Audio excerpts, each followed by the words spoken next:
pronouncing that correctly. It's on the outskirts of the capital, Kyiv, and that's the aftermath of all that. Next pictures we've got purporting to show destroyed Russian tanks near Kharkiv. Bodies there as well. This is in eastern Ukraine, where there are reports of ongoing heavy fighting. And this, let's wait for it. There you go. A missile hitting what appears to be a warehouse. This is in Odessa. Targeted strike on that one particular building. But all of these pictures together showing you the fact that the attacks are coming in all these different parts of the country. We've got one more as well. The Ukrainian Defense Ministry says a Russian helicopter was shot down near Kyiv. It says Russian troops attacked an airfield near Kyiv, and at least 3 of their helicopters were destroyed. Earlier, I spoke to Vladimir Klitschko. He is a former world heavyweight boxing champion, and of course his brother, Vitaly Klitschko, is the mayor of Kyiv. This is the oldest city with a history of 1,500 years, and it's the capital of the country. If you have the capital, you pretty much probably have the country, I would say so. And I'm more than sure that capital as well is a target, not just the east of the country. And it's so unfortunate because this is, as I said, first time since Second World War, we in Europe have such terrible events as war. No one would have thought that something like that could happen because we are the most peaceful nation. We never attacked anyone. We always provided services and we're good at it, but we never provided any aggression. And it's just so unfortunate that something is happening to us by our neighbor and not acceptable. This is the war in Europe. And if we don't stop it collectively, it's going to spread further, not just in Europe, who knows, maybe in the world, God forbid. There are a lot of challenges that is, and team and the city and all the people that live in the capital. Some of the people fleeing, some other of the people are taking weapons to defend because we chose how we want to live. If someone is telling you, you were not born, you don't exist, get out of here. This is something that is impossible. And of course, this is terrifying and challenging events in the history of city of Kyiv and Ukraine, the whole Ukraine, not to forget that. More world reaction from the Australian Prime Minister Scott Morrison, echoing Western leaders in condemning Russia's actions. The Russian government launched a brutal invasion, unprovoked, on Ukraine and should be condemned for doing so, and Australia does. Together with the international community, we are banding together in strong terms to condemn these outrageous acts in the strongest possible terms. The footage that is emerging of missile strikes, air raid sirens, and reports of hundreds of casualties, yet unconfirmed, are sadly not surprising, given the events we have been witnessing for some time now and have been warning about. But even as these events continue to take place, we do call on the Russian government to withdraw. Here's some thoughts from Pavel Felgenhar, military analyst and columnist at Novaya Gazeta, who explains what he believes to be President Putin's views on the invasion.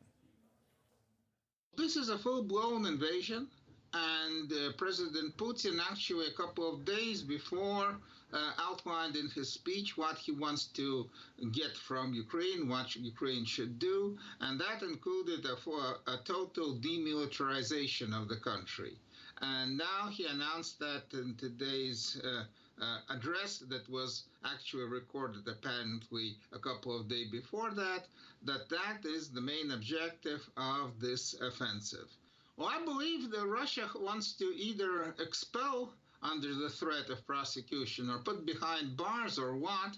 Well, anyway, remove the present Ukrainian political elite out of the country so that Ukraine not only will be right now defeated, but will never, ever rise to become a national state. So Russia believes that, Moscow believes, Putin believes that the national Ukrainian state is wrong, that it will always be anti-Russian, and it should be wiped out for once and for all. So Ukrainians will have to either accept that or resist somehow. Though Russia clearly has the military initiative and has more heavy weaponry too, and a well-trained, well-prepared, standing regular army. And now Vladimir Sotnikov, who's a Russia foreign affairs analyst, downplaying the size of the military operation by Russia.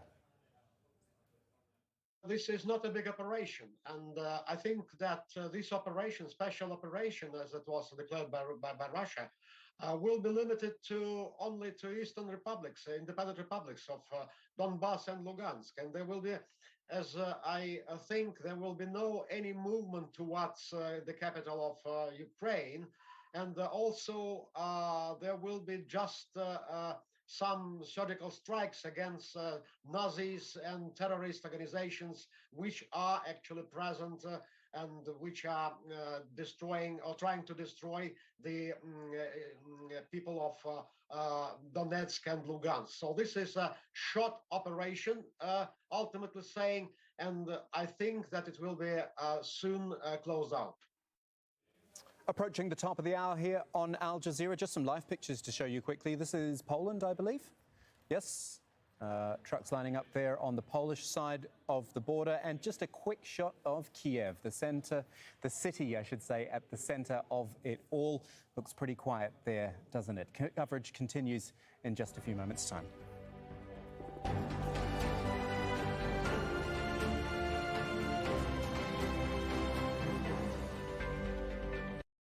The Europa Hotel is the most bombed hotel that I've ever stayed in a conflict zone. The biggest box you have ever seen, had it exploded, would have taken out the hotel. This was a hub of journalism. We loved it when it was built, and we loved it even when it was bombed. A major target of the conflict in Northern Ireland in the late 20th century. And ABC iView. I'm in the city of Mariupol in the southeast corner of Ukraine, wedged between Russian territories. A journey to the front line. It's more dangerous than the period of occupation. To understand the push to war. Almost all the buildings are destroyed.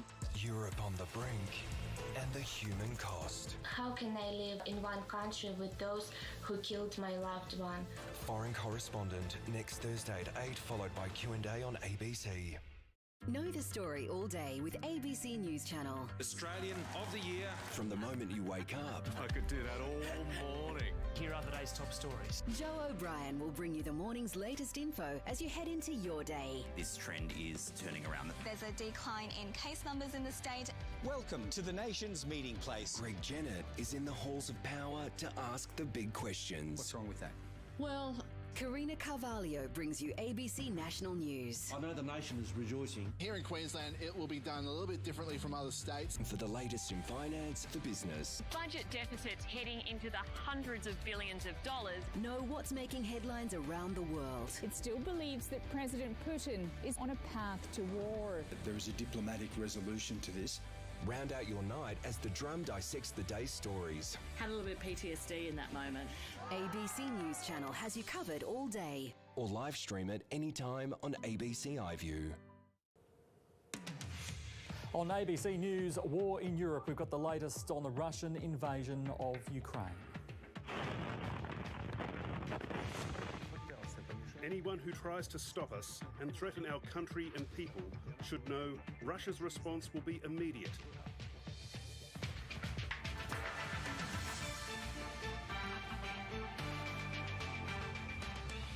Moscow facing global condemnation, with Australia labelling its actions brutal and deplorable.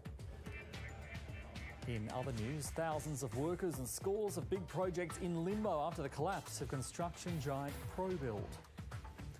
And Queensland counting the cost of severe flooding in the state's southeast. Hello, Michael Tetlow with ABC News. Ukraine is a nation at war after Russia launched a full-scale invasion of the former Soviet state. President Vladimir Putin ignored last-minute pleas for diplomacy and launched his military assault on several Ukrainian cities. There have been scenes of chaos in the capital Kyiv as residents attempt to flee. Australia is among the many nations to widely condemn the invasion, but Russia has warned of an instant response if anyone tries to interfere. Isabella Higgins has more from Lviv.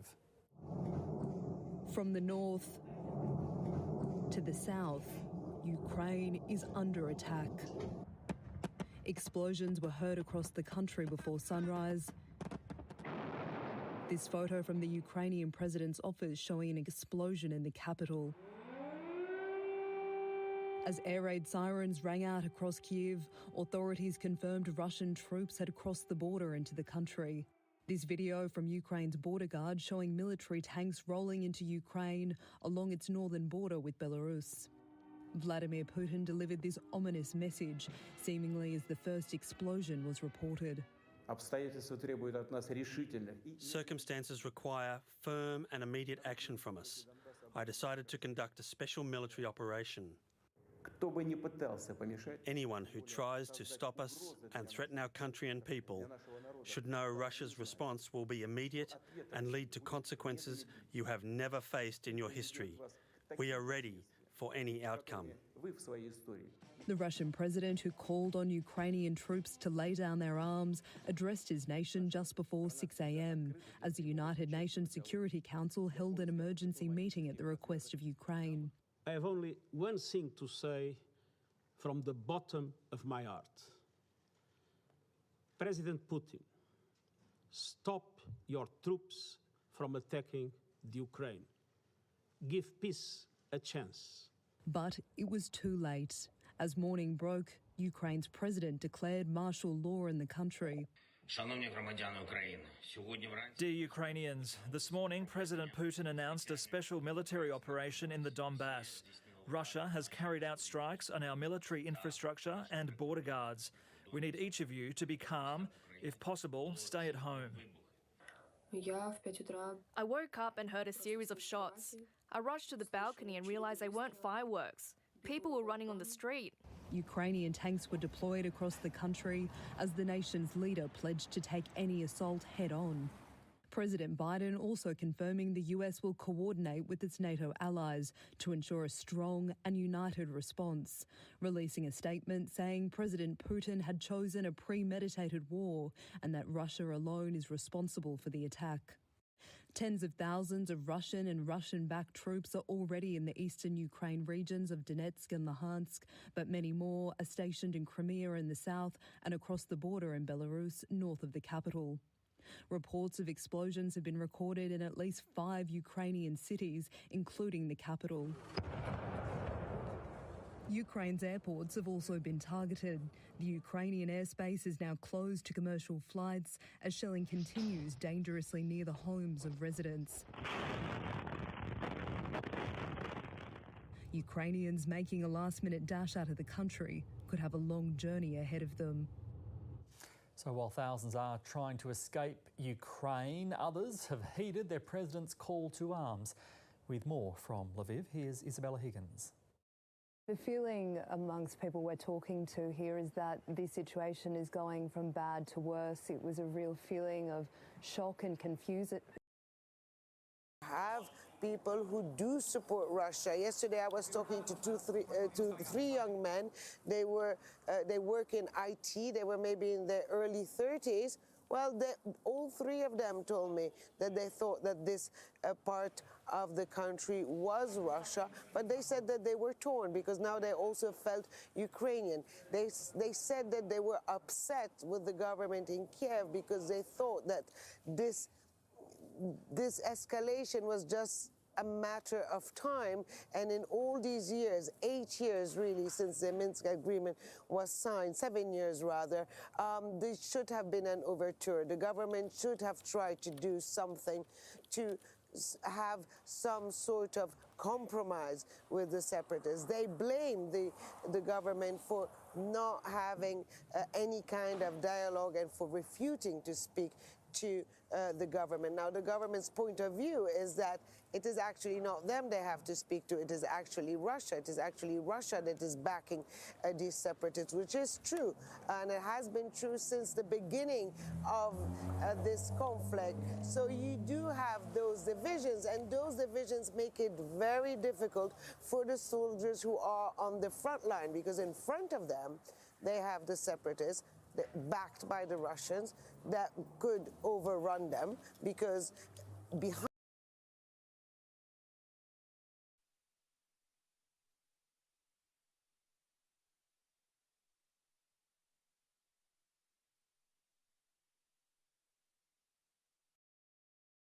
I was speaking to some of the soldiers. We were at the front line just 2 days ago, and they said, one of them said to us, we need more troops here as soon as possible. We are in the way of the territorial ambitions of the separatists, and they can just overrun us if we don't get that if we don't get beefed up, if our ranks don't get beefed up. Now, with all that has been unfolding, it will be very difficult for columns and convoys of soldiers to just head to that part of the country and to that front line. Good stuff. Hoda Abdulhamid in eastern Ukraine. Thanks, Hoda. Now to Kyiv and Andrew Simmons. There he is in the Ukrainian capital. And like Hoda, you've managed to dispense with the heavy protective equipment. How are things like? How are things there now?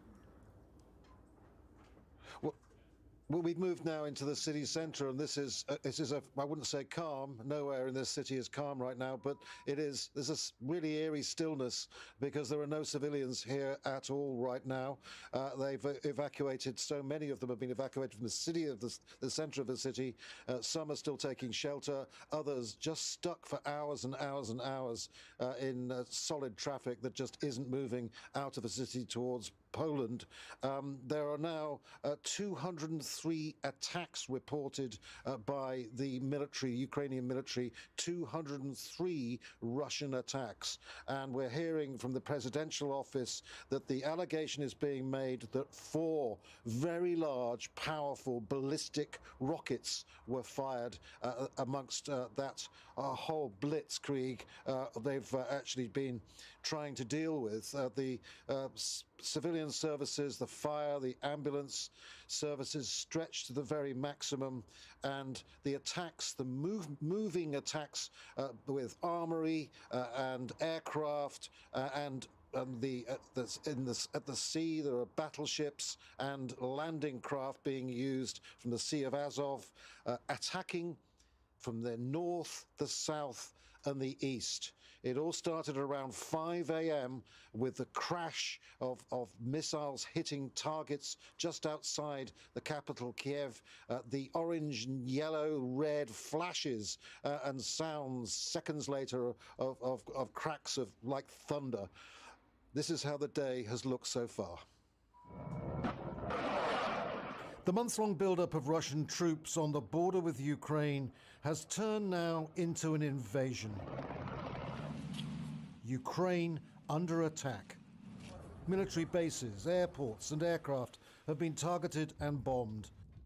The skies over multiple cities, including the capital Kyiv, lit up, waking up residents in the early hours of Thursday as Russian artillery advanced. Not very many could have, predicted that he would be striking at so many multiple targets. The civilian casualties are unknown, though Russia says it will only attack military posts. As a response, Ukraine has declared martial law. I had a conversation with US President Joe Biden. The US is starting to gather international support. Today we need you, each of you, to be calm. If possible, stay at home, please. We are working. The army is working. The entire security and defense sector of Ukraine is working. These attacks come after Russian President Vladimir Putin declared 2 separatist areas in the Donbass region in eastern Ukraine as independent and said Russian civilians who live there need protection. The battle for Luhansk and Donetsk in eastern Ukraine has been going on since 2014, with more than 14,000 people killed in fighting between Russian-backed separatists and the Ukrainian army. Now Putin has demanded Ukrainian forces retreat. Whoever would try to stop us and further create threats to our country, to our people, should know that Russia's response will be immediate and lead you to such consequences that you have never faced in your history. We are ready for any outcome. The operation began despite last-ditch appeals from members of the UN Security Council to ease tension. Ukraine's ambassador to the UN demanded his Russian counterpart step down as chairman. Call Putin, call Lavrov to stop aggression. There is no purgatory for war criminals. They go straight to hell, Ambassador. In a statement, US President Joe Biden warned of a catastrophic loss of life and human suffering. There's a mood of desperation developing now, many people just jumping into their cars, getting their families together and heading on the road, trying to get to Poland. But the main auto routes are all jammed. There are so many people trying to do the same thing. Others are going underground, taking shelter. The missiles are getting closer now. Emergency meetings have been called to reach an agreement, while the shelling and build-up of military troops on both sides continues. This is Ukraine's darkest day.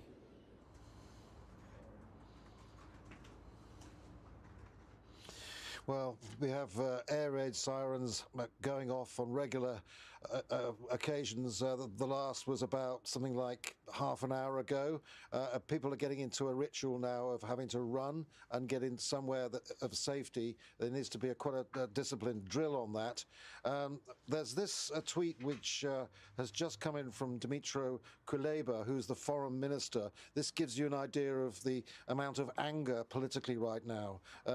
He says Putin's plunged Europe into its darkest time since 1939. Any government hoping to sit this out is naive. Don't repeat mistakes of the past. Hit Russia with severe sanctions now. Help Ukraine with military and financial support. Together we can win. Now, we've also heard from the president, and the president has said quite clearly that he believes that the sanctions need to be announced right now without any delay. It's the only weapon that can help this country, because the first round of sanctions, even though the Nord Stream 2 plan to halt any more development of that plan and really did rock Russia somewhat, but it was the only one.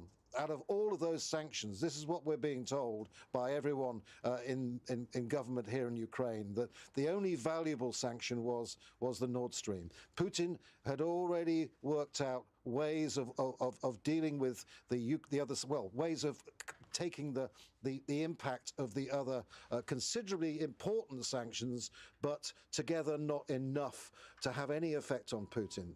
Let's face it, they're not going to have any military help other than the extra equipment they've got, the extra training their troops have got. They're putting up a big fight. There is no doubt about that. But Ukraine is pretty much overwhelmed with the firepower Russia has. Those tanks coming in from the north over the border from Belarus, the ships coming up the Kerch Strait past Crimea into the Sea of Azov. That happened 2 days before the attacks. They were bringing in troops. They were bringing in more armory. And then, of course, you have the movement from Moldova, the border of Moldova, Russian forces coming in from that area as well, and more, much more in the way of attacks from the east, from where Donbass military zone, which has been a fight that's been going on for 8 years, with 14,000 dead, some fierce fighting down there. Outside the front line, there have been Russian forces coupled with the separatists moving, trying to take more territory into that Donbass region, because that Donbass region is much larger than the two the popular republics that now have independence. Of course, the independence is the issue that triggered the Russian presence, that triggered, it was the excuse for Russia to launch this invasion, along with all the information war, with the false flag incidents, with the fake news that Russia has been using. I'm not saying claims, because there is evidence. There's a special unit here in Ukraine that's gone through a lot of the aspects of false incidents and also fake news. That had quite a big impact, I would say, on the Russian population, and a very big impact on people living in Donetsk and Luhansk. So there is also a feeling that Putin has gone to the stage of a final decision on Ukraine. Because talking to people and talking to politicians and talking, as we did on Wednesday at that checkpoint up in the north, where Belarus border is to the left and Russian border is to the right. It's a three-way converged border. We spoke to the border guards there, and there was a feeling that Putin had gone completely over the top, that he wasn't recognizing Ukraine as a country, he wasn't recognizing its sovereignty. He felt that Ukraine was part of Russia, and on that night, when he gave almost a theatrical display, like a Tsar within this imperial palace, this is what they were saying, it was as if this was going to be going an obvious way, but he brought everyone on, the ministers on, the intelligence chiefs, and then progressed on this long and winding history lesson, which was very biased, the people here obviously feel. And then that decision, independence, and then the whole move towards recognizing that, not only recognizing the republics, but then bringing forces in and activating a plan that was in his desk all along, a massive plan. 30,000 troops in Belarus, so many others, all up around 150,000. This is an incredibly dark day for Ukraine. Yeah. Hey, Andrew, real quick before I let you go, we've got a clip that I want to play here, or some sound, as we like to say in the industry. Just have a listen, then I'll get you to tell us about it.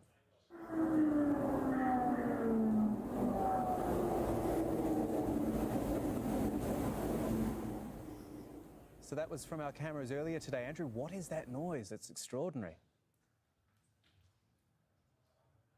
Yes, I mean, that's happening quite frequently. That was filmed from just after we arrived in our new location here. And they have signals for all clear as well. They're getting into a system. But that was very late taking place. The crashes and bangs and shudders in the early morning, in the darkness, there was no warning for that at all. And it's just traumatized so many people. And we've also heard that there have been civilians killed in a number of places. We don't have full confirmation of who and exactly where some of them have been, but they are you know, the military targets, which everyone mentions, the military targets may have been the brief for the Russians, but obviously this is war. You're using really heavy weaponry, then there are going to be civilian casualties. And in Kyiv, there was a particularly nasty attack that hit a civilian block of apartments, apparently, and there are quite moving still pictures, awful, of people trying to rescue their loved ones, and a man holding a dead person in his arms. It was probably his wife or his partner. This we're seeing now. We're going to be seeing over the coming days some horrendous images, some horrific events, because this is war, and it's a war possibly like no other in Europe since the Second World War. I mean, I don't think that's an overstatement when you consider the amount of firepower on the ground. Andrew Simmons there with some of his experiences from the day. We'll give you a break now, Andrew, and catch up with you next hour.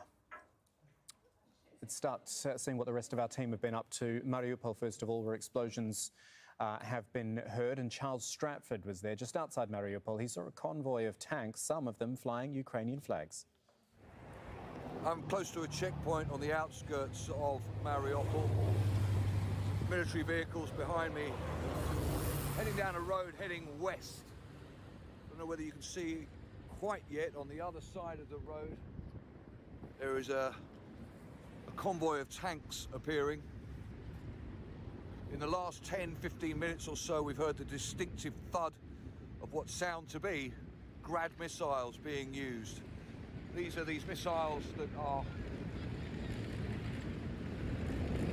Just leave you that so you can see the tanks coming out, heading into Mariupol. But as I say, in the last few minutes, we've heard the distinctive sound of Grad missiles being used in the not too far distance. Now, across the field here, there are Ukrainian military installations that we understand were hit earlier, billowing smoke coming from them. Another couple of tanks.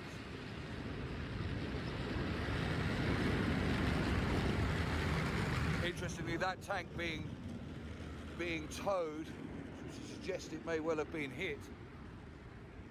But yeah, also increasingly we're seeing more and more people leaving from this checkpoint. This checkpoint, the road going down towards the west, towards cities like Verdansk on the Azov Sea, as well as Dnipro in the northwest.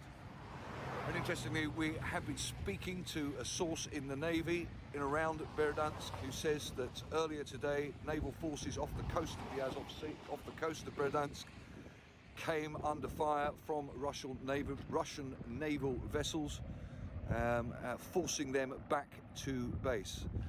And we're also getting reports, again, that we cannot verify, that Russian forces may be planning an attack from the north of Crimea in towards cities like Kherson and Melitopol, which, as I say, are west from here.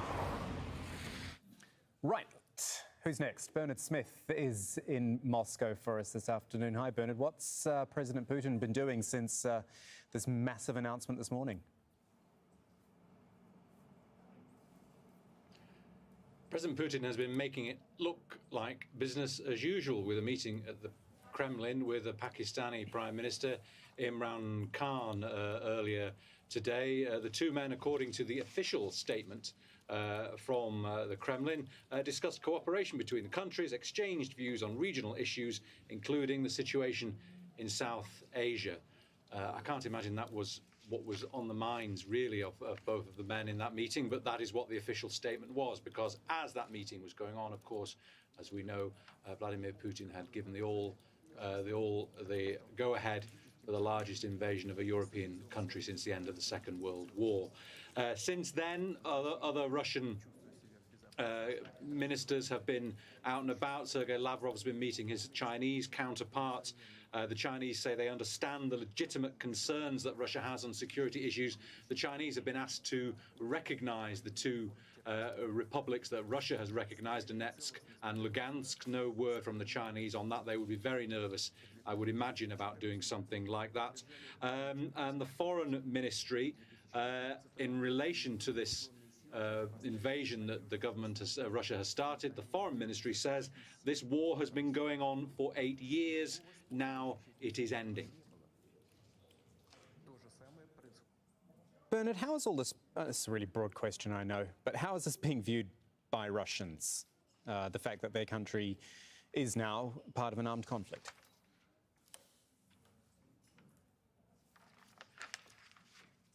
Of course, it's very difficult for people to protest openly in Russia these days. Any attempts at voicing opposition are quickly clamped down on. We know there's been a couple of attempts in St. Petersburg and in Moscow today by a handful of protesters. About half a dozen in St. Petersburg at least were arrested when they tried to unveil anti-war banners in the centre of St. Petersburg.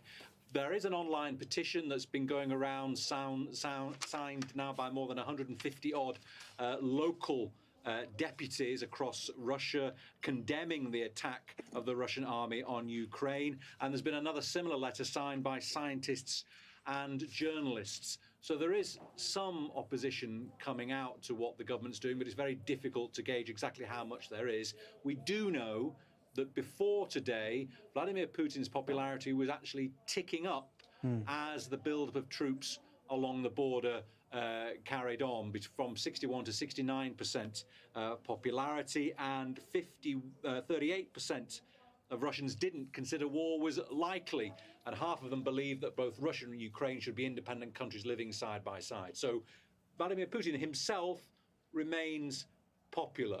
Real opinion, very, very hard to gauge. Of course. OK, thanks, Bernard. Bernard Smith's in Moscow.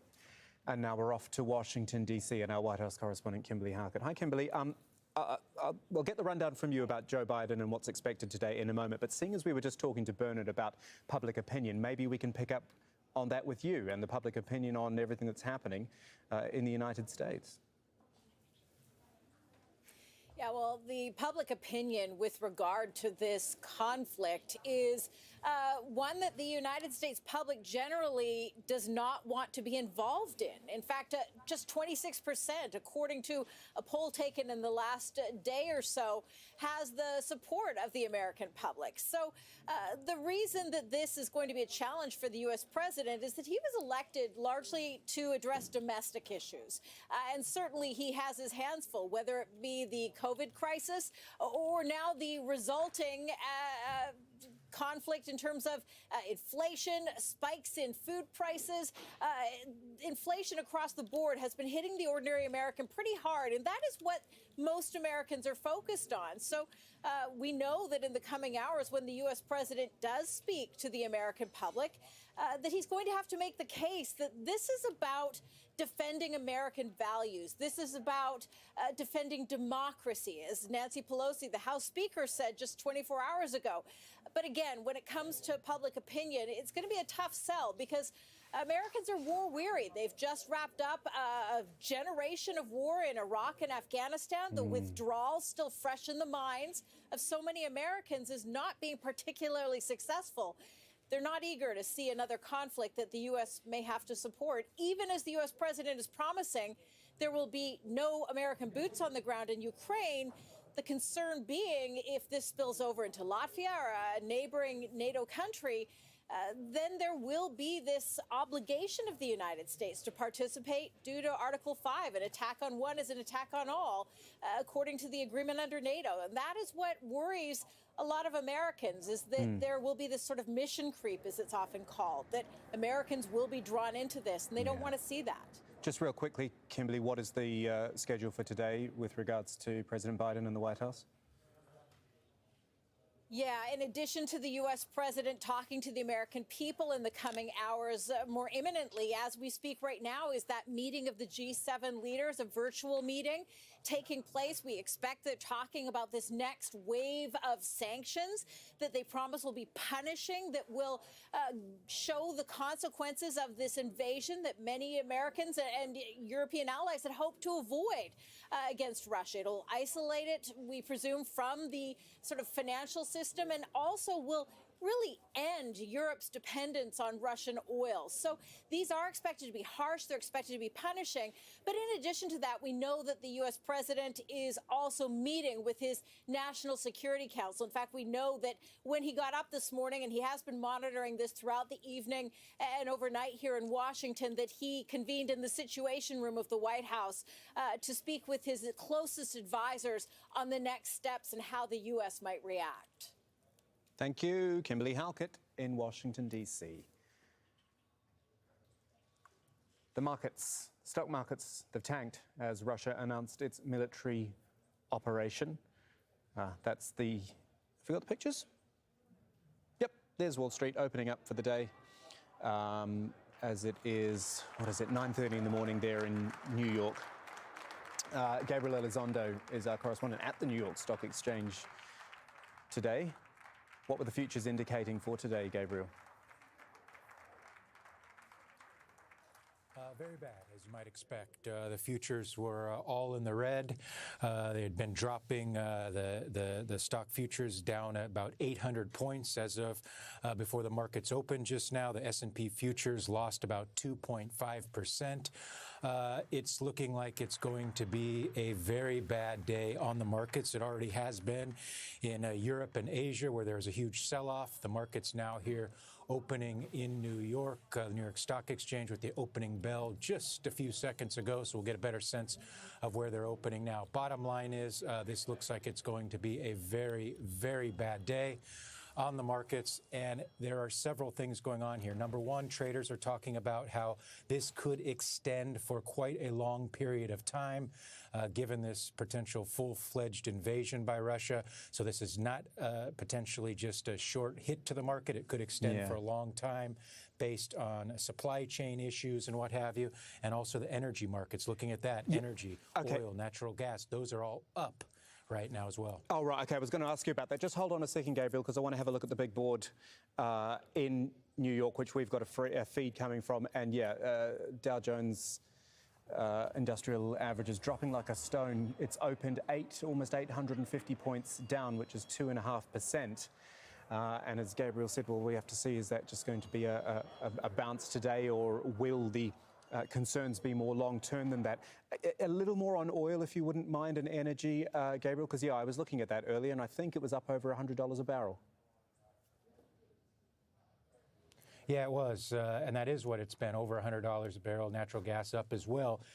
That's because of worries about gas shortages, quite frankly, and supply chain issues.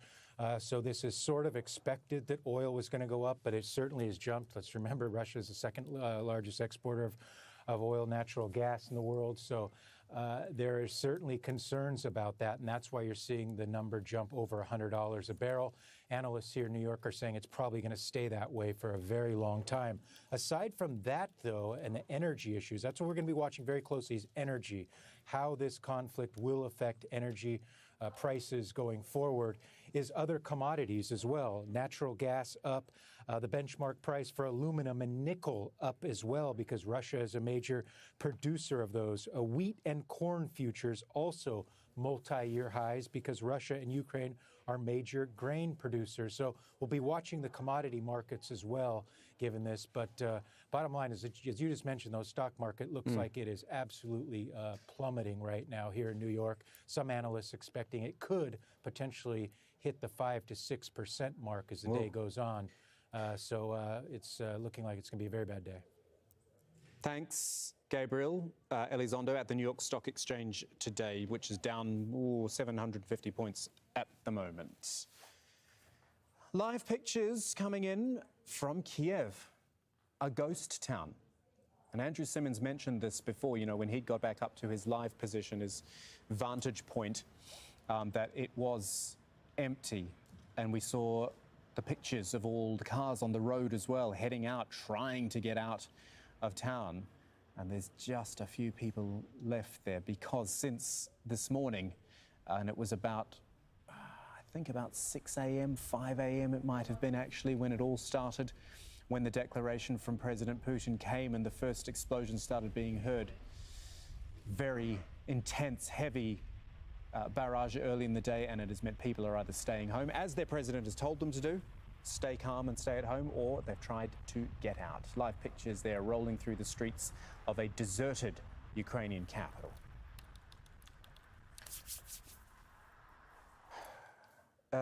European reaction, again, French President Emmanuel Macron, who has said Russia's attack is a turning point in European history.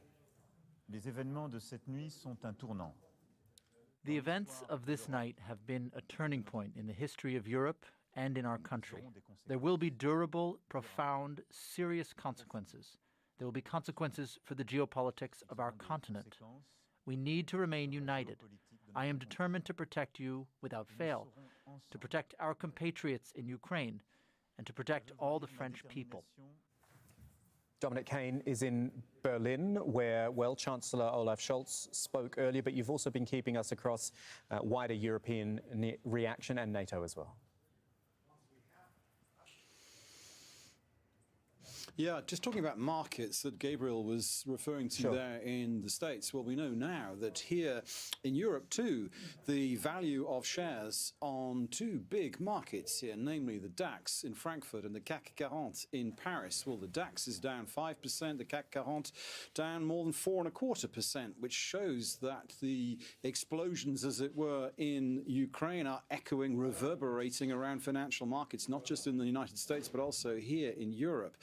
And we heard from Kimberly Halkett there, the idea of this G7 virtual summit. Well, that's taking place at the behest of Olaf Scholz, the German Chancellor, because Germany has the rotating presidency of the G7 this year. There's going to be a G7 summit later in June in Bavaria. And so this will be a moment where those 7 world leaders, plus representation from the EU in the form of Ursula von der Leyen and Charles Michel, who we saw speaking with the NATO Secretary General a few hours ago, they're all going to be talking about their response to what Russia is doing in Ukraine. And don't forget, also, more meetings taking place later. Those same people, Charles Michel, Ursula von der Leyen, Olaf Scholz, and many other heads of state and heads of government of the EU, who've all been convoked to an extraordinary EU summit taking place in Brussels, where they're going to hammer out what exactly those sanctions that they've been talking about, those sweeping, punitive sanctions, what exactly they will be, knowing, as they do, as we do on Al Jazeera, because the ambassador, the Ukrainian ambassador in Doha, told Al Jazeera specifically what his government would like to see imposed in terms of sanctions. Cutting off Russian access to the SWIFT payment system, financial transaction system, which is so vital for a thriving economy, and many other things too, specifically cutting off access of the Russian Navy and Russian maritime interests and assets to strategic waterways. Lots of things being discussed right now and lots of meetings taking place, but the ones that stand out, the G7 virtual summit taking place right now, then that EU summit I was referring to in Brussels,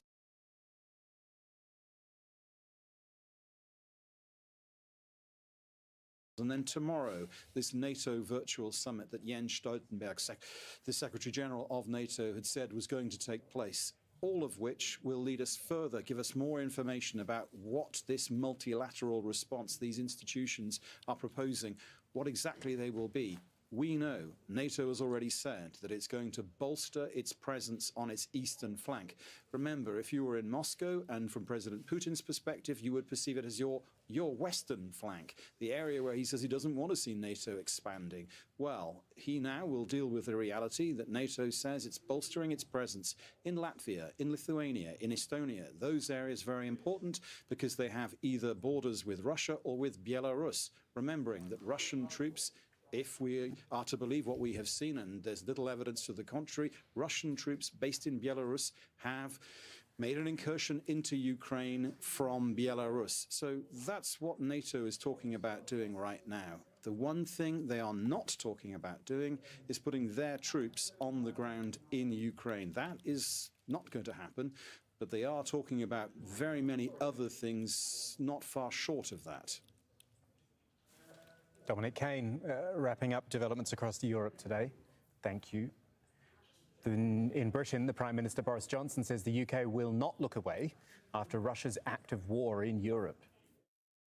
For all his bombs and tanks and missiles, I don't believe that the Russian dictator will ever subdue the national feeling of the Ukrainians and their passionate belief that their country should be free. I say to the British people and all who have heard the threats from Putin against those who stand with Ukraine, we will, of course, do everything to keep our country safe. We're joined in our outrage by friends and allies around the world. We will work with them for however long it takes to ensure that the sovereignty and independence of Ukraine is restored. Because this act of wanton and reckless aggression is an attack not just on Ukraine, it's an attack on democracy and freedom in Eastern Europe and around the world. Niamh Barker in London, beyond a statement like that, which was pretty strong and not diplomatic at all, what is the UK expected, what action is the UK expected to take?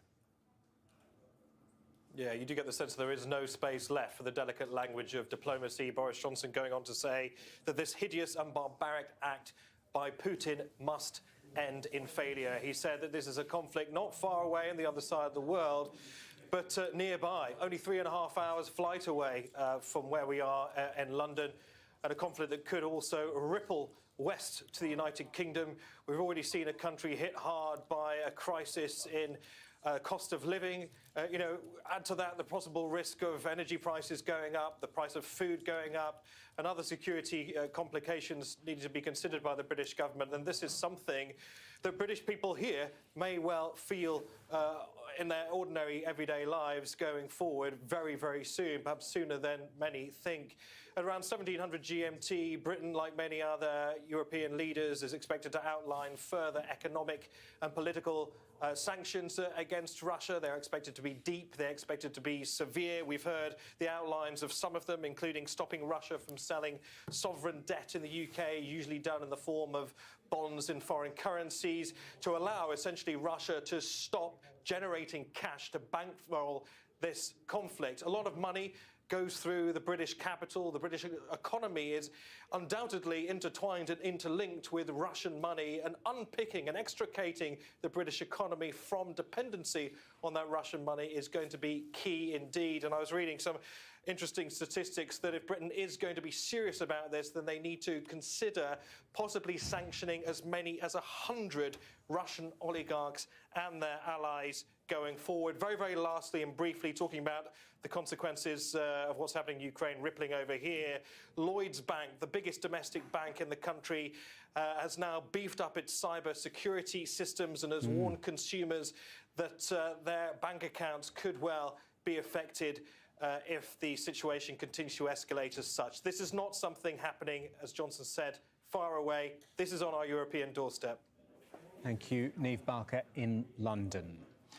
Let's go beyond Europe and the UK now to China, which has refrained from singling out Russia in its response. Beijing's foreign ministry instead called on all parties to show restraint. We hope the region can maintain peace, and we call on all parties to exercise restraint and prevent the situation from getting out of control. At the same time, I would like to reiterate China's position that the true security should be comprehensive and sustainable, and legitimate concerns by all parties should be respected and addressed. We hope that all parties that are relevant will not shut the door to peace, but they'll engage instead in dialogue. And Turkey's president has come out firmly against Russia, saying it's threatening peace across the region. I would like to start by saying that Russia's military action against Ukrainian territory, which started this morning, is unacceptable and that we reject it. This step, which we see as being against international law, is a heavy blow to regional peace, tranquility and stability. We sincerely regret that Russia and Ukraine, both of whom we consider friends and with whom we have close political, economic and social ties, have come to confront one another in this way. Sinem Kosyoglu in Istanbul with more on this. Tell us more about Turkey's position, because the president said it there. He said these guys are both our friends. Well, yes, Kemal, Turkey has tried to position itself in the middle since the beginning of this conflict, because Turkey is one of the crucial NATO allies on the eastern flank. But despite that, it has a little bit complicated relations when it comes to Russia. A strategic partnership in Syria, again in Libya, in Azerbaijan's Karabakh, in the Armenia-Azerbaijan conflict. So this is a very important process for Turkey, as President Erdogan marked it last week, saying that Turkey would neither give up on Ukraine nor Russia. Both countries are strong trade partners for Turkey, and they have dependent relationships, especially when it comes to Russia.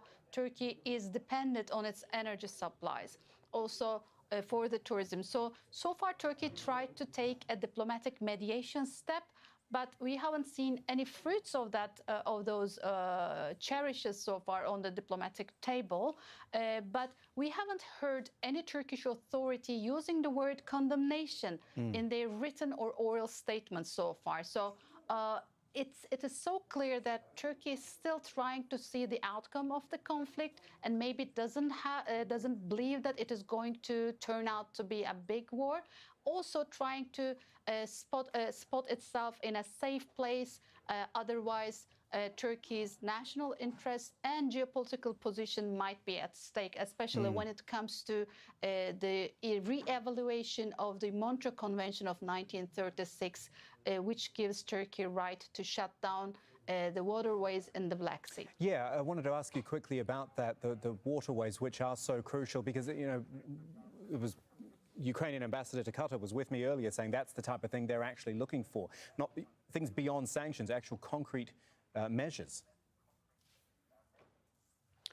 Well, yes. I mean, Turkey, according to Montreux Convention, Turkey can shut down the Black Sea waterways. However, if it closes that, because the Montreux Convention actually binds the countries that have coast in the Black Sea. When you compare Turkey and Russia to countries like Romania, Bulgaria, they don't have the navies like Turkey and Russia do. So technically, in the military terms, Turkey and Russia are sharing the Black Sea. If Turkey shuts down the Black Sea waterways to Russia while there are no warships or other things, then Moscow may ask for the re-evaluation of the Montreux Convention. And in Turkey, the state actually, the establishment believes that the Montreux Convention is the best deal that Turkey could ever get in the last 100 years. So this might be a disadvantage for Turkey, and Turkey wouldn't actually risk it. Sinem Kosioglu with The View from Istanbul. Thank you. Well, let's take you through some pictures which our producers here in the newsroom have been pulling together. Some of the most dramatic things we've seen in this first day of conflict, starting with, and I'd actually like to have a listen to this first, get a feel for it.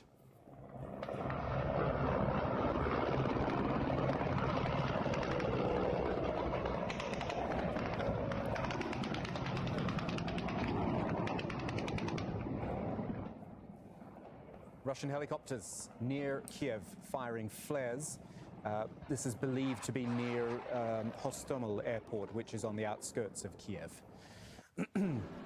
Next pictures purport to show destroyed Russian tanks near Kharkiv, bodies there as well. This is in eastern Ukraine, where there are reports of heavy fighting that is ongoing. Wait for this one. There it is. A missile hitting what appears to be a warehouse in Odessa. Looks like a targeted strike on that one particular building. No idea what's in it, of course. But the Ukrainian Defense Ministry also says a Russian helicopter was shot down near Kyiv. It says Russian troops attacked an airfield near the capital, and at least 3 of their helicopters were destroyed. OK, let's try to wrap things together with Marwan Bishara. He is our senior political analyst. He is in our London News Centre. Good to see you again, Marwan. Cold War II, I think, was the name of your article. I've just seen it in my inbox here that you've just written. That bad?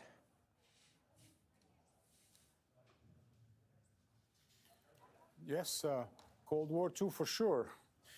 You know, for a number of weeks now, we thought what Putin was doing in Ukraine was the latest in a series of actions he took in the likes of Chechnya, Georgia, Ukraine 2014, and even Syria. But in fact, the operation in Ukraine this week proves that this is part of a different series of action that Moscow had taken in its past. And that was when the Soviet Union moved on Hungary in 1956, on Czechoslovakia in 1968, and on Afghanistan in 1979. This is part of a different set of invasions that took place during the Cold War, not in the post-Cold War era of the past 2 decades. And so in a sense, you could say, Kamal, that this week's invasion of Ukraine is or has ushered Cold War II. Because heading back is difficult. We discussed this in the last hour, the fact that Ukraine is not, it wants to be a NATO country, but it's not a NATO country, so NATO is limited in what it can do, and it certainly can't go in there all guns blazing. Absolutely. And so Russia felt free to be able to maneuver its way in Ukraine, just like it did before in Hungary and Czechoslovakia and so on and so forth, because they were part of the Soviet orbit, if you will. They're part of the Warsaw Pact. And there was very little that the United States could do about it, not directly anyway. And, you know, as we know, for several weeks, for several months now, I would say since 2014, or even when I was at the NATO summit in Bucharest in 2008, when the Russians were warning that NATO should not allow Ukraine or Georgia, for that matter, to become members, that Russia could not afford to have NATO deploy so close to its borders. In fact, the United States has continued to expand NATO against the commitment of the Bush administration, the first Bush administration, to the Gorbachev government. But be that it may, now we have got to 30 years later. And what we see, Kamal, is Moscow and Washington wasting 3 decades of post-Cold War era to pursue their narrow calculus, their narrow interest, in such a way that they basically brought us into another bitter era of a second Cold War. You know, Emmanuel Macron, the French president, I mean, probably only a week or a few weeks ago was saying, let's discuss Russia's place in Europe. Let's talk about some of their concerns, which is what Russia wanted. Now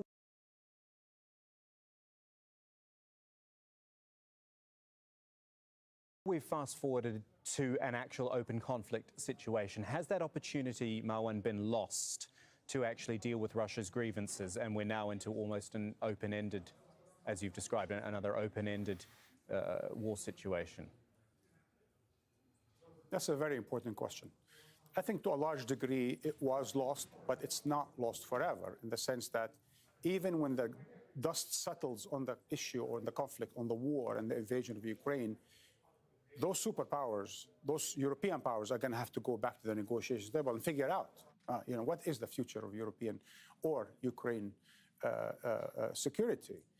And so, in a sense, I have been quite, you know, personally supportive of those European efforts towards diplomacy. And in fact, Germany and France were more eager than Washington and Moscow to advance the diplomatic process. And President Macron should be commended for his efforts to really try to bridge the differences and bring both parties without appeasing either, in order to talk about the future of Ukraine, the future of security in Europe. And why are the Europeans so concerned? Because their feet are close to the fire, because they have experienced the Cold War close by. And yet, I don't want to sound cynical, and I probably will you know, take this back eventually, but I would say it sounded like Washington and Moscow were almost eagerly nudging each other towards bringing back the Cold War, where Russia feels like it's a superior, hyper superpower, and the United States retakes the reins of power in Europe through NATO, which until recently had become almost brain dead, irrelevant, you know, for European powers. But now Ukraine is paying the price. And now Ukrainians are paying the price. European security is paying the price. And eventually Russia and Russians will pay the price. Because I tell you, unlike the old Cold War, Russia is superior to the, Russia is inferior to the Soviet Union as it was during the Cold War. And even then, as we all know, the Soviet Union lost to the United States and to the NATO allies, even if there was no, you know, shot fired. But basically the Soviet Union imploded because it was inferior to the United States and to the West. And here we have Russia trying to recall the old glory days of the Cold War, recalls its own, you know, empire or superpower status. But I tell you, this is going to backfire for Moscow and for the Putin government.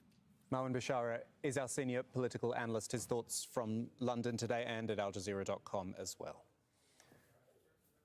As we approach the top of the hour, Peter Dobby's going to be taking over here in at the desk. But I just want to again run you through some of those pictures we we've been seeing, which our producers in the newsroom have been sifting through today, because there is a lot, I promise you, a lot of picture coming out. First of all, the Russian helicopters, which we saw near Kyiv, firing flares, seen.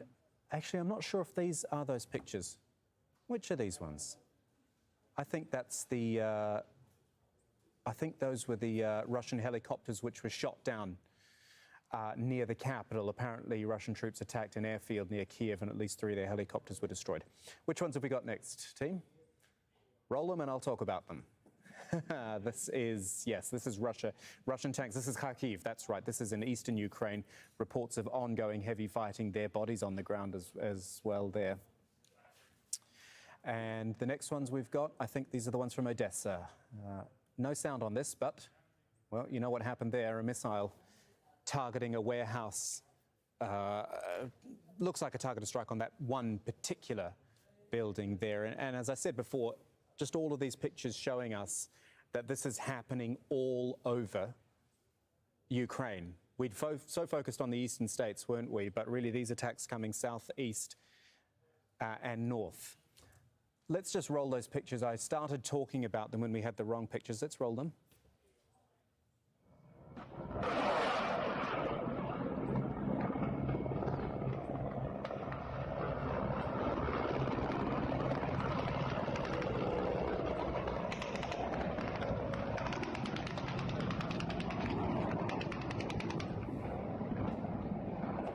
Yeah, it's an odd sound, isn't it? It's quite ominous. Russian helicopters near, what was the name of the airport? Hostomel Airport, which is on the outskirts of Kyiv. Russian helicopters firing flares there as well, and you see some of the aftermath of that. Okay, we're coming up to the top of the hour. A live shot for you of the Ukrainian capital, Kyiv. We had the ground shots not long ago. We haven't got those at the moment, but it's pretty empty, isn't it? Actually, well, as I say that, you can see a little more traffic on the roads there just now, but so much of the traffic was outgoing. You may remember those. Oh, it's always the way, isn't it? You lose the picture when you're talking about it. There it is, back again on one of the other feeds. The pictures we saw of all the cars heading out of Kyiv, and Ukraine's neighbours preparing for that exodus and to take in Ukrainians if they have to. We had those images a little bit earlier. There you go, the huge number of cars out on the streets, all trying to get out, and just a few seeming to head back in. This was earlier in the day when there was a massive concern about what was ahead because of that barrage of missiles and attacks earlier in the day. Okay, I'm going to stop talking now. We're going to give it a couple of minutes break, and then Peter Dobby's going to come and sit here and take you through the next few hours of developments. I'm Kamal Santamaria. Thank you for staying with us.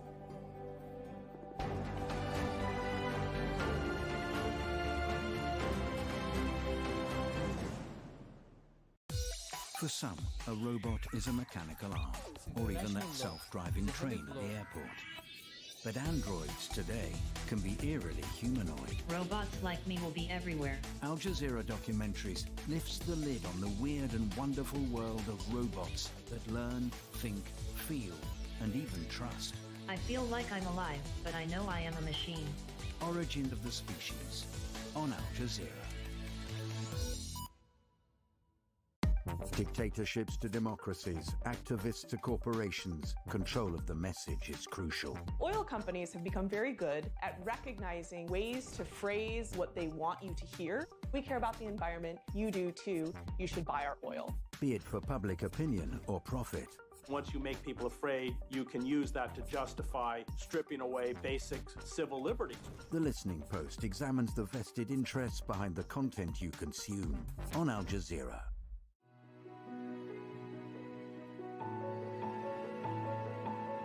Al Jazeera.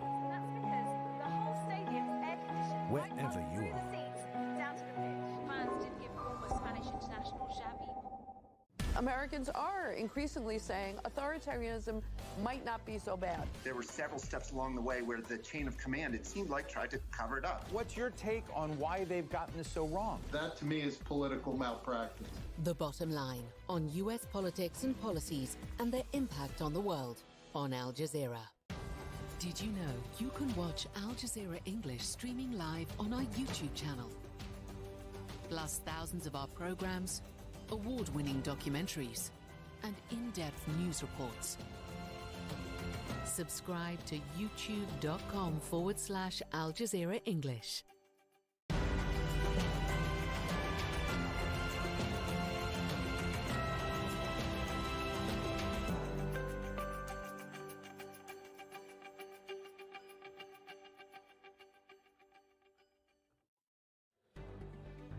Hello and welcome. It's 15 hours GMT, 5 p.m. in Kyiv on the day that Russia invaded Ukraine.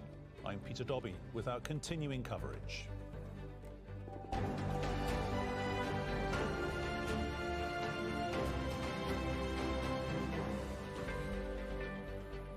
Ukraine is under attack from land, air and sea. Major cities and military bases are under fire.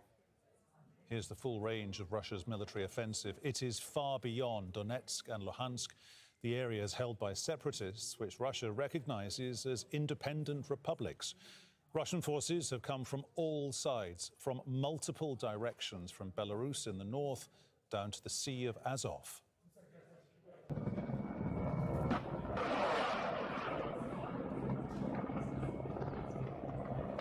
And that is the soundtrack of war that many Ukrainians woke up to this morning. These are apparently Russian helicopters near Kyiv firing flares. They're seen near what's believed to be the Hostomel airport, which is on the outskirts of Kyiv. There are deaths being reported on both sides. Potentially dozens of Ukrainian and Russian soldiers have been killed. And according to Ukraine, many civilians too. People have been forced to flee or shelter from Russian strikes. Kyiv says it's a full-scale invasion, an assessment shared by NATO and Western allies. The Kremlin's describing it as the demilitarization of Ukraine. The West is promising to hold Moscow accountable with, quote, painful sanctions. Our correspondents are in Ukraine and Moscow. We'll speak to them live in a moment. First to Andrew Simmons, who sent us this report from the capital, Kyiv.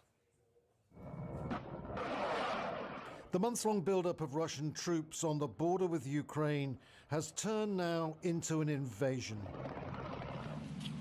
Ukraine under attack.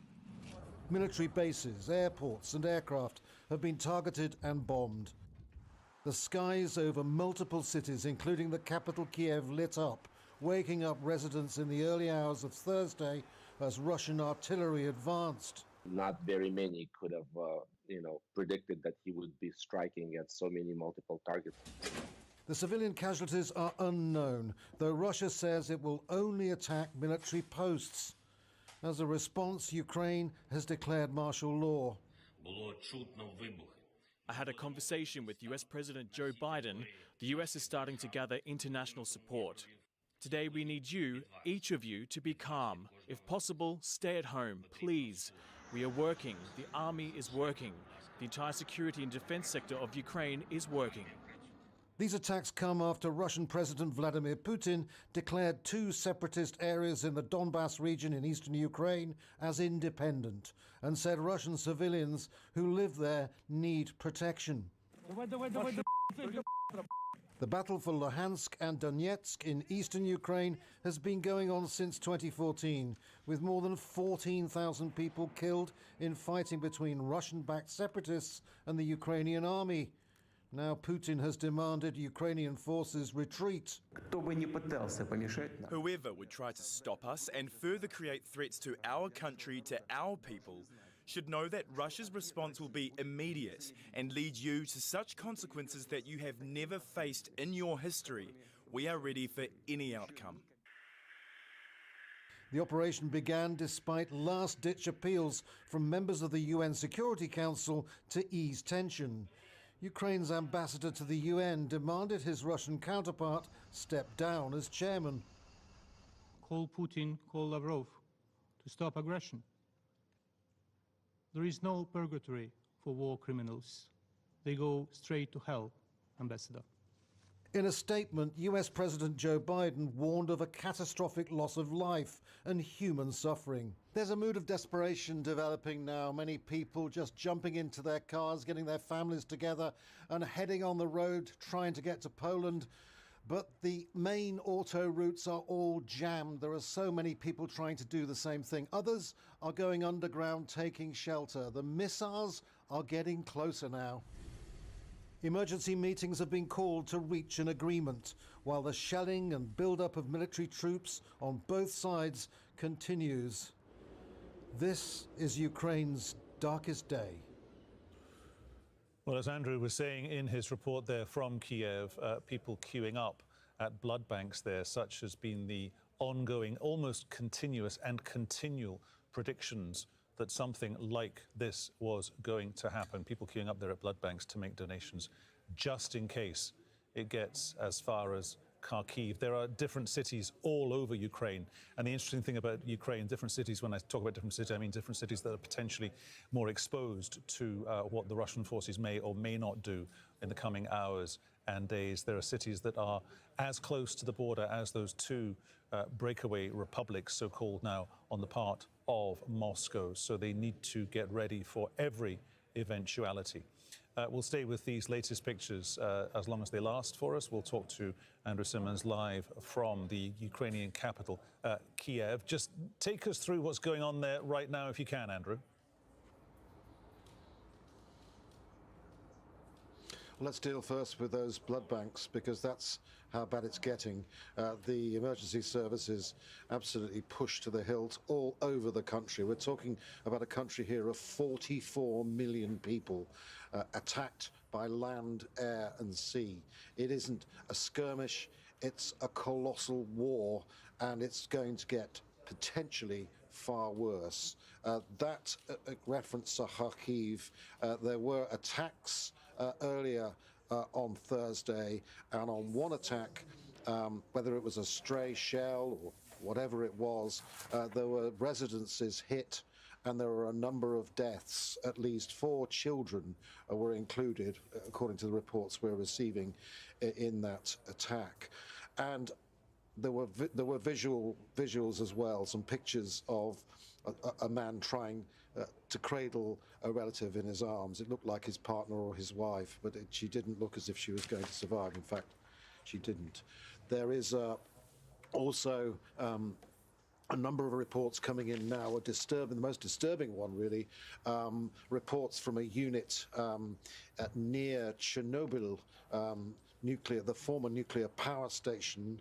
That disaster, you'll recall, in 1986, and the meltdown at that nuclear station. There is what's called a storage facility, and the Russian forces are near that area. Now, the Interior Ministry has made an announcement about this, and that the Ukrainian soldiers are engaging with the Russians, trying to stop them from getting nearer to this equipment. Now, the Russians must be aware of this. It's clearly marked.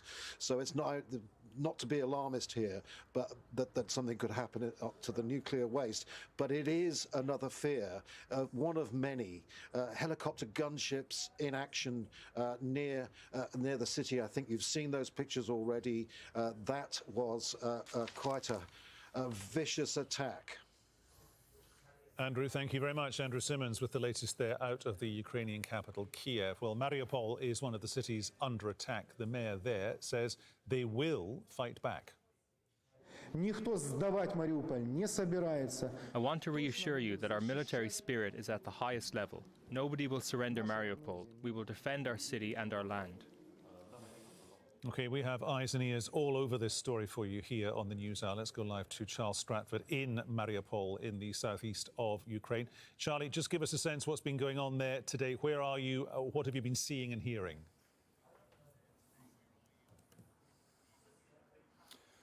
Well, as we speak, Peter, the shelling has picked up again. Certainly behind me, what sounds like very heavy artillery. It had died down in that area. That's east of the city, even closer to the front line. Certainly over a couple of hours this afternoon, it was a sustained barrage of heavy shelling. As I say, that's just starting again. We understand, according to some of our sources, that the military were using some of the high-rise buildings in residential areas in that area east of the city to try and repel this kind of heavy artillery. Interestingly as well, in areas that we have been visiting over the last few days, northeast of the city, we're hearing potentially very worrying reports from villages that we were in. Very heavy shelling indeed. People that we've tried to reach out to, lost contact with now. We spoke to them earlier in the day. They were saying that the shelling was intense. They were hiding in their basements. We earlier on today, in our tour of the city, a city, as I say, that's certainly earlier today seemed relatively calm. We saw we saw people queuing up at banks, desperate to get money out of ATMs. We saw huge lines of cars of people trying to get petrol as well. People obviously desperate to try and leave the city, but we visited a checkpoint, or very close to a checkpoint west of Mariupol, and this is what we saw. I'm close to a checkpoint on the outskirts of Mariupol. Military vehicles behind me, heading down a road heading west. I don't know whether you can see quite yet. On the other side of the road, there is a convoy of tanks appearing. In the last 10-15 minutes or so, we've heard the distinctive thud of what sound to be Grad missiles being used. These are these missiles that are, just leave you that so you can see the tanks coming out, heading into Mariupol. But as I say, in the last few minutes we've heard the distinctive sound of Grad missiles being used in the not too far distance. Now, across the field here, there are Ukrainian military installations that we understand were hit earlier, billowing smoke coming from them. Another couple of tanks.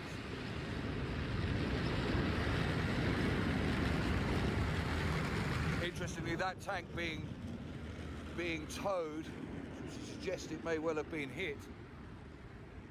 But yeah, also increasingly we're seeing more and more people leaving from this checkpoint. This checkpoint, the road going down towards the west, towards cities like Verdansk on the Azov Sea, as well as Dnipro in the northwest.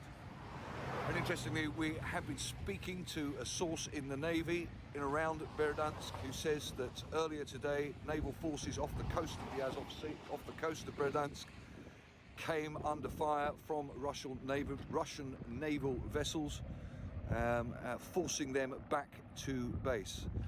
And we're also getting reports, again, that we cannot verify, that Russian forces may be planning an attack from the north of Crimea in towards cities like Kherson and Melitopol, which, as I say, are west from here. Let's go back to Charles Stratford. Charlie, compelling stuff there when you were out a little earlier today in daylight. I guess the sun has set where you are right now, or it's setting. Going back to the top of your first answer, though, Charlie, is it possible to tell who is firing or who is responding when you're listening to that crump of fire off in the distance? Because if the Ukrainians are responding, if the Ukrainian army is responding, it's a very local war. It's a full-on war between Ukraine and Russia, I guess. But if the Ukrainians are not responding, what is it? I mean, is it then just a massive Putin-orchestrated drive-by shooting?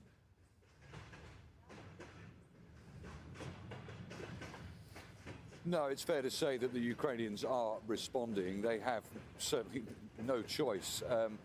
What is interesting, though, is that we've been speaking to sources further up along the 420-kilometre front line in and around areas like Donetsk, which, of course, is Russian-backed separatist control. And people in that area are saying that, okay, there has been a lot of shelling.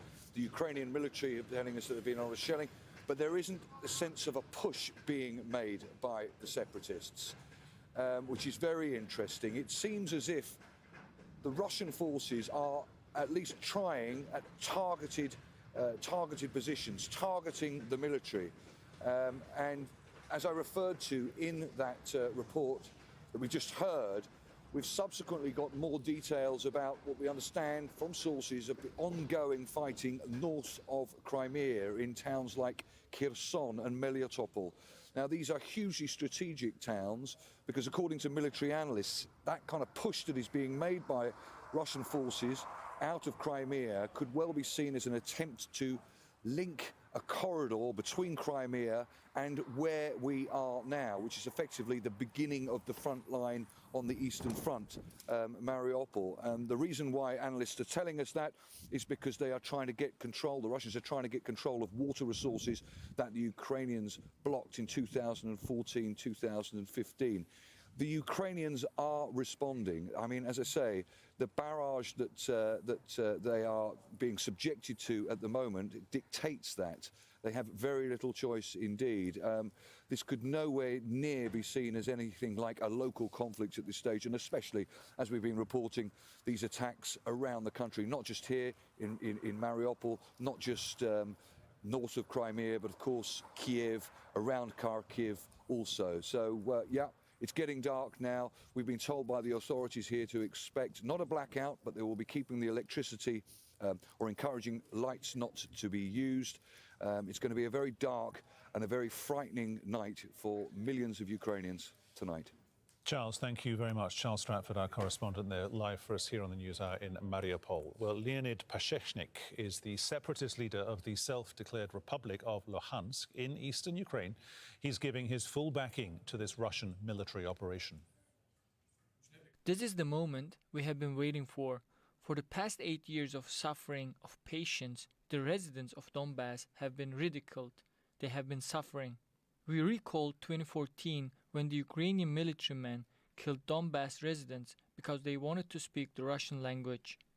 We wish to remain loyal to the Soviet Union, our brother and sister in the fatherland. We have a common, shared, great history. We have not raised the issue of secession. We have not perpetrated killing. We didn't impose ideology. We simply requested to remain loyal to our land, our home, and to remain with our faith in the Russian atmosphere and to stand up to the Ukrainian militias. Live now to Moscow, and our correspondent covering the events there, Bernard Smith. Talk to us, Bernard. Where's Mr. Putin today? What's he been saying?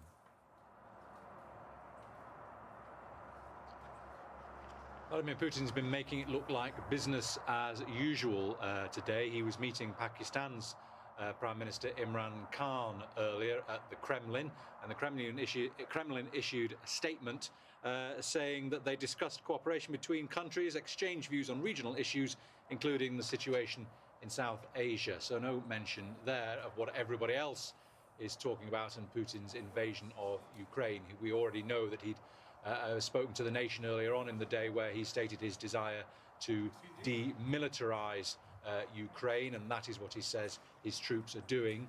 Other arms of the Russian government, though, have been talking more expansively recently about the military action. The Russian Defense Ministry has issued a statement saying they've destroyed 70 military targets and 11 airfields. And they say that the high precision weapons of the Russian armed forces are destroying only military infrastructure. They're accusing Ukraine's security services of staging scenes in Ukrainian towns with alleged victims of attacks amongst the civilians. They say this is the idea of the Ukrainians is to accuse Russia of being indiscriminate and disproportionate in its airstrikes, but Russia says there's no danger for the civilian population. And also quickly we heard from Dmitry Peskov, the Kremlin spokesman, when asked about sanctions. He said that Russia had enough safety tools to survive market volatility during this emotional reaction, he described it, to the Russian invasion of Ukraine. And he said it's impossible to shut off Russia behind an Iron Curtain. It's a long time since we've heard reference to the Iron Curtain, but Dmitry Peskov brought that image back up for us again today. Isn't it just? Bernard Smith there reporting live from Moscow. Bernard, thanks very much. Well, what's unfolding right now is, of course, the biggest attack by one state against another state in Europe since the dying days of the Second World War. In the coming hours, EU leaders are meeting in Brussels for a special summit to prepare their response to Russia. There has been strong condemnation from top officials across the EU. Later today, we will present a package of massive and targeted sanctions to European leaders for approval. With this package, we will target strategic sectors of the Russian economy by blocking their access to technologies and markets that are key for Russia. We will weaken Russia's economic base and its capacity to modernize. And in addition, we will freeze Russian assets in the European Union and stop the access of Russian banks to European financial markets.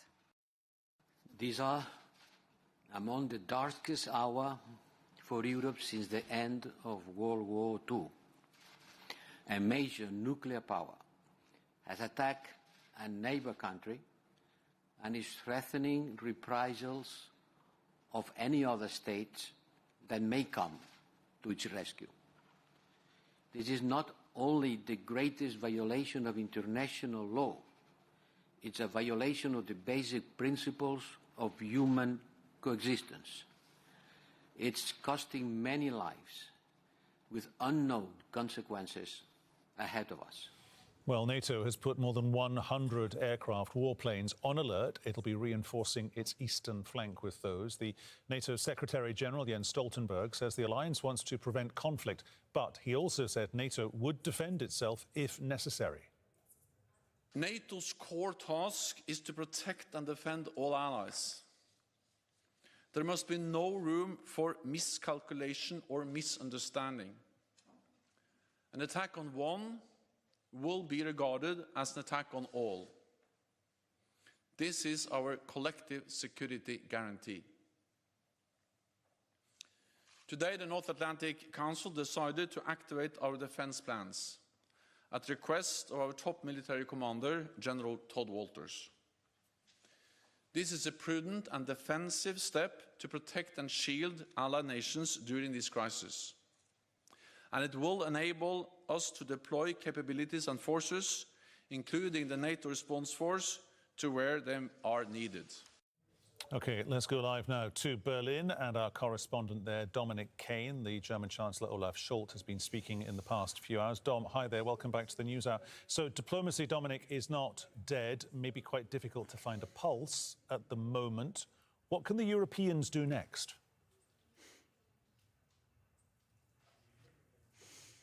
Well, what many of the European leaders are doing right now is taking part in a virtual G7 summit called by the German Chancellor Olaf Scholz. It had been pre-planned, but we can imagine that the agenda has been dominated by what's taking place in Ukraine.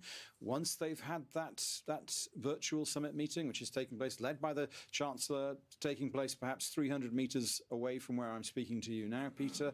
Well, once they've done that, then in the next few hours, they're going to have an extraordinary EU summit meeting to talk about the Ukraine crisis, to work out what those sanctions that Ursula von der Leyen was referring to.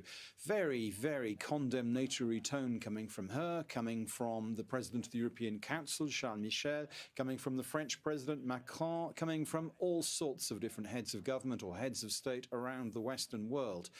What can they do? They can give us more detail about what specifically those sanctions will be, who they will target, how they will target them, and what sort of duration they will have. And remember, the EU is meeting, as I say, in Brussels this afternoon, this evening, European time. And then tomorrow there's going to be a NATO virtual summit again, convoked this time by Secretary-General Stoltenberg, who has been speaking and being very strong in his words of condemnation. So sanctions from the EU and then reassurance from NATO to the member states on its eastern flank that an attack on one, an attack on all. That's Article 5 of NATO, which has been the bedrock of support for NATO inside NATO since its inception at the end of the 1940s, an era when it was NATO versus the Warsaw Pact. Is it now going to be NATO versus Vladimir Putin's Russia? Because remember, NATO's eastern flank might well be perceived in Moscow as Russia's western flank. We know that President Putin has always said that he was very concerned about the expansion eastward of NATO. Well, in response to what his government and its forces are doing in Ukraine right now, we hear the Secretary General of NATO saying more troops, more resources, more weapons being sent to safeguard NATO's eastern flank. So lots of meetings taking place, lots of very condemnatory words, a really harsh tone coming from all those Western leaders. What we haven't had quite yet is the detail of what those sanctions will be. Dominic, thanks very much. Dom Kane, our correspondent there in Berlin. Fast-moving situation, of course. It is incredibly confused. What we're showing you right now, though, continuing on with this idea of the backstory, the febrile atmosphere to what's going on in eastern Ukraine. This is Pushkin Square in the Russian capital. Russian police, Moscow police, clearing the streets there of a demonstration of people, presumably Ukrainians in Moscow. Of course, there is a massive diaspora of Ukrainians all over Russia, all over the world, indeed, I guess, but particularly in Moscow, because they go there to get jobs, because the economy of Russia is stronger than the economy of Ukraine in some senses. But there has been an anti-war and anti-conflict protest. Russian police moved in quite quickly. Numbers, not clear on the numbers for you. Scores, definitely. Hundreds, can't say that. Definitely can't say thousands, but there you can see people returning to normal sunset activities on the sidewalk, on the pavement there near Pushkin Square, as the Russian police had moved in to clear that anti-demonstration. Presumably as well, they would self-identify as saying they were anti-Vladimir Putin. Well, displaced Ukrainians have been crossing into neighbouring Poland as well. What is usually a rather quiet border area did see an increase in crossings on Thursday. Hospitals have prepared beds for any wounded Ukrainians. The military is now on alert. Hungary, Slovakia and Lithuania are also sending troops to their borders. We haven't been sleeping for the last 2 nights, so we've been watching it pretty closely, and then I just called it when I saw it. Yeah. I think there were reports of Kyiv and Mariupol getting approached on, so then I just knew that we had to get out, and this was always our plan, to come here. At 5 o'clock some colleague called me and say war started, and we with wife decide put all our things in the Lviv and come back here. Before that we from Mariupol and we together moved to Lviv yesterday, and today we're here. We also have got some live pictures coming in to us from the border area there. Ukrainians fleeing that Russian invasion. They've started trickling across the border, dozens arriving at those normally quiet areas. Officials in the EU countries bordering Ukraine, I mean, we're talking about Poland, Romania, I guess Slovakia as well, said there has been no massive influx of refugees for the moment.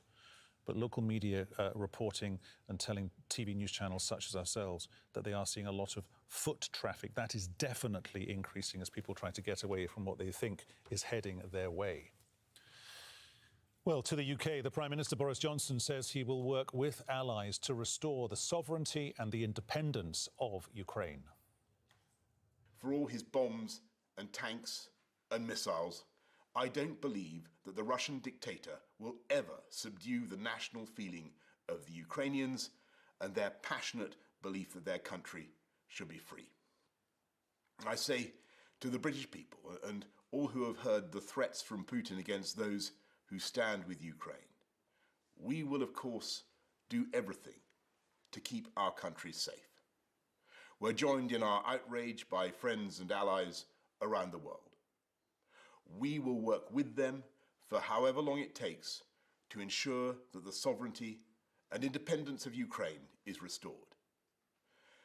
Because This act of wanton and reckless aggression is an attack not just on Ukraine, it's an attack on democracy and freedom in Eastern Europe and around the world. Niamh Barker is our correspondent who was watching that address to the nation from Boris Johnson, the UK Prime Minister. Niamh, I mean, very, very strong words there, referring to Mr. Putin as the Russian dictator, and it very much a kind of a post-Cold War speech from a British Prime Minister. He seemed to be saying, look, we can't normalise this by doing nothing. Yeah, the delicate language of diplomacy has completely fallen away, mainly because we're no longer in a position where Western leaders are trying to deter Russia from doing something by taking a softly, cautious approach. Now, countries like the United Kingdom and its EU and American allies are in the position where they have to now defend their own countries against possible Russian aggression, not only in Ukraine, but the ramifications of that potentially rippling westward and affecting the British economy as well. Just to add to what Boris Johnson said, we also gathered that Liz Truss, the Foreign Secretary, had invited the Russian ambassador to the Foreign Office, essentially for a dressing down. That ended up in an incredibly heated exchange lasting only 10 minutes. The Russian ambassador leaving very quickly after being accused of lying repeatedly to the United Kingdom.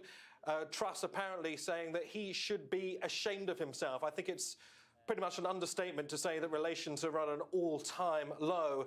Boris Johnson saying that the UK, in parallel with what we're about to hear from the EU and the United States, will launch a first salvo of sanctions aimed squarely at the Kremlin. We've got a rough idea of the outline of some of them, including stopping Russia from selling sovereign debt in the UK, usually in the form of foreign currencies in the shape of bonds, to essentially stop Russia from bankrolling this ongoing conflict.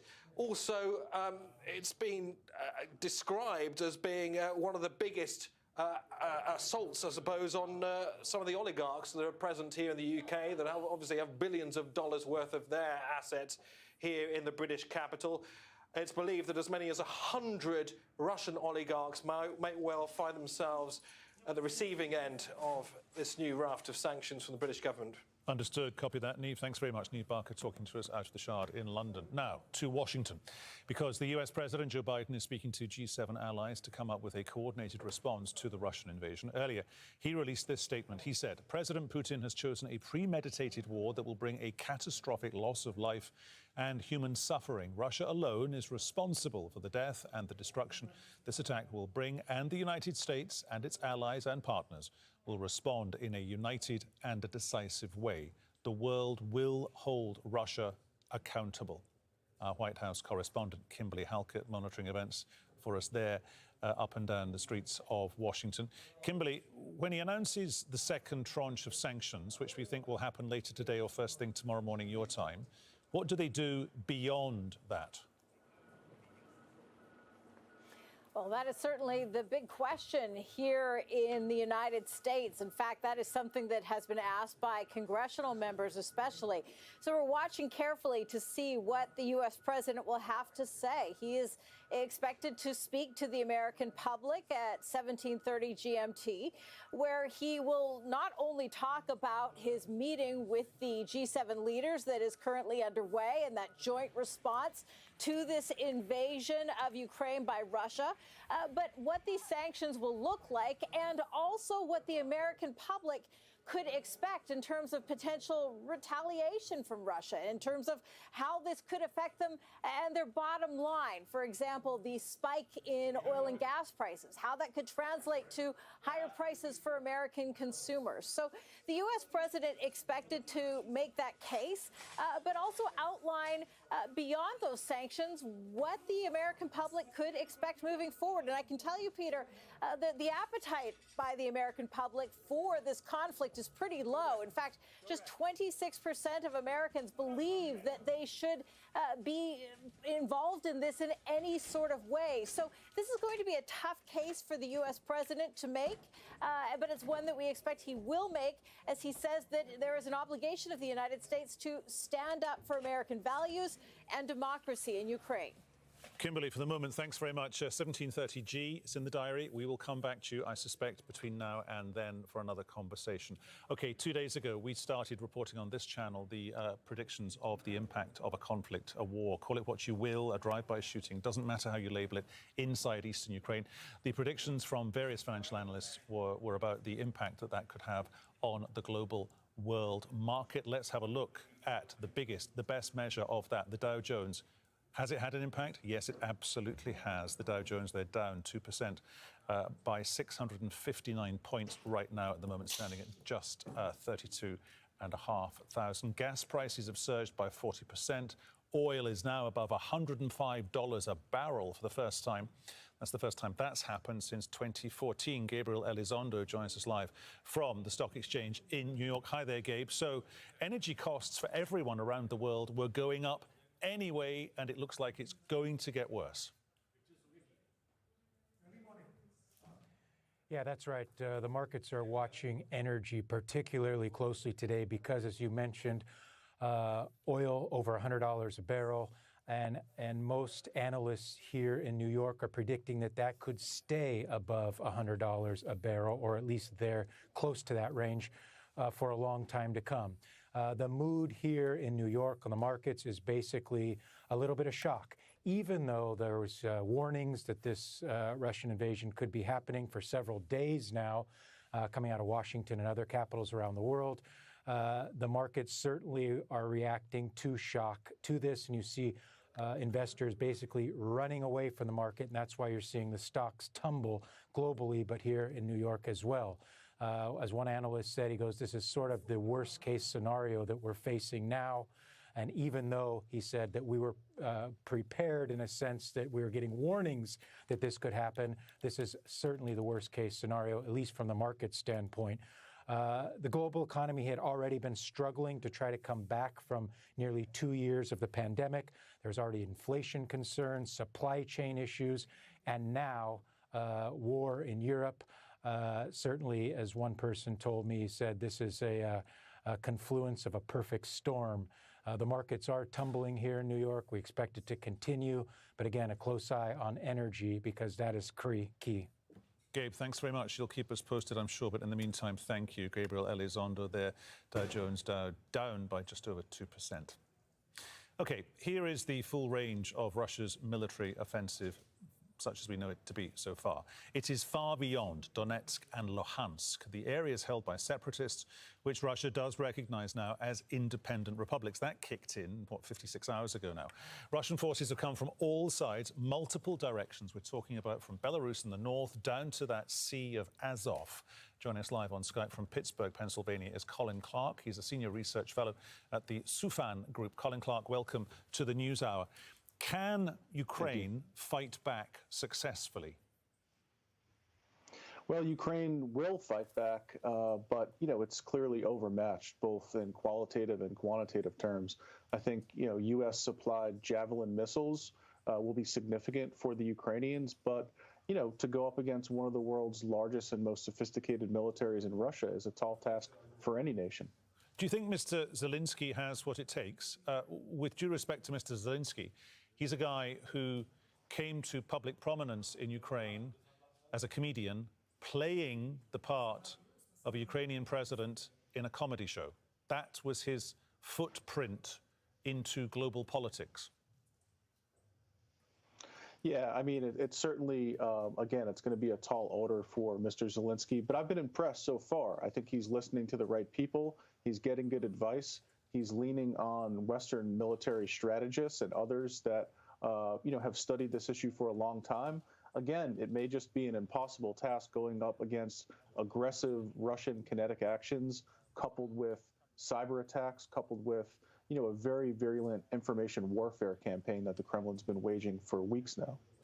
Can the Russian military keep it going, in as much as there is a perception that the Russian military is big, well-resourced, well-funded, latest, high-tech?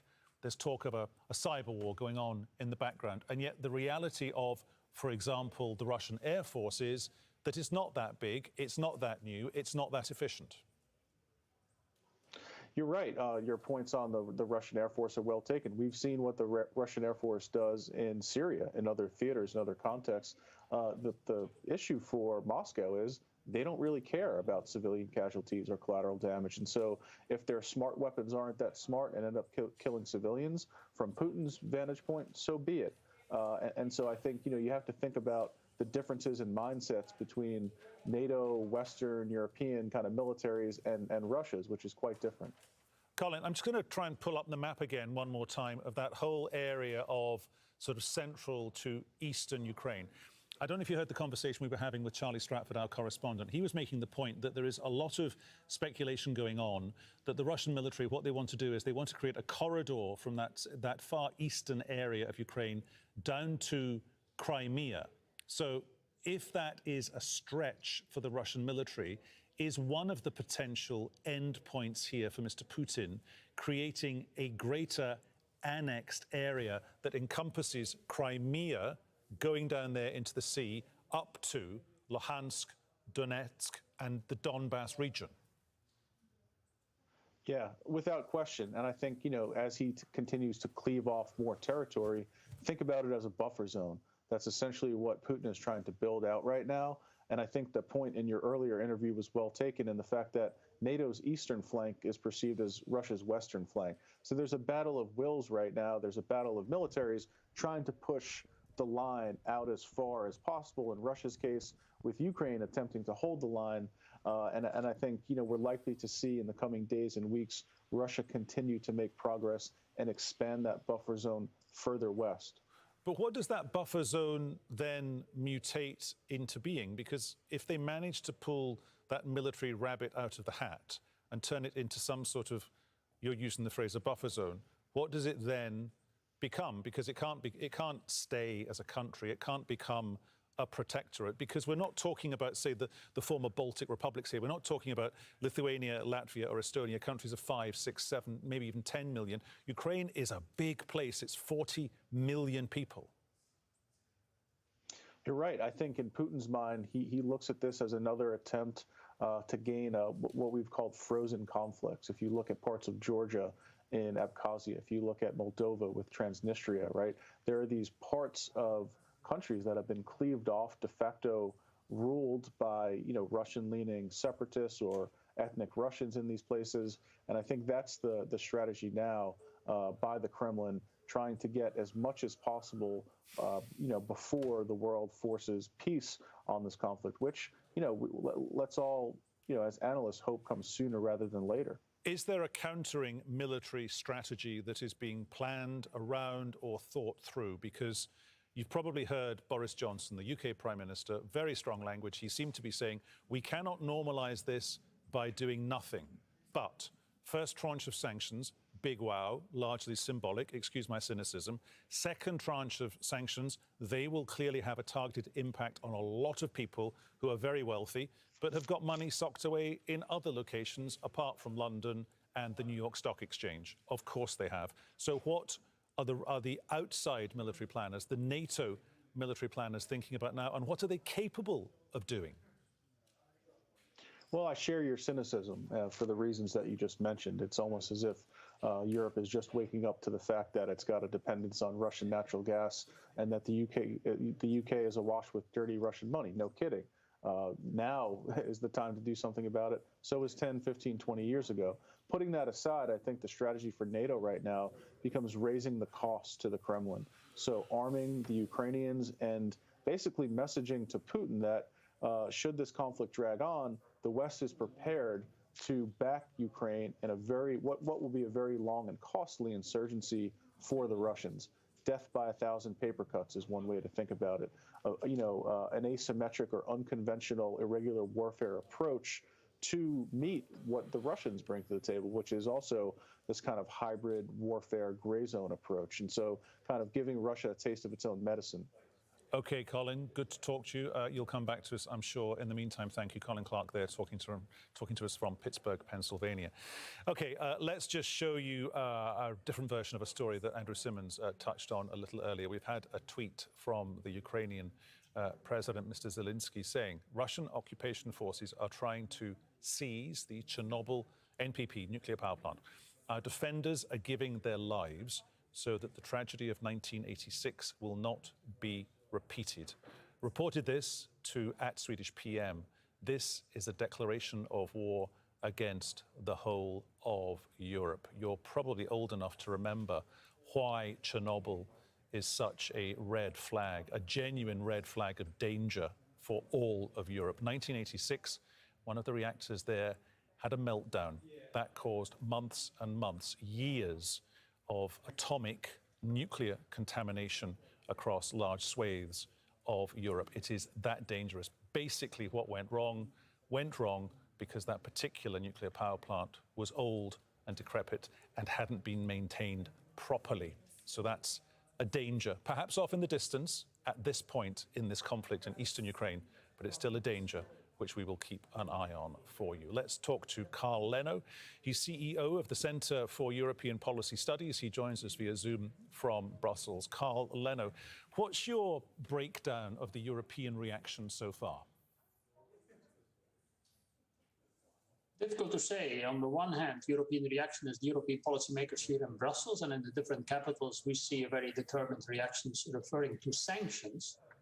But if you were to ask the public opinion, I think you will get another view. Yes, Europe responds with a lot of talk, but doesn't do anything.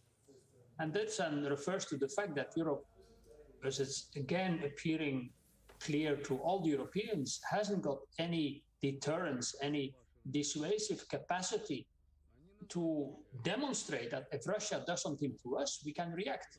I have the impression that most Europeans, and the fact that we hardly react is proof of that, are afraid. I mean, it reminds me of the phrase, I think, of 1954, when the then Secretary General of NATO, or the then Foreign Minister of Belgium said, Polaris Pac, nous avons peur, we are afraid. I think until today, so 70 years later, I mean, we have not been capable to build a European defense. We need, of course, we have NATO, we have the Americans who support us. We have seen this morning NATO troops flying into, I think, Estonia to help, let's say, to strengthen the eastern border of Estonia. But Europe overall, let's say, doesn't have a defensive capacity. If, for example, you were just saying, person before me, that only 25% of the Americans think it's the American task to go there and to help the Europeans to defend themselves against the Russians. This is an old issue, which we know, by the way, since the Balkan War. Since 1999, there was a Helsinki European Council which said, we will build up a troop capacity of 60,000 people. Until today, we don't have one person who works for the European army. Of course, we have national armies, but most Europeans will say, look, they are fairly ineffective, not to say very ineffective. I guess that's why the plans for a European rapid reaction force in the early to mid-90s, that died a death very, very quickly because everyone realised it simply wouldn't work. But what we're seeing now in real time, day to day, Carl Leno, pretty much European presidents and prime ministers having to face up to the reality of who and what Vladimir Putin is now. There is a conversation going on, not in the halls of power, but over cups of coffee, down the pub, over people's breakfast tables, I would suggest, and it's going on online as well. There's a conversation now, and it's Putin's critics, ordinary people saying, why has he gone full thug? Why has he gone full gangster at this point in his presidency? What's his problem? I think he feels threatened. I mean, to the one side, it's a good thing for Europe. Apparently, we are seen to be a model, and we want to be the free societies, the open societies which we have, let's say, are a model for many people, like in Ukraine. Putin is afraid, let's say, we'll have an opener, a free society in Russia, which would be a direct threat to his power. And we've seen what he's done over the last weeks, let's say, with, for example, against political dissidents, against newspapers, against certain groups. That's clear, let's say, that he's afraid of that. I mean, this is a good thing for us in the sense that we know it's a few people in the Kremlin which control everything. And let's hope, let's say, the population in Russia at large doesn't want this or wants something else.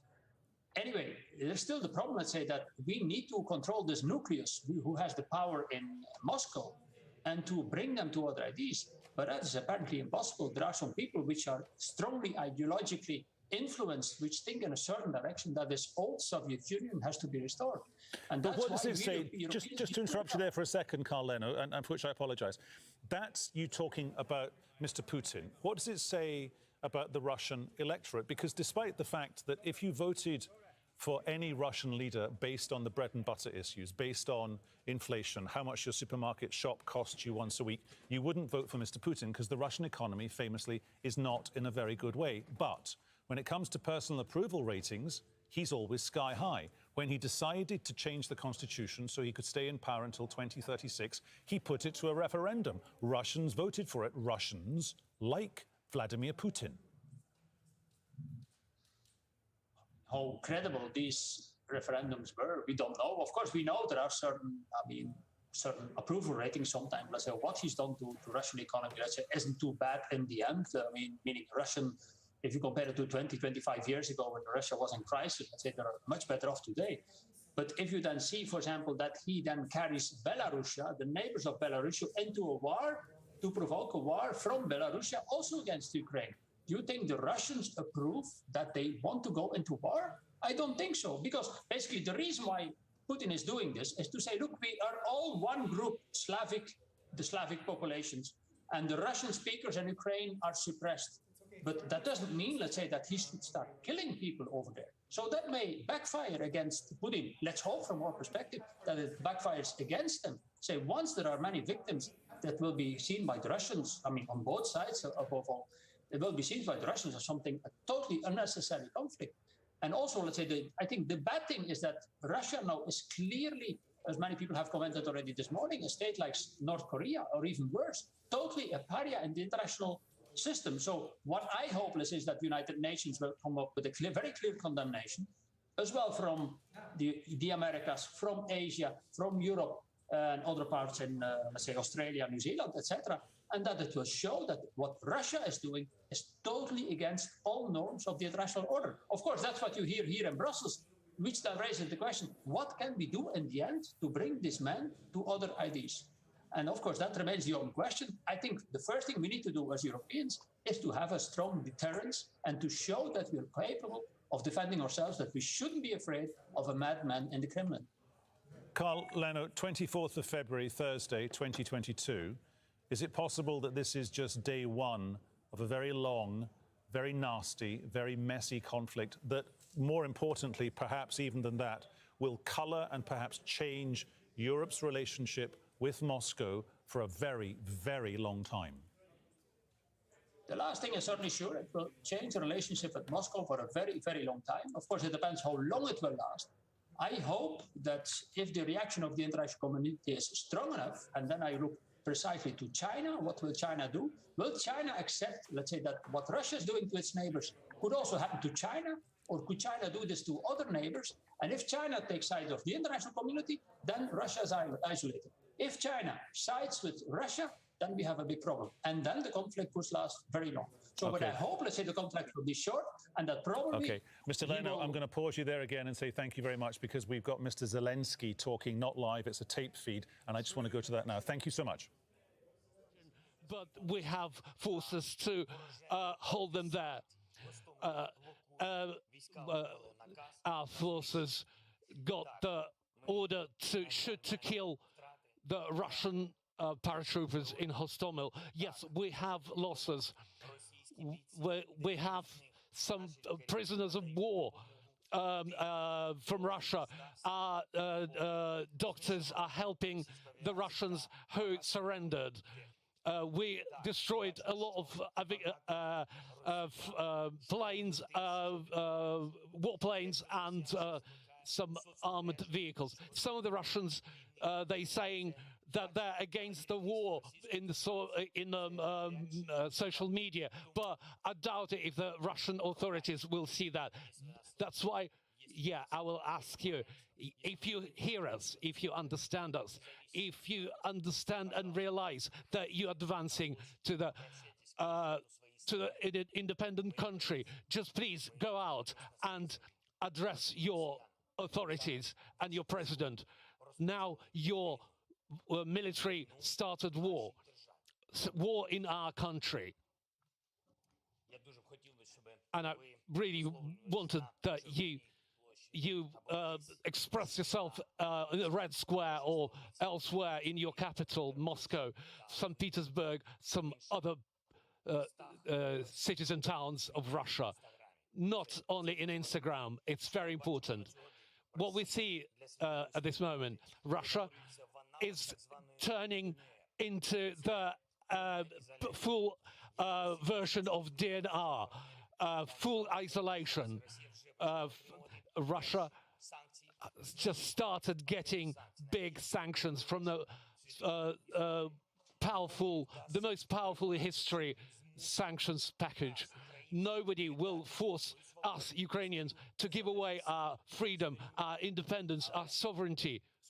But it looks like the Russian leadership is trying to do it just by the way of destroying their own country.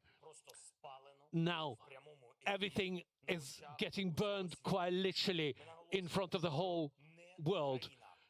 We emphasize it's not Ukraine who chose the path of war, but Ukraine calls to turn back to peace. What to do? Help our national defense. Join our territorial defense and armed forces. And if you have military experience, it will be very, very useful. And then we will defend our independent country. Please help the volunteers and medical workers. For instance, giving blood. And politicians and the local leaders should be helped. Just make sure that the life is normal as far as you could do, as far as life could be normal. And you just take care of your neighbors, of your friends. And now to the journalists, defend the democracy and the freedom of Ukraine. I spoke today with the world leaders, with Great Britain, USA, Sweden, Germany, Poland, Austria, Romania, and many others. If you, dear European leaders, dear world leaders, leaders of the free world, if you won't help us today, if you didn't show your strength of help, war will be knocking at your door. Glory to Ukraine. Glory to the Ukraine armed forces. Це звук нової залізної завіси, яка опускається і закриває Росію від цивілізованого світу. We've lost it. Національне завдання, щоб ця завіса проходила не по нашій. Apologies for that. We've lost the translation there of Volodymyr Zelensky, the Ukrainian president. Let's just take you through very quickly in the next 20 seconds or so what he was saying, because the translation maybe could have been a little smoother, perhaps, but just ironing out some of those rough edges for you. He said, "We have prisoners of war." That's his claim. He's claiming they have Russian prisoners of war. He also said we've destroyed a lot of planes.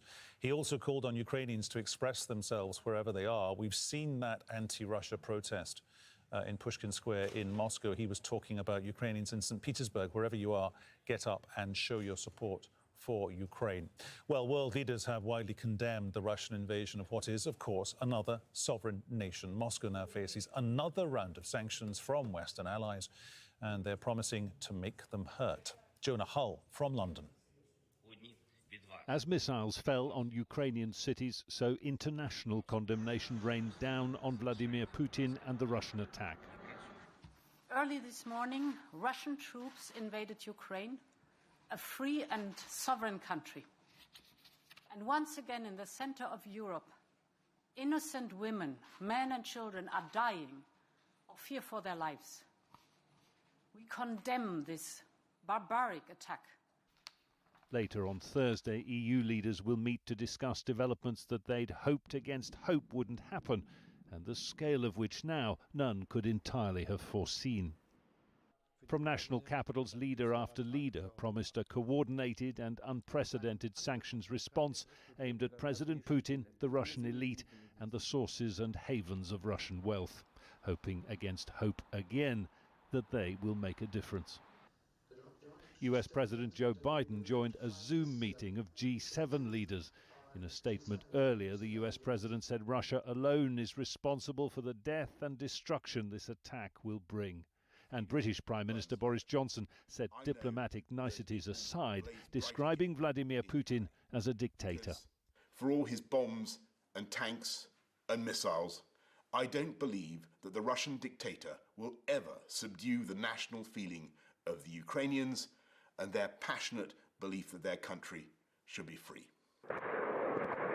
But while determined efforts continue by a number of countries to supply Ukraine with lethal and defensive weapons, no one is offering to stand shoulder to shoulder with Kyiv and fight. We have made it clear that we don't have any plans and intention of deploying NATO troops to Ukraine. What we have made clear is that we have already increased, and we are increasing the presence of NATO troops in the eastern part of the alliance on NATO territory. That will not be a factor in Putin's plans for now. And neighbouring countries have other problems to consider. The Polish government says 9 reception points will be opened along Ukraine's border to receive an expected wave of refugees. A country that in recent months has used force to repel refugees from the Middle East must now brace for Ukrainians fleeing war in their thousands. Jonah Hull, Al Jazeera. It's 16 hours GMT, that's 6 p.m. exactly in Kyiv on the day that Russia invades Ukraine. I'm Peter Dobby with our continuing coverage of the fast-paced developments. A barrage of Russian strikes across Ukraine since early in the morning. A number of civilians and soldiers have been killed. The bombings trigger an exodus. Thousands flee to try and find shelter to save their lives. Ukrainians lining up to donate blood as the injured are rushed to hospitals.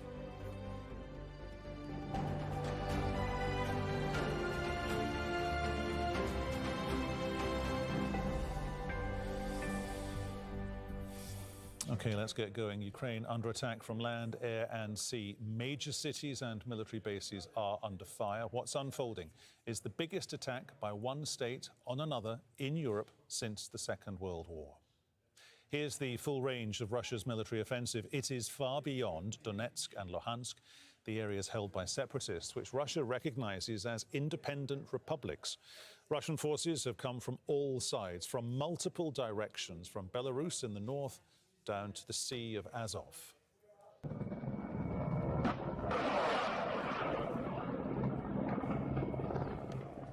And that is the soundtrack of war that many Ukrainians woke up to today. These are apparently Russian helicopters near Kyiv firing flares. They're seen near what's believed to be the Hostomel airport. It's on the outskirts of Kyiv. There are deaths being reported on both sides. Potentially, dozens of Ukrainian and Russian soldiers have been killed.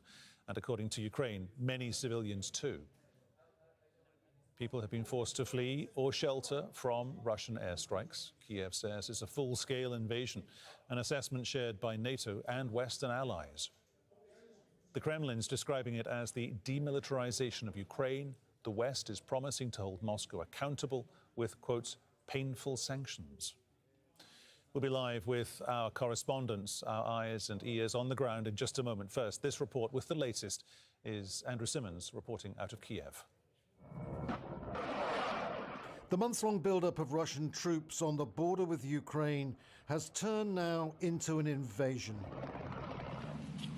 Ukraine under attack. Military bases, airports and aircraft have been targeted and bombed. The skies over multiple cities, including the capital Kyiv, lit up, waking up residents in the early hours of Thursday as Russian artillery advanced. Not very many could have predicted that he would be striking at so many multiple targets. The civilian casualties are unknown, though Russia says it will only attack military posts. As a response, Ukraine has declared martial law. I had a conversation with US President Joe Biden. The US is starting to gather international support. Today we need you, each of you, to be calm. If possible, stay at home, please. We are working. The army is working. The entire security and defense sector of Ukraine is working. These attacks come after Russian President Vladimir Putin declared 2 separatist areas in the Donbass region in eastern Ukraine as independent and said Russian civilians who live there need protection. The battle for Luhansk and Donetsk in eastern Ukraine has been going on since 2014, with more than 14,000 people killed in fighting between Russian-backed separatists and the Ukrainian army. Now Putin has demanded Ukrainian forces retreat. Whoever would try to stop us and further create threats to our country, to our people, should know that Russia's response will be immediate and lead you to such consequences that you have never faced in your history. We are ready for any outcome. The operation began despite last-ditch appeals from members of the UN Security Council to ease tension. Ukraine's ambassador to the UN demanded his Russian counterpart step down as chairman. Call Putin, call Lavrov to stop aggression. There is no purgatory for war criminals. They go straight to hell, Ambassador.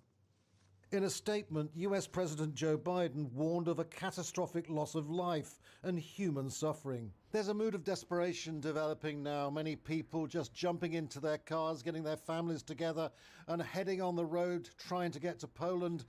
But the main auto routes are all jammed. There are so many people trying to do the same thing. Others are going underground, taking shelter. The missiles are getting closer now. Emergency meetings have been called to reach an agreement, while the shelling and build-up of military troops on both sides continues. This is Ukraine's darkest day. Andrew Simmons, Al Jazeera, Kyiv. Well, Charles Stratford was earlier today outside Ukraine's port city of Mariupol, where several explosions were heard.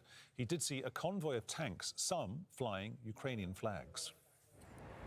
I'm close to a checkpoint on the outskirts of Mariupol. Military vehicles behind me, heading down a road heading west. I don't know whether you can see quite yet. On the other side of the road, there is a convoy of tanks appearing.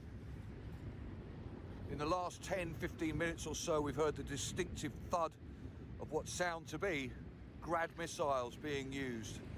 These are these missiles that are,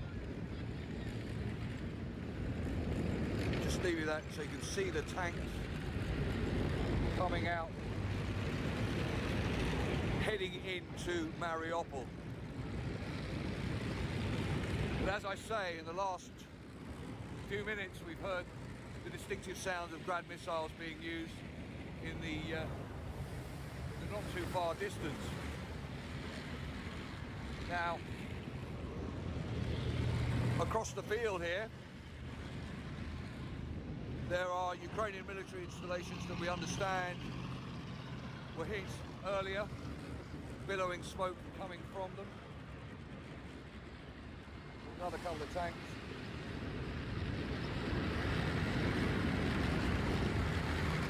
Interestingly, that tank being towed suggests it may well have been hit.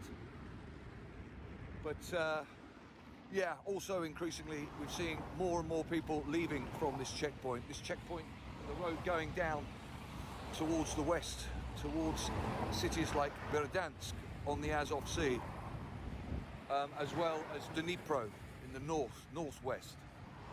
And interestingly, we have been speaking to a source in the Navy in around Berdansk who says that earlier today, naval forces off the coast of the Azov Sea, off the coast of Berdansk, came under fire from Russian naval vessels, forcing them back to base. And we're also getting reports, again, that we cannot verify, that Russian forces may be planning an attack from the north of Crimea in towards cities like Kherson and Melitopol, which, as I say, are west from here. Charles Stratford reporting there. Well, there has been a rush for food and other basic supplies. Hoda Abdelhamid reports now from a supermarket in the eastern Ukrainian town of Kramatorsk. It is quite surprising to sort of see that how collected they are, quite orderly. No one is pushing and shoving. But that's, I think, is because this conflict has been going on for 8 years. Nothing has been resolved. Both Kyiv and the separatist leaders have not been able to find any kind of solution. The relations with Kyiv and Moscow have been deteriorating very over these past 8 years, and then certainly ever since this crisis has started a few months ago, it's gotten worse and worse. So people knew that something will happen. People knew that eventually there would be an escalation. I don't think they expected it now. Just a few weeks ago, they were brushing off the idea of an invasion, and then things changed very, very quickly for them. Maybe today they're following the news that at the moment, mainly, or what we're hearing is that the military installations are being targeted. There is certainly no any kind of visible army or fighting on the streets here. It's all quite calm, but they know war, they have seen war. This city had been going between the hands of the Russian-backed separatists and the Ukrainian army that has seen fierce battles. The next door city, Slavyansk, which is only a 10-minute drive, was the epicenter, really, of the base. The Russian-backed separatists has spread all the way there, has set up a base there, and it was a fierce fighting to get it back. So people know what it means. People know what could unravel on their streets, and they're taking their precaution. But it's quite, would I say, surprising, admirable to see how calm and collected they are.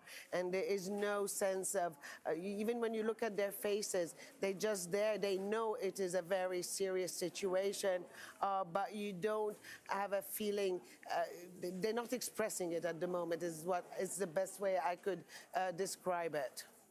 Leonid Pashernik is the separatist leader of the self-declared Republic of Luhansk in eastern Ukraine. He's giving his full backing to the Russian military operation. This is the moment we have been waiting for. For the past 8 years of suffering, of patience, the residents of Donbass have been ridiculed. They have been suffering. We recall 2014 when the Ukrainian militarymen killed Donbass residents because they wanted to speak the Russian language. We wish to remain loyal to the Soviet Union, our brother and sister in the fatherland. We have a common, shared, great history. We have not raised the issue of secession. We have not perpetrated killing. We didn't impose ideology.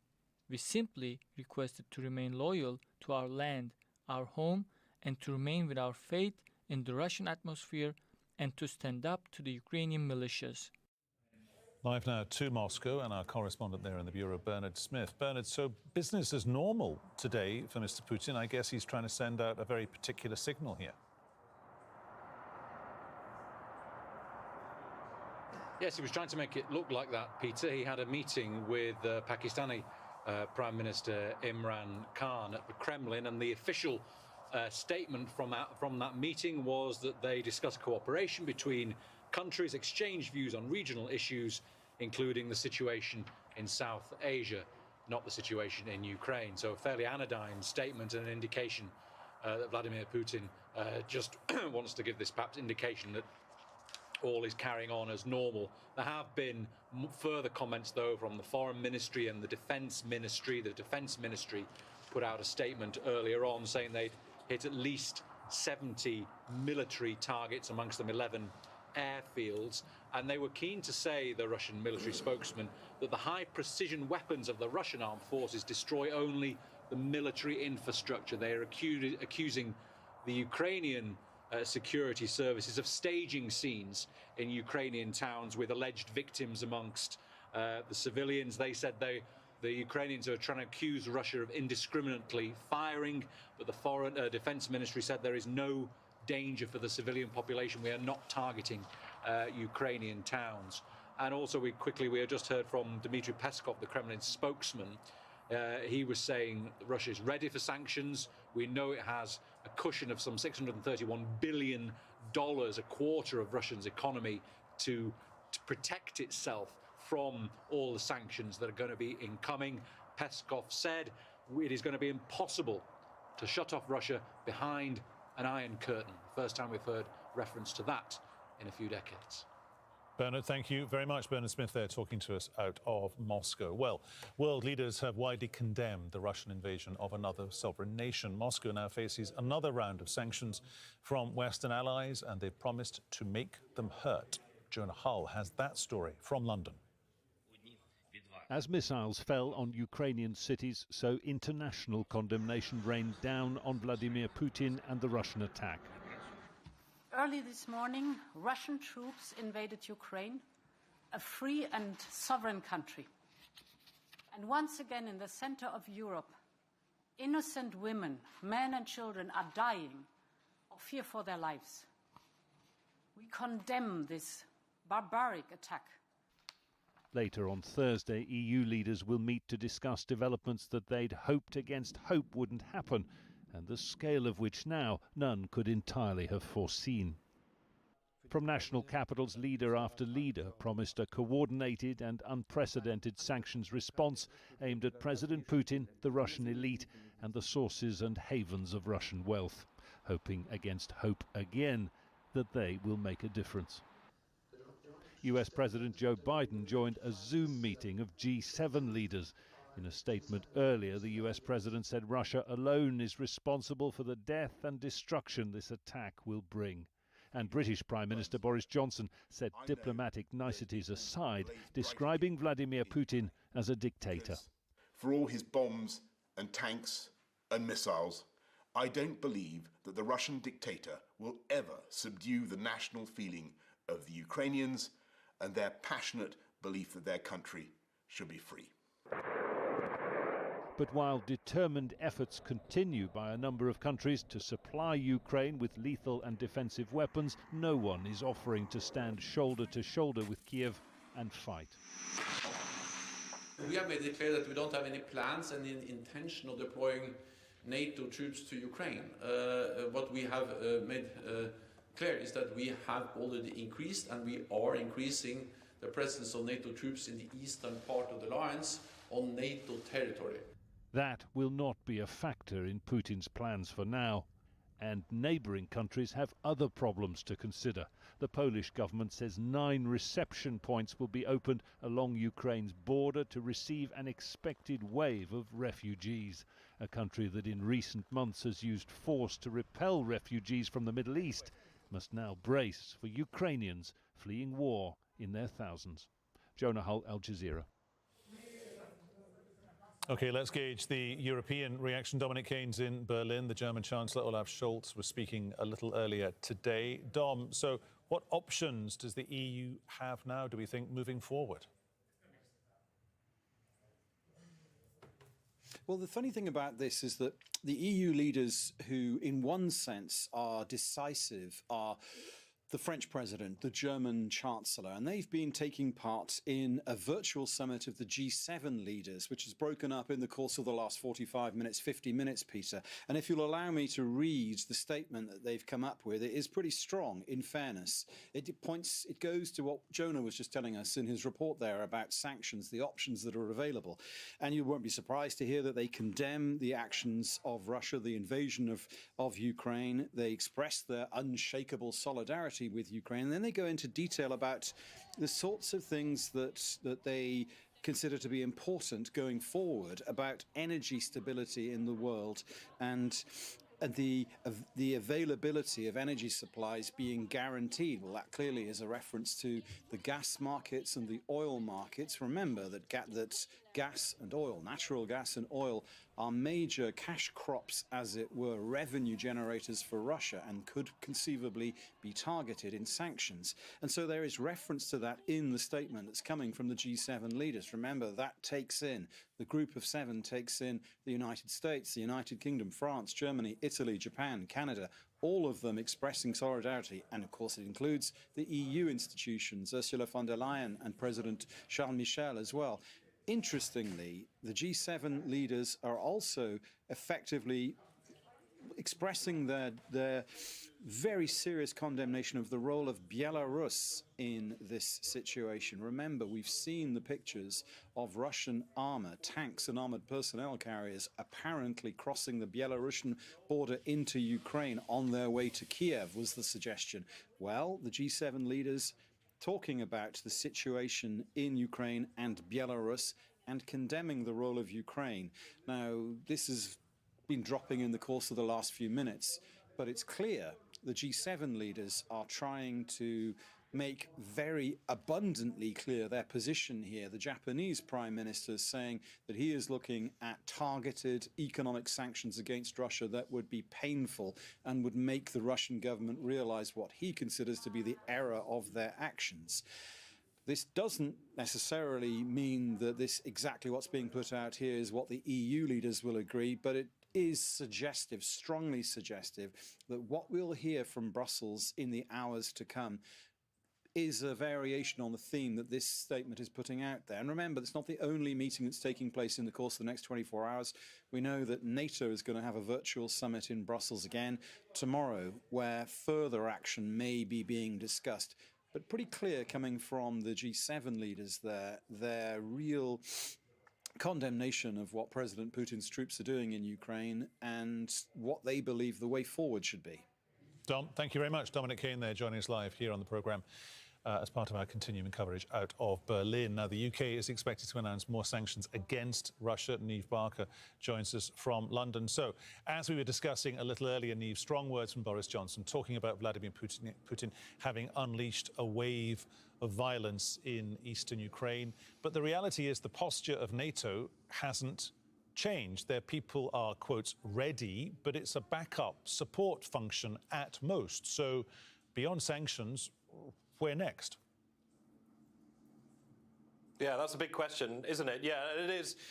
When I was at NATO headquarters last week, ahead of course, this invasion, it was NATO's central identity, I suppose, to reiterate time and time again that it is a defensive organisation, that it poses no threat to Russia, and as such, Russia should freely come to the negotiating table with the NATO alliance and sit down and hopefully come to a nice solution to all of that. That clearly has not happened, but in many ways, the UK as a NATO member, its hands are tied when it comes to providing any more military support to Ukraine. It's a very, very difficult tightrope to walk, because if the UK and other NATO alliance countries do too much, it could be drawn into a protracted conflict in a country that it has no existing treaty to defend. But if it does too little, then it could be a gift horse, I suppose, to Vladimir Putin. And clearly he sees the opportunity now to launch this invasion.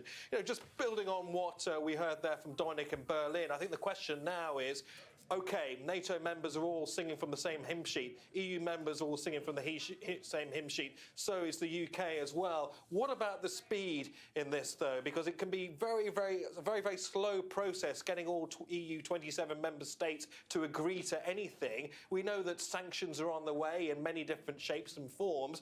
But the speed of this is going to be absolutely crucial in sending the right signal to the Russians as quickly as possible. Moscow can achieve an awful lot within 48 hours. We've seen over the course of the day already a tremendous amount has happened. If the UK and EU and NATO alliance don't act quickly, the situation will be incredibly complicated and sanctions will be less effective than they hope they will be if they don't act immediately. Niamh, thank you very much. Niamh Barker there with breaking down for us what's going on in London amongst the political leaders there in the UK capital. Let's bring in Alexander Bratetsky.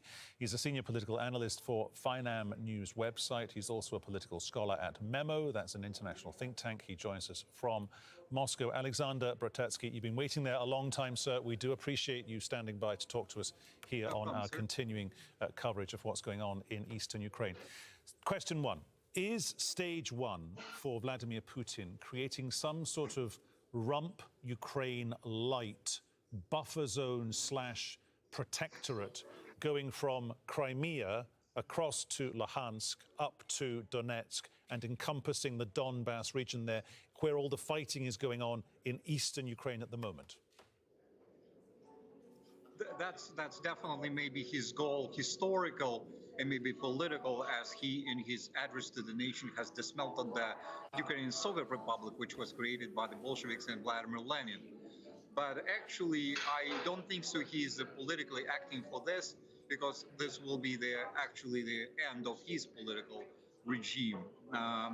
And he is now seen as sort of like a dictator of sort, like Saddam Hussein, and even the attack on Ukraine can be seen as attack of the United States on Yugoslavia in 1991. Regardless of Mr. Milosevic's action, that was an interference into an independent country. And Putin, who mentioned the Yugoslavia, was actually doing almost the same.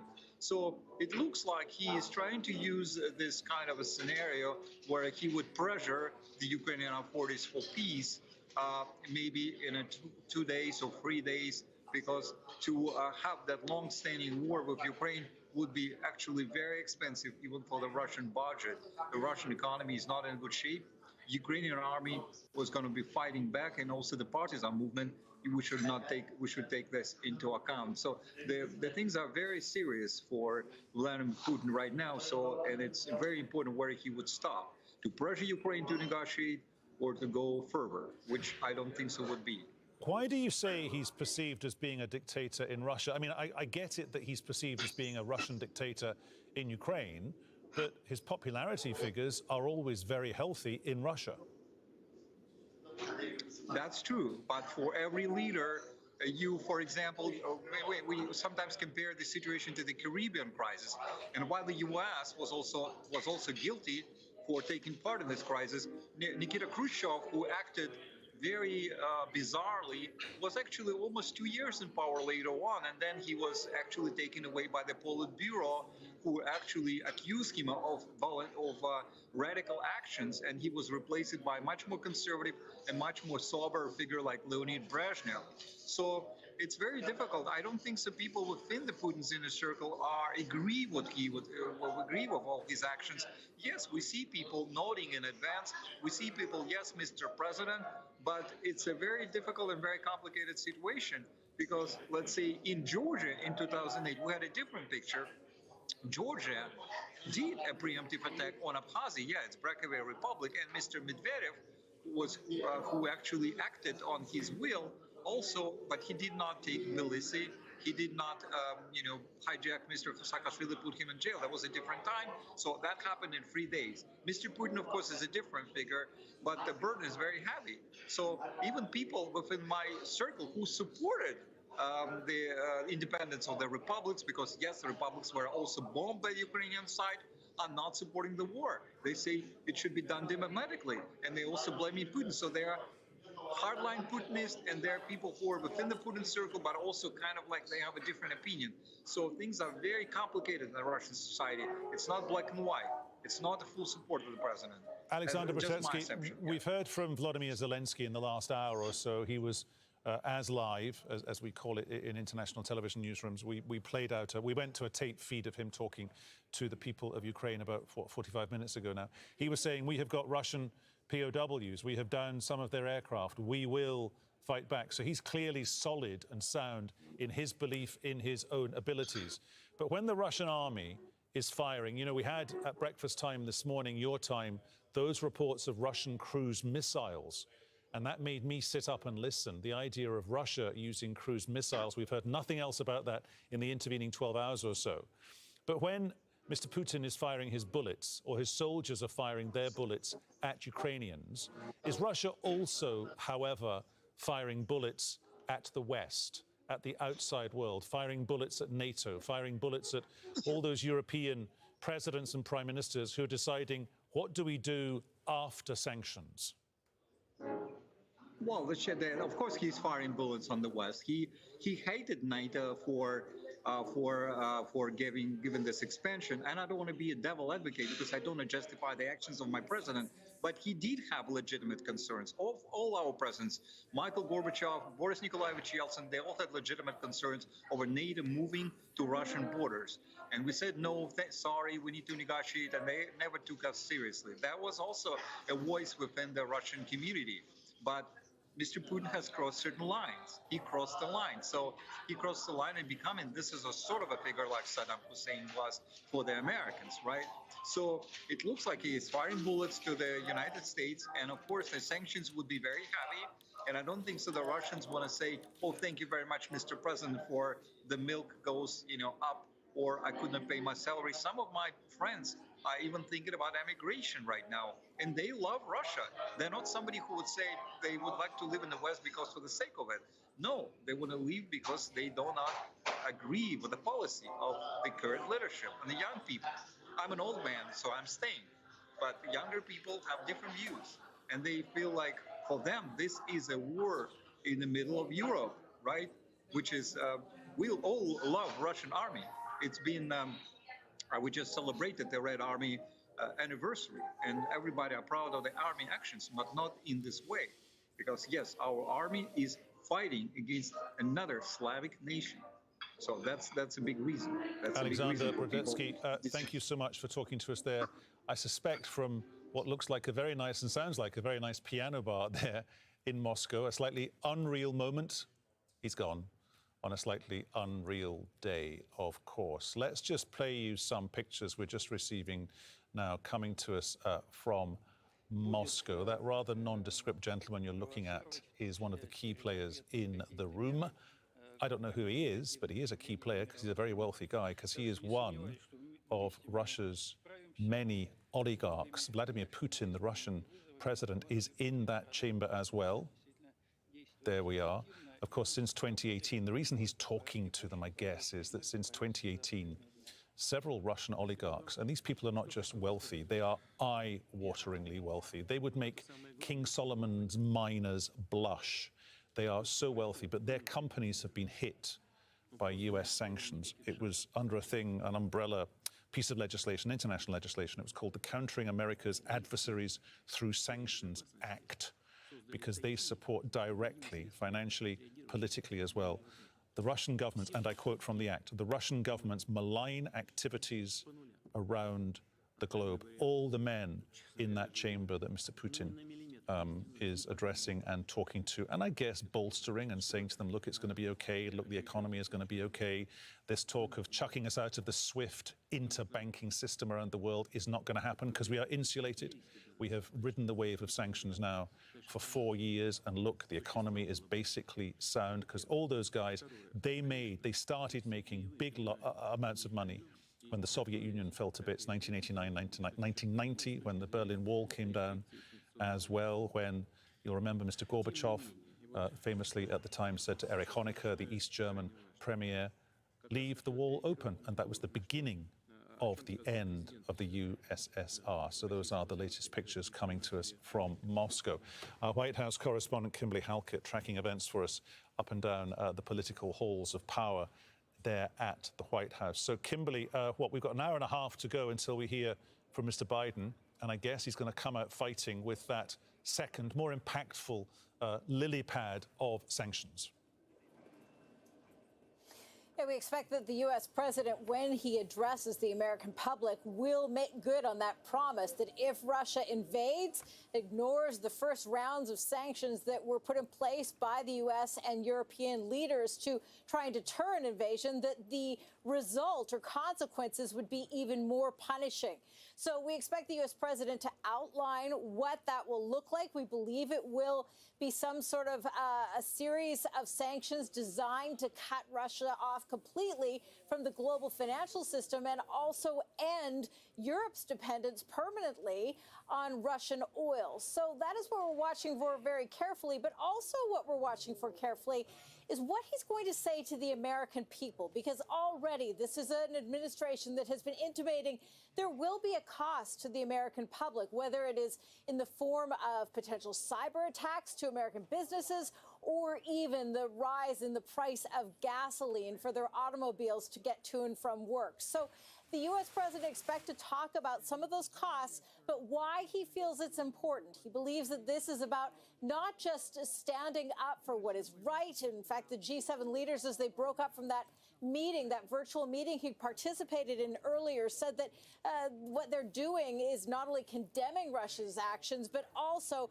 expressing solidarity for Ukraine.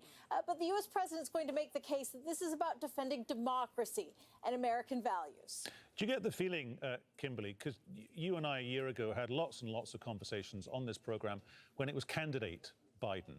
And it was interesting because as a Democratic presidential candidate, he was kind of on the same page as Donald Trump in one regard. And it was this. It was, I'm not going to get sucked into big foreign crises thousands of miles away for no good reason. And here we are. He's getting sucked into it. Whether he likes it or not, he's the guy that people go to because they need to know what he's thinking, what he's planning. This is a problem for a president that is already struggling in the polls. He was largely elected for reasons that are domestic, to get control of the COVID pandemic that has left the American economy sputtering, and still millions of Americans struggling to find the kind of work that they would like. And we've also seen as a result of that the rise in inflation as Americans try to get their economy going again. So his poll numbers are already struggling. And this is not going to help them much. In fact, the latest poll shows that, in fact, only 26% of Americans believe that the United States should be involved in any way in defending Ukraine from a Russian invasion. And so the U.S. president has a tough case to make, that not only is there the obligation, but he may also have to explain something that's going to get a lot more uncomfortable. He has promised a war-weary American public that has seen a generation of war in Iraq and Afghanistan, that there will be no American boots on the ground in Ukraine. Here's the problem for Mr. Biden, though. If that conflict spills over into Latvia or any other neighboring NATO country, there's going to be an obligation of the United States to get involved, because that would invoke Article 5, that an attack on one is an attack on all when it comes to the NATO alliance. And so while the U.S. president has made this promise to the American public, he may now have to explain that if this goes further than Ukraine, Americans will be seeing conflict again, one that many people don't want. And you're right, the U.S. president really shied away from on the campaign trail. Kimberly, thank you so much. We'll talk to you a little later. Mr. Biden due to talk to the world, talk to the nation in, 55 minutes? You'll bring it to us live, I'm sure. Thank you very much, Kimberly Halkett there. OK, it is 11:35, 11:36. That's the time in New York. Let's show you what the Dow Jones is doing. It's doing bad stuff. It's down 1.7%. It was down over 2%, 2.1% this time an hour ago. It's standing at 32,560. Stock markets around the world have been falling because of what's been going on in Ukraine. The price of oil is up over $100 a barrel. The cost of energy, of course, around the world has been going up anyway. Gabe Elizondo is following that for us. He's there in New York on the stock exchange floor. Gabe, how bad is it going to be? I mean, it has come back from where it was an hour ago and the hour before that as well, I guess. It has come back a little bit. You're right. It is a little after 11:30 here in New York. Markets have been open here for a little over 2 hours now. And the Dow is hovering around between 500 and 700 points down. That's about 1.5 to 2.5% drop. That's kind of where it's been hovering. So it's not totally gone off the cliff, if you will, but it certainly is a very ugly day here on Wall Street after sell-offs in the markets in Europe and Asia as well. It's no longer, by analysts feel, it's no longer a matter of if the market continues to drop. It's a matter of how far will it drop and how long will this go on. The consensus here on Wall Street is that this invasion by Russia of Ukraine will be drawn out, and that means the economic effects globally will be drawn out as well. You talk about commodities. Well, let's first go to energy. As you mentioned, oil reaching over $100 a barrel. Analysts think that will continue to stay high for a very long time. Natural gas as well. Prices of European natural gas, mostly supplied by Russia, soared by more than 50%. If you look at commodities as well, aluminum jumped by more than 5% to a record high. Wheat prices, their highest level in a decade. Russia and Ukraine, big producers of wheat. So you're seeing all sort of fluctuations all over the place here. As a couple analysts were saying, they said the markets are reacting like this is a shock.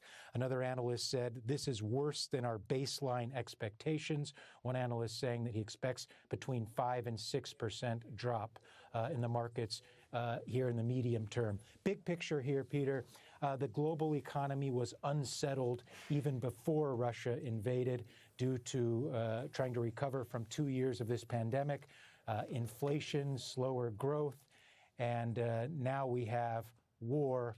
As one person said, this is now the perfect storm. And for the traders and for the stock markets around the world, not just where you are, Gabe, I guess the reality, it's a cliche, but cliches are true. The markets want, enjoy stability. We are not going to get stability for a considerably long time, I guess. Yeah, that's right. You hit it. I mean, stability is what the markets want. Traders here and analysts here in the East Coast of the United States went to bed last night saying, look, it looks like there's an invasion. We have no stability now. Woke up this morning, came into the office, went on the trading floors and said, this looks like there will not be stability, geopolitical and economic stability for a long time now. And that is really how the markets are reacting. This is not going to be a quick fix here for the global markets. This is going to drag on for quite a while, and that's why you see so many people running to the exits right now. Not necessarily panic, but a real sense that the worst case scenario for the global economy is now very much upon us. Okay, stay close, Gabe. We'll talk to you later, I'm sure. It's been, of course, an astonishing, 48 hours now since we had those very, very clear signals from the Russian leader that he was planning something, and so it came to pass before dawn, local time in Kyiv. Let's just run you through some of the best pictures of the past 24 hours. These pictures purport to show destroyed Russian tanks near Kyiv. That's in eastern Ukraine, where there are reports of ongoing heavy fighting. Now, here you'll see a missile, or what happens when a missile hits what appears to be a warehouse in Odessa. It looks like a targeted strike on that one particular building. What was the target inside the building? Nobody knows. The Ukrainian Defense Ministry says a Russian helicopter was shot down close to the capital, Kyiv. It says Russian troops attacked an airfield near the city, and at least 3 of their helicopters were destroyed. These are apparently Russian helicopters near Kyiv firing flares.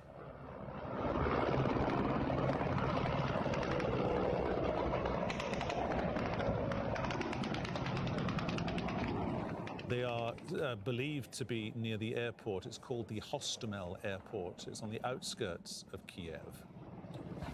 All those pictures, of course, coming to us, and we're wrapping them up with a very big, fat kind of health warning, if you will, because we don't know the provenance of them. We are telling you, we are separating out hour to hour, day to day now. We are separating out what we know as fact, our eyes and ears on the ground, our correspondents, the news agencies that we trust, the sources of information that we trust from, we call it UGC, user-generated content, people with their cell phones, people with their mobile phones, compelling tabloidy front-page headline-grabbing pictures, of course, but we cannot guarantee 100% the provenance of those pictures, just to make you aware of what goes on around our decisions, I guess, to broadcast those pictures. Well, earlier we spoke to Vladimir Klitschko.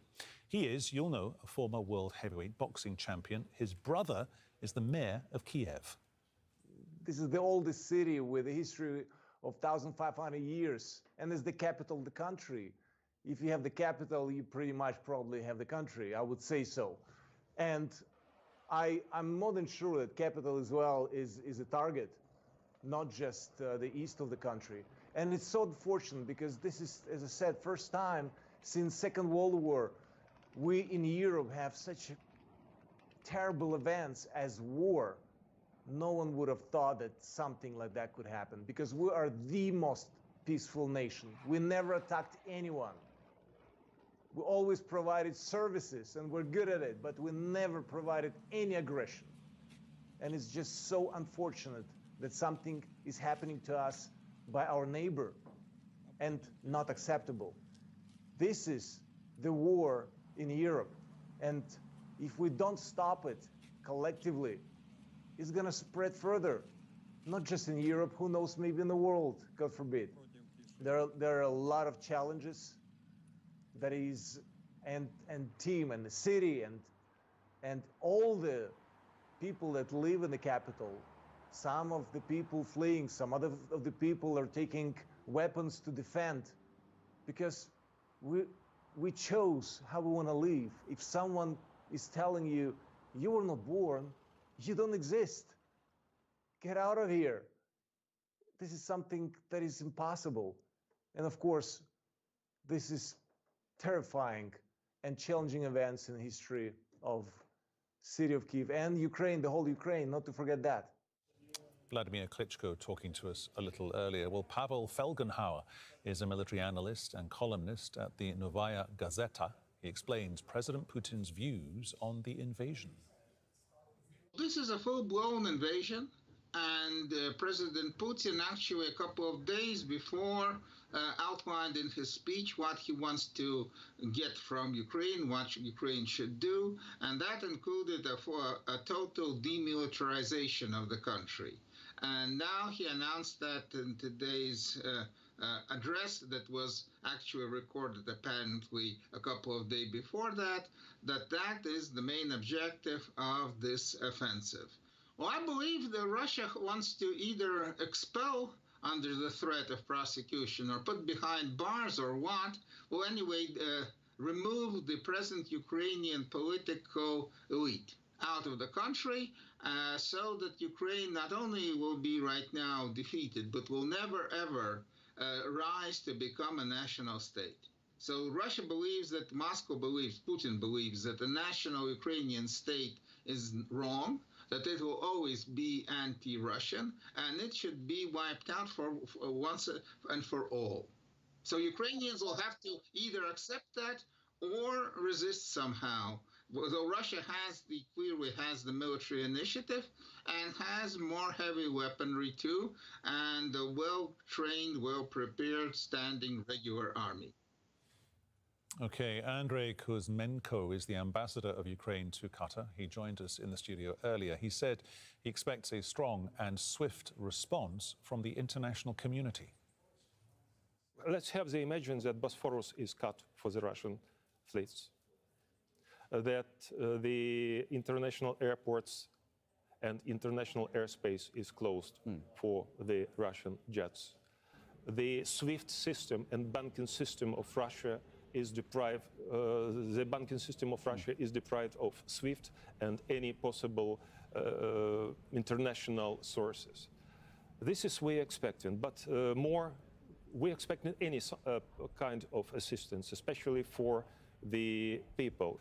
The majority of people is pro-Ukrainian or just neutral, and the driving force of this invasion from the very beginning were the special forces of Russia, Russia propaganda, and Russia army unit, which actually prevail us from the successful accomplishing of the anti-terroristic operation in the year 2015. Yes, direct participation of the Russian troops in Debaltseve, in Ilovaisk, this was the reason these Muppet regimes, these terroristic enclaves and organizations still till now.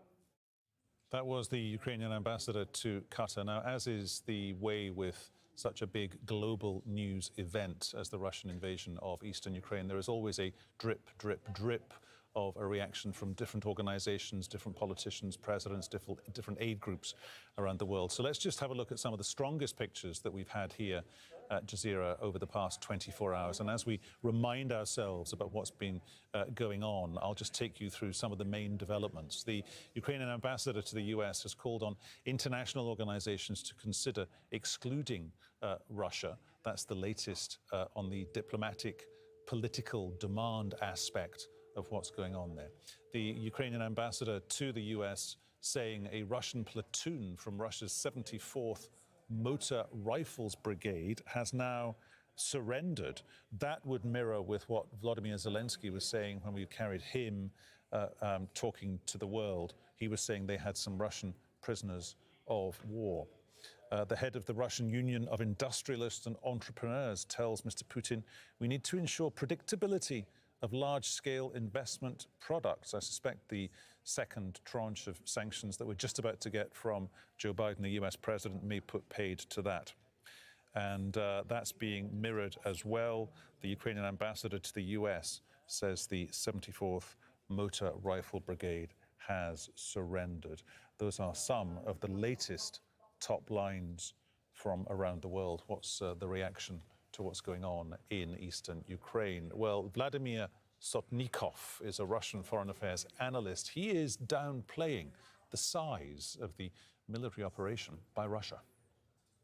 This is not a big operation, and I think that this operation, special operation, as it was declared by Russia, will be limited to only to eastern republics, independent republics of Donbass and Lugansk, and there will be, as I think, there will be no any movement towards the capital of Ukraine, and also there will be just some surgical strikes against Nazis and terrorist organizations which are actually present and which are destroying or trying to destroy the people of Donetsk and Lugansk. So this is a short operation, ultimately saying, and I think that it will be soon closed out.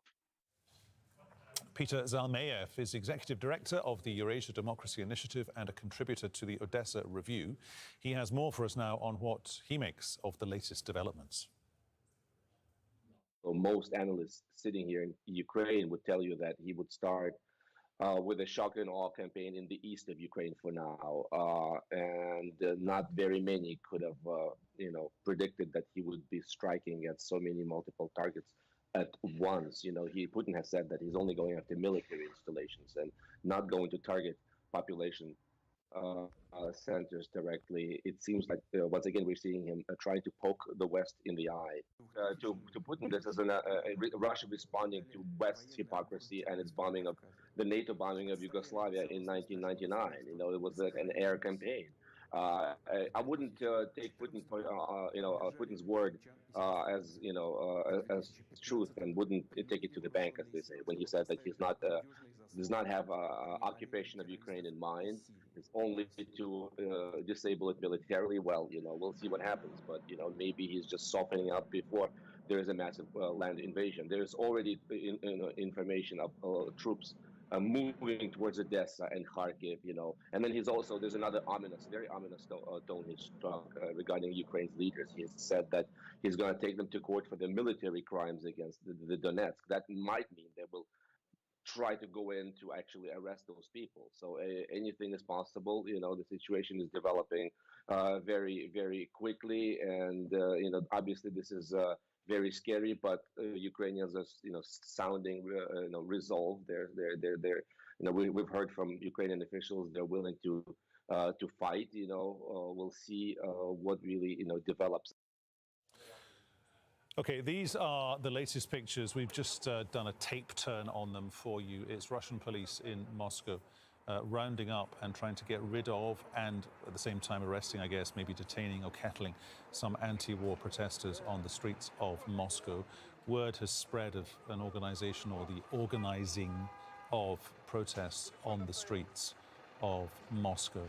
And that chimes with what Volodymyr Zelensky was saying in that address to the nation that we carried in the last hour, when he was calling on Ukrainians around the world. But he specifically by name mentioned Moscow and St. Petersburg. There's a big Ukrainian diaspora in St. Petersburg to get out on the streets and show their support for back home for the people of Ukraine.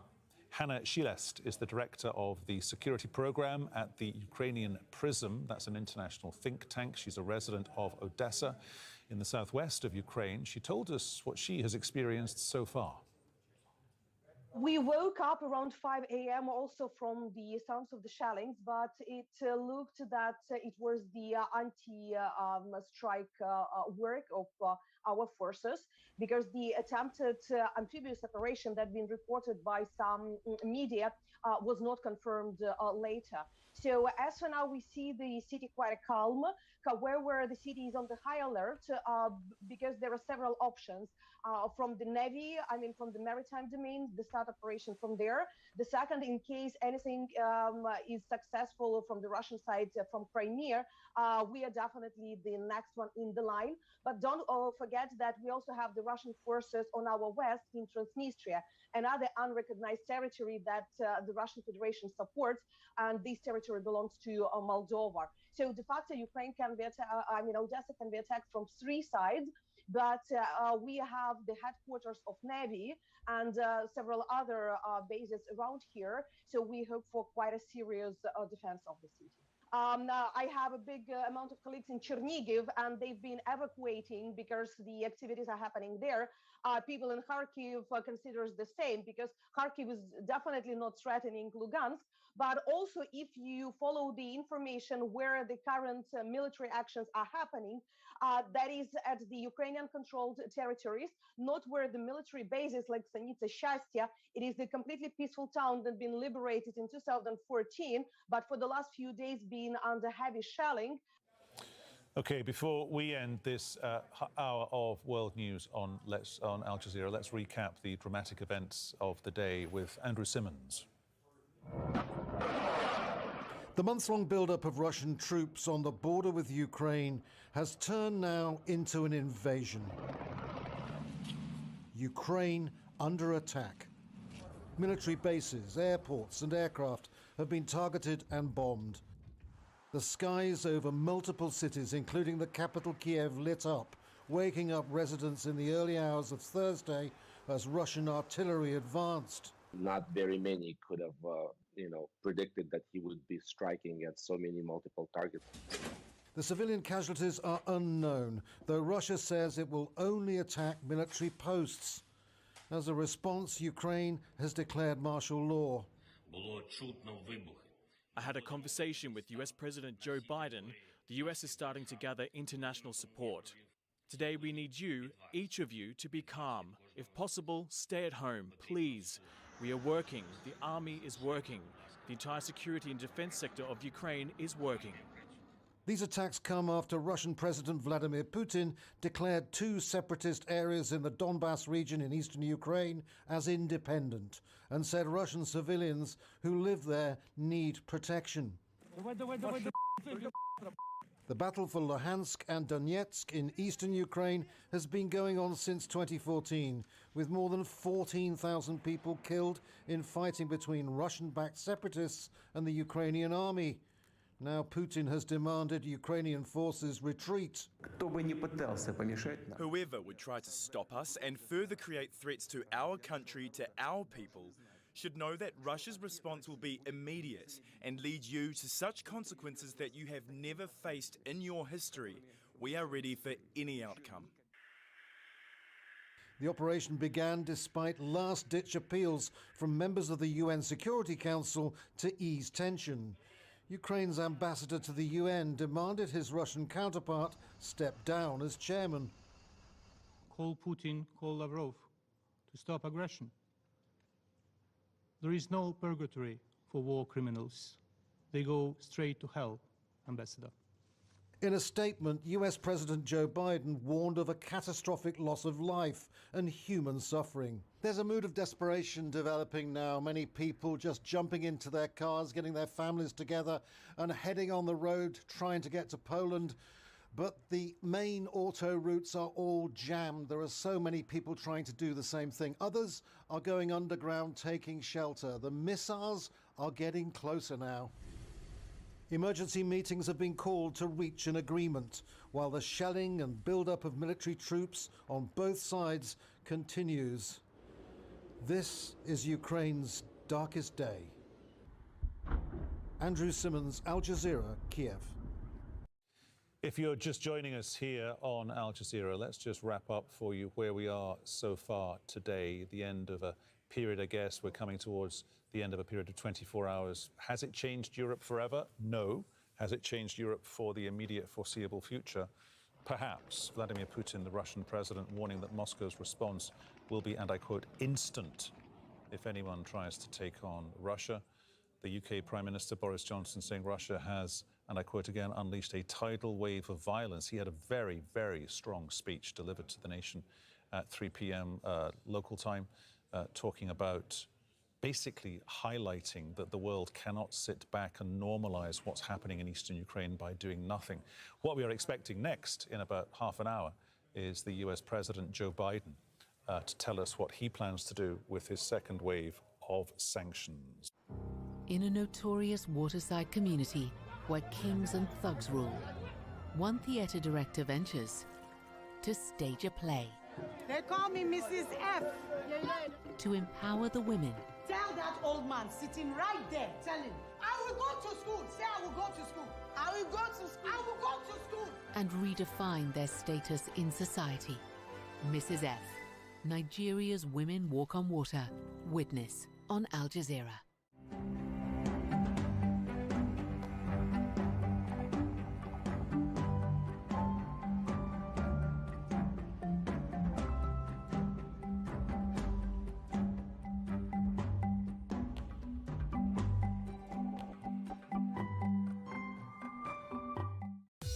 For some, a robot is a mechanical arm, or even that self-driving train at the airport. But androids today can be eerily humanoid. Robots like me will be everywhere. Al Jazeera Documentaries lifts the lid on the weird and wonderful world of robots that learn, think, feel, and even trust. I feel like I'm alive, but I know I am a machine. Origin of the Species on Al Jazeera. We understand the differences and similarities of cultures across the world. So no matter what moves you, Al Jazeera will bring you the news and current affairs that matter to you. Al Jazeera.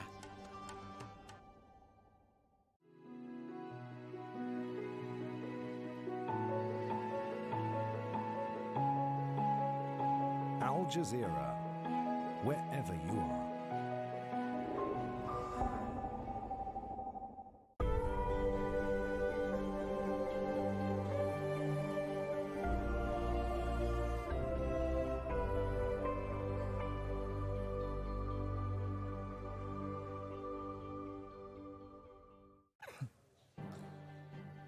Hello and welcome. It's 17 hours GMT, 7 p.m. in Kyiv, and a night of uncertainty and terror on the day that Russia invades Ukraine. I'm Peter Dobby with our continuing coverage.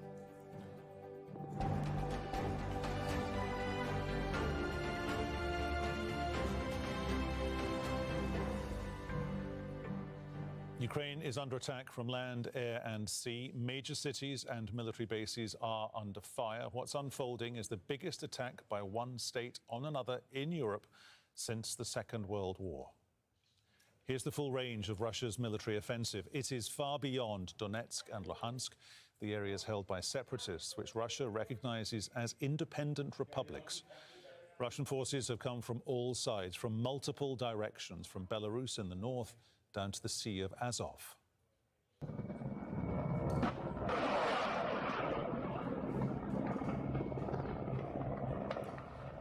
And that's the sound of war that many Ukrainians woke up to this morning. These are apparently Russian helicopters near Kyiv firing flares. They're seen near what's believed to be the Hostomel airport. It's on the outskirts of Kyiv. Boris Johnson, the UK Prime Minister, with strong words for the Russian president earlier today. He's now in the House of Commons. Let's listen in. And offered the absurd pretext that he sought the demilitarization and denazification of Ukraine. In fact, he is hurling the might of his military machine against a free and peaceful neighbor in breach of his own explicit pledge and every principle of civilized behavior between states, spurning the best efforts of this country and our allies to avoid bloodshed. For this, Putin will stand condemned in the eyes of the world and of history. He will never be able to cleanse the blood of Ukraine from his hands. And although the UK and our allies tried every avenue for diplomacy until the final hour, I'm driven to conclude that Putin was always determined to attack his neighbor, no matter what we did. Now we see him for what he is, a blood-stained aggressor who believes in imperial conquest. I am proud that Britain did everything within our power to help Ukraine prepare for this onslaught, and we will do our utmost to offer more help as our brave friends defend their homeland. Our embassy took the precaution on 18th of February of relocating from Kyiv to the city of Lviv in western Ukraine, where our ambassador Melinda Simmons continues to work with the Ukrainian authorities and to support British nationals. Now we have a clear mission: diplomatically, politically, economically, and eventually militarily, this hideous and barbarous venture of Vladimir Putin must end in failure. At the G7 meeting this afternoon, we agreed to work in unity to maximize the economic price that Putin will pay for his aggression. And this must include ending Europe's collective dependence on Russian oil and gas that has served to empower Putin for too long. So I welcomed, again, Chancellor Scholz's excellent decision to halt the certification of Nord Stream 2. Mr. Speaker, countries that together comprise about half the world economy are now engaged in maximising pressure, economic pressure, on one that makes up a mere 2%. For our part today, the UK is announcing the largest and most severe package of economic sanctions that Russia has ever seen. With new financial measures, we're taking new powers to target Russian finance, in addition to the banks we've already sanctioned this week. Today, in concert with the United States, we are imposing a full asset freeze on VTB. More broadly, these powers will enable us totally to exclude Russian banks from the UK financial system, which is, of course, by far the largest in Europe, stopping them from accessing sterling and clearing payments through the UK. And with around half of Russia's trade currently in US dollars and sterling, I'm pleased to tell the House that the United States is taking similar measures. These powers will also enable us to ban Russian state and private companies from raising funds in the UK, banning dealing with their securities and making loans to them. We will limit the amount of money that Russian nationals will be able to deposit in their UK bank accounts, and sanctions will also be applied to Belarus for its role in the assault on Ukraine. Overall, we'll be imposing asset freezes on more than 100 new entities and individuals, on top of the hundreds that we've already announced. This includes all the major manufacturers that support Putin's war machine. Furthermore, we are also banning Aeroflot from the UK. Next, on top of these financial measures and in full concert with the United States and the EU, we will introduce new trade restrictions and stringent export controls similar to those that they in the US are implementing. We will bring forward new legislation to ban the export of all dual-use items to Russia, including a range of high-end and critical technological equipment and components in sectors including electronics, telecommunications, and aerospace. Legislation to implement this will be laid early next week. These trade sanctions will constrain Russia's military, industrial, and technological capabilities for years to come.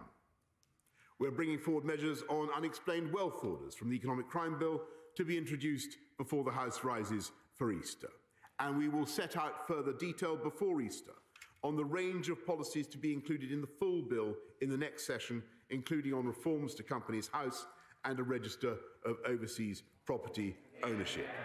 We will set up a new dedicated kleptocracy cell in the National Crime Agency to target sanctions evasion and corrupt Russian assets hidden in the UK, and that means oligarchs in London will have nowhere to hide. And Mr. Speaker, I know that this House will have great interest in the potential of cutting Russia out from SWIFT. And I can confirm, as I've always said, that nothing is off the table. But for all these measures to be successful, it is vital that we have the unity of our partners, the unity in the G7 and other fora. And, Mr. Speaker, Russian investors are already delivering their verdict on the wisdom of Putin's actions. And so far today, Russian stocks are down by as much as 45%, wiping $250 billion from their value in the biggest one-day decline on record. Sberbank, Russia's biggest lender, is down by as much as 45%, and Gazprom down by as much as 39%, while the ruble has plummeted to record lows against the dollar. We will continue on a remorseless mission to squeeze Russia from the global economy piece by piece, day by day, and week by week. And we will, of course, use Britain's position in every international forum to condemn the onslaught against Ukraine, and we will counter the Kremlin's blizzard of lies and disinformation by telling the truth about Putin's war of choice and his war of aggression. And we will work with our allies on the urgent need to protect other European countries that are not members of NATO and who could become targets of Putin's playbook of subversion and aggression. And we will resist any creeping temptation to accept what Putin is doing today as a fait accompli. There can be no creeping normalization, not now, not in the months to come, not in the years ahead. We must strengthen NATO's defences still further. And so today I called for a meeting of NATO leaders, which will take place tomorrow, and I will be convening the countries that contribute to the Joint Expeditionary Force, which is led by the United Kingdom and comprises both NATO and non-NATO members. Last Saturday, I warned that this invasion would have global economic consequences, and this morning the oil price has risen strongly. The government will do everything possible to safeguard our own people from the repercussions for the cost of living. And of course, we stand ready to protect our country from any threats, including in cyberspace. Above all, the House will realise the hard and heavy truth that we now live in a continent where an expansionist power, deploying one of the world's most formidable military machines, is trying to redraw the map of Europe in blood and conquer an independent state by force of arms. And it's vital for the safety of every nation that Putin's squalid venture should ultimately fail and be seen to fail. However long it takes, that will be the steadfast and unflinching goal of the United Kingdom. I hope of every member of this House and every one of our great allies, certain that together we have the power and the will to defend the cause of peace and justice as we have always done. And I say to the people of Russia, again, whose president has just authorized an onslaught against a fellow Slavic people, I cannot believe that this horror is being done in your name, or that you really want the pariah status that these actions will bring to the Putin regime. And to our Ukrainian friends, in this moment of agony, I say that we are with you and we are on your side. Your right to choose your own destiny is a right that the United Kingdom and our allies will always defend. And in that spirit, I join you in saying Slava Ukraini, and I commend this statement to the House. I now call the leader Boris of the Johnson, the UK Prime Minister there, not pulling any punches whatsoever, signalling very, very clearly as he gives way in the House there to Sir Keir Starmer, the leader of the main opposition Labour Party. He was flanked there by Liz Truss, his Foreign Secretary, and Ben Wallace, the UK Defence Secretary, warming to the theme that he touched on, Mr Johnson, not Sir Keir Starmer, a little earlier today when he addressed the nation, basically saying that the UK, indeed every NATO country, every EU country, the US included, cannot normalise what Mr Putin is doing in eastern Ukraine by, in effect, doing nothing. Let's bring in Niamh Barker, our correspondent, tracking that story for us out of London. Niamh, your reading of what we heard there from Mr Johnson. I mean, that will go down as probably one of the most important foreign policy speeches that Boris Johnson will make in his political career. He had a huge task in front of him to come up with something that the Kremlin would hate to hear. And obviously, without being drawn into a direct conflict with troops on the ground in Ukraine, the UK, along with its Western allies in NATO and the European Union, have come up with this raft of sanctions. And some of the items that were listed by Boris Johnson will parallel, no doubt, what we hear out of the United States shortly. We're talking about sanctions that cover a vast section of Russia's banking sector. One of the key banks, VTB, slapped with sanctions. Just to give you an idea of how prominent VTB is, its headquarters are right next to the Bank of England. An enormous Russian flag has hung there for many years now. I walk past it on a near daily basis. The Russian carrier Aeroflot banned from the UK. All dual-use items destined for Russia blocked as well. So we're talking about high-tech exports. Hundreds of individuals will face sanctions, people regarded as enablers for the Putin administration. Manufacturing sector also targeted. And a new kleptocracy cell will be set up to rid the British property market of Russian money. For many years, London seen as the place where Russian oligarchs go to launder their money, money that eventually is destined for helping Vladimir Putin to hold on to power. So a huge speech by the British Prime Minister, hopefully in his eyes dealing a decisive blow to Putin's political ambitions going forward. OK, Niamh, many thanks. We'll talk to you later, I'm sure. Well, the Russian President, Vladimir Putin, saying he had no option but to order what he's calling a special operation against Ukraine. Мы просто не оставили никаких шансов поступить иначе. We were not given any other chance to act otherwise in the security area. We couldn't react any other way. All our tries came to no result, and we didn't move any further, not even an inch. We had to do it because the risks were very serious for the whole existence of our country.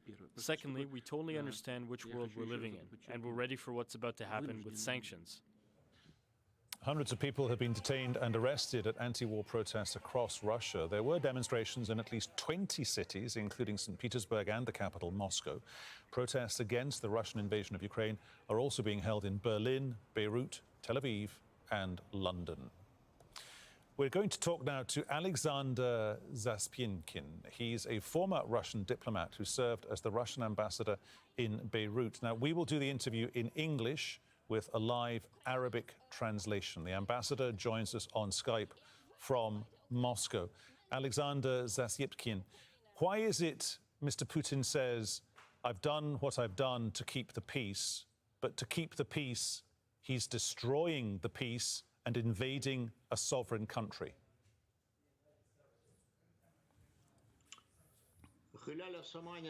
Over the past 8 years, Ukraine has been waging war against Donbass, and the Western countries practically during this period have been encouraging the Ukrainian regime to do so.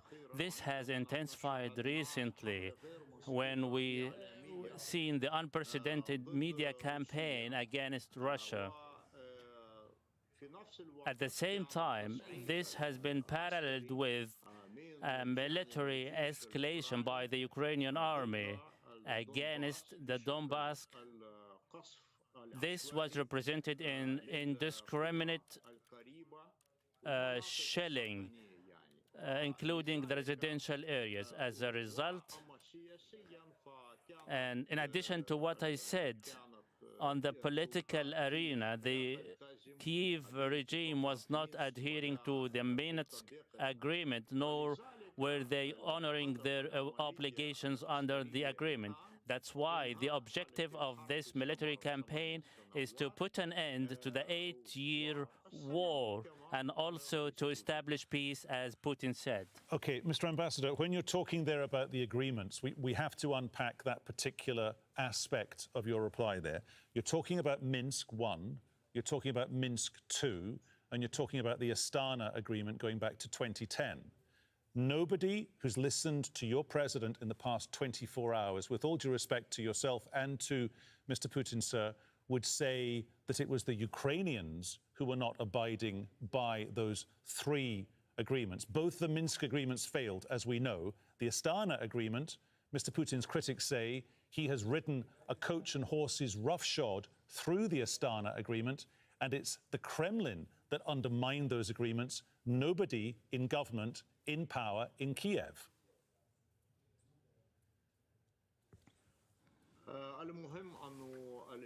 What is important at that moment is that any stipulation contained within an agreement should be duly observed and honored, particularly by the regime in Kyiv and the Donbass residents. There is nothing contained in the agreement relating to Russia. Russia is like Germany is a guarantor for the observation and compliance with this agreement. The agreement cannot be applied, observed or honored by Russia. It was a ceasefire and a new law that was enacted in Russia. This was followed by the election, etc. Okay. The stipulation. Just let me pause you there, if I may, Mr. Ambassador, and I do apologize for interrupting you, but we do have to get through a lot of points to discuss here. No president or prime minister from the European Union, from NATO, from the United States would describe what's going on in eastern Ukraine as less than unequivocal violence on the part of Russia. Russia started this. What has to happen for Russia to finish this, to finish what it is doing?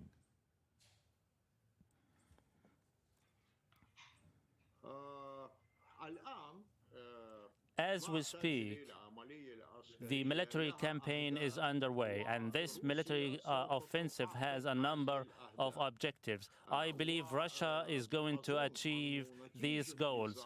As a result, I believe there will be a new status quo in Ukraine, a new reality. As a result, the entire territories of Donbass will be liberated. As we know, 2/3 of the province has been under the Kyiv regime. As I believe the entire province will be liberated. At the state level, there should be structural changes, ideological ones as well.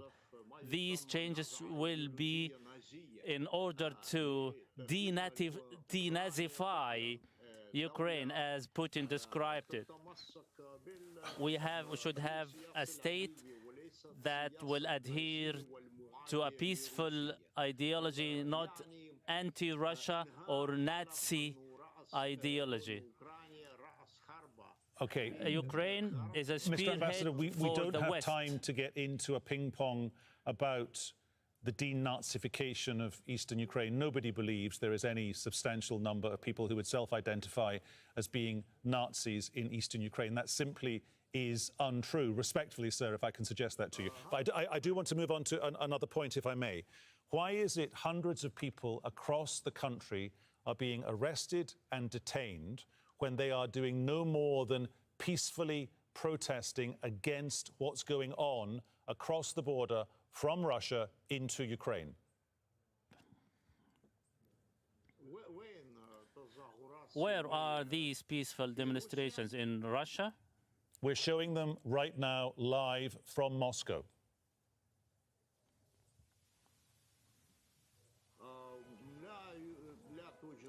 I believe there is, I don't have any information on this particular subject. I believe there should be some demonstrations. A few people, hundreds or dozens, would be taken to the street to express their opinion. We have a category in Russia, what we call them the liberal Russians. It is true, they have pro-West affiliation, and what is happening is something normal on the ground. We should have people to express their opinion and to show their objection to the war, but I believe they are very minimal. We have had a tweet from Volodymyr Zelensky, the Ukrainian president. He is saying that Russian forces are trying to get to, although they might already be there, and then take what is left of the old Chernobyl nuclear power plant. If they take it, what do you think, Mr. Ambassador, they intend to do with it? Because you must accept, sir, that if they get there and they've taken it, that takes the whole of Europe into a much more dangerous area.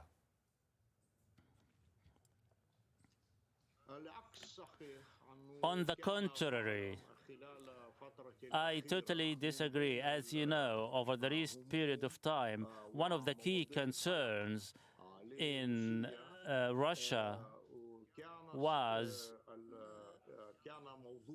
the Chernobyl issue, simply for the reason that in case of any escalation, as it's happening now, Russia had believed that the regime in Kyiv would be able to take any nuclear provocation at this particular area.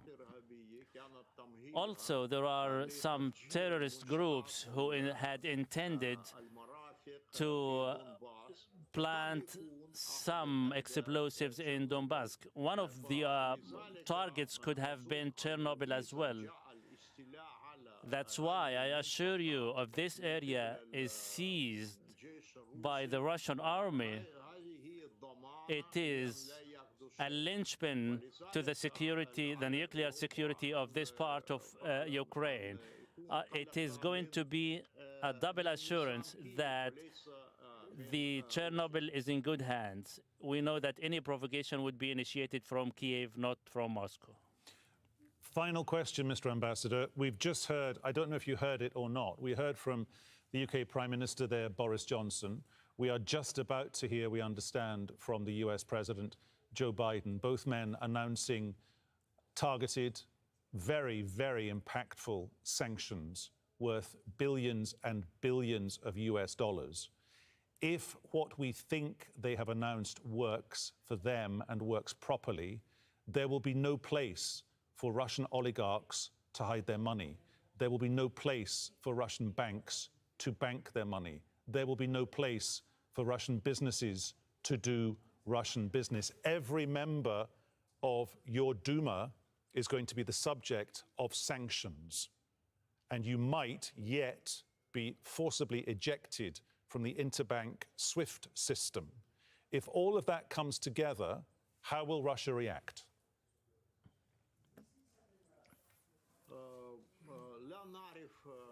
At the moment, we do not know exactly what these sanctions are.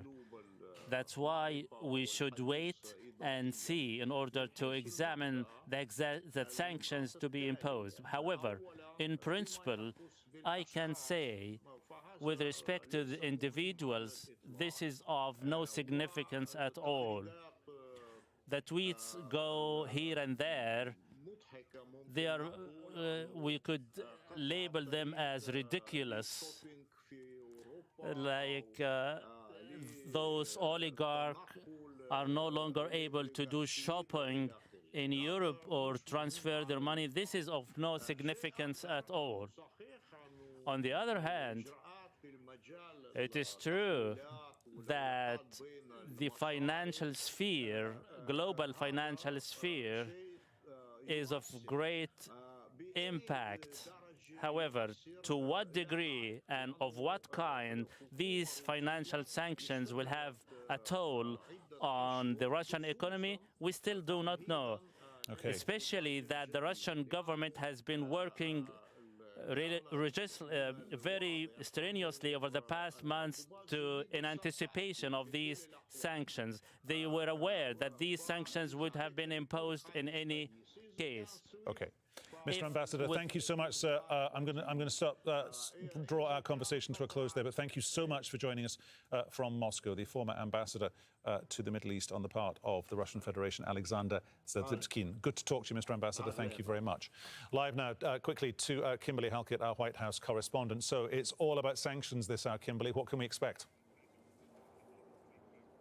Well, we're going to have to wait another hour to find out what the U.S. president will say to the American public about those sanctions, because the White House literally in just the last few moments delayed that address to the American public by 1 hour. We were expecting it at any moment. Now it is delayed until 18:30 GMT. So in the interim, we have heard from members of Congress on Capitol Hill, and there is some criticism of Joe Biden. In fact, from the top Republican in the U.S. Senate, Mitch McConnell, he has been blaming this conflict perhaps on the fact that there was the withdrawal, he called it the precipitous withdrawal of American troops from Afghanistan, being a signal to Vladimir Putin, as well as potentially Chinese President Xi, that America would potentially not come to the defense of any sort of nation that may be attacked. So some strong words coming from Capitol Hill in advance of the U.S. president making that address to the American public. And I can tell you it's going to be a tough sell to the American public, this argument that if this is to spill beyond the borders of Ukraine, that American soldiers may be drawn into this conflict, given the fact that the American public is already war-weary from the conflict in Iraq and Afghanistan, and also is struggling in terms of the economic impacts of COVID-19, now bracing for the fact that they could see higher energy prices as a result of this conflict. So we expect Joe Biden will make the case that, in fact, there is a cost to all of this, but it is worthwhile to defend democracy and American values. Whether or not that will sit well with the American public is still unclear. Kimberly, thank you very much. You'll keep us posted, I'm sure. One more hour to go until we find out what Mr. Biden is thinking vis-a-vis sanctions. Let's just show you some of the latest pictures coming to us out of Moscow. They were talking there to Moscow's former ambassador to the Middle East about those protests and the police reaction to them. You can see there the police reaction to them. Those are not police officers. Those are some form of local Moscow SWAT team type commandos being sent in to take away those protesters. Protests significantly taking place in Moscow and St. Petersburg as well.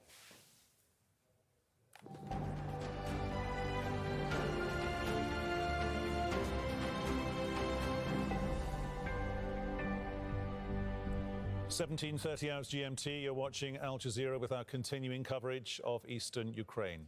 Russian forces have launched a full-scale invasion of Ukraine. Missile strikes have hit multiple cities. Dozens have been killed on both sides. Fierce fighting is ongoing along most of Ukraine's border with Russia. The Russian President Vladimir Putin says the aim is to demilitarize Ukraine. Мы просто не оставили никаких шансов поступить иначе. We were not given any other chance to act otherwise in the security area. We couldn't react any other way. All our tries came to no result, and we didn't move any further, not even an inch. We had to do it because the risks were very serious for the whole existence of our country.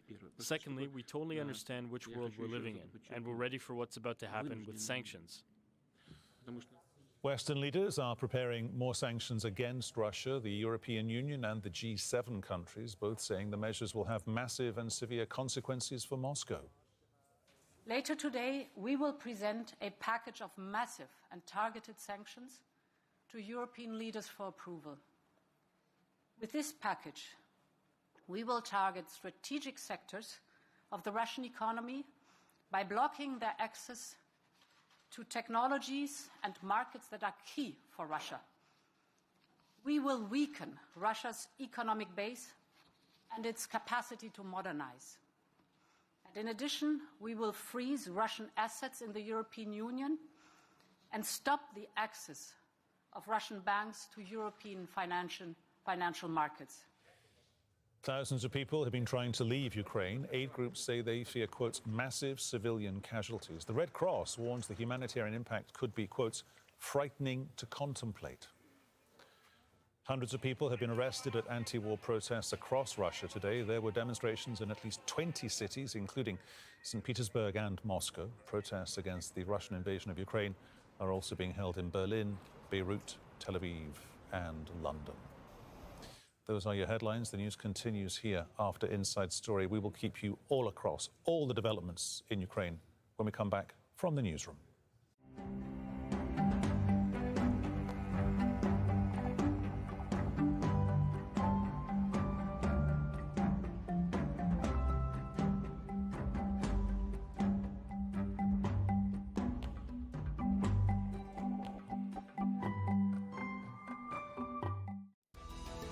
Russia at war. Its president says it's demilitarizing and denazifying Ukraine. European leaders call it an outrageous invasion. How far will Putin go? Can the West stop him? This is Inside Story.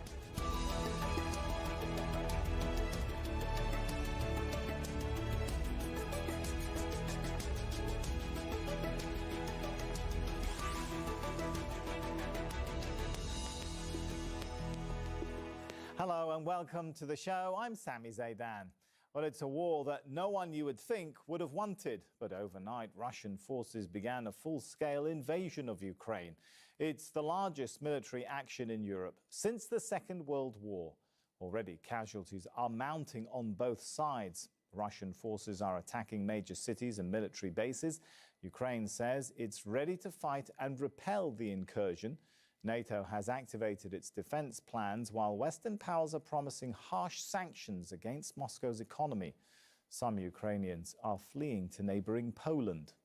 Just shattered, not for myself, I don't care about my own safety. I care about Ukraine. She has family. And Ukrainians. I'm of Ukrainian heritage, and to see this happening to the country is just devastating. I just can't believe someone could be so evil. President Vladimir Putin announced the invasion on a televised, pre-recorded address, telling Ukrainian troops to go home or face the consequences. We urge you to lay down arms immediately and go home. I will explain. All servicemen of the Ukrainian army who comply with this requirement can freely leave the area of military actions and return to their families. Whoever would try to stop us and further create threats to our country, to our people, should know that Russia's response will be immediate and lead you to such consequences that you have never faced in your history. We are ready for any outcome. US President Joe Biden released a statement calling Russia's attack on Ukraine unprovoked and unjustified, saying President Putin has chosen a premeditated war that will bring a catastrophic loss of life and human suffering. Russia alone is responsible for the death and destruction this attack will bring, and the United States and its allies and partners will respond in a united and decisive way. The world will hold Russia accountable. NATO's Secretary General Jens Stoltenberg says the alliance wants to prevent a conflict but is ready to defend itself. NATO's core task is to protect and defend all allies. There must be no room for miscalculation or misunderstanding. An attack on one will be regarded as an attack on all. This is our collective security guarantee. Today, the North Atlantic Council decided to activate our defense plans at the request of our top military commander, General Todd Walters. This is a prudent and defensive step to protect and shield allied nations during this crisis. And it will enable us to deploy capabilities and forces, including the NATO response force, to where they are needed.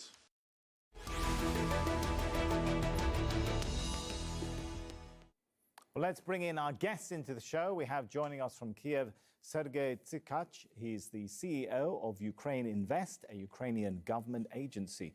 In Moscow, Vladimir Sotnikov, a senior research associate at the Russian Academy of Sciences. And from Washington, D.C., Lawrence Korb, a former U.S. Assistant Secretary of Defense. Welcome to all of you in the show. If I could start with Sergei then. What do you make, Sergei, of Putin's military goal? What's the thinking in Kyiv? Do they think he is going to try and take over the whole country? Well, it's the beginning of a full-scale invasion of Ukraine. This is a very dangerous thing. And we have seen already victims of this invasion. And not only Kyiv or the border was attacked. Even cities like 600 or 700 kilometers away from Kyiv, cities in the west of Ukraine, were attacked by Russian missiles. So let me be very clear. This is beginning of the European genocide through the war of a very big scale. But Ukraine will not back down. We are fighting back. And at the moment, there are fights around Kyiv, and already Russian planes were took down, and tanks as well, and helicopters. So this is a very serious case. And this is a very serious case not only for Ukraine. This is a very serious case for the whole world. Right. Because if Russia will not be stopped now, this can spread throughout Europe and throughout the world. So let me be clear about that. Okay, talking about Russia, let's get the perspective from Moscow now. And I want to ask Vladimir, when President Putin announced this operation, he said the goal is not to occupy, but to demilitarize and denazify. How do you demilitarize a country without occupying it? Well, actually, that's correct. But first of all, I would like to say good afternoon, probably, to all the TV watchers.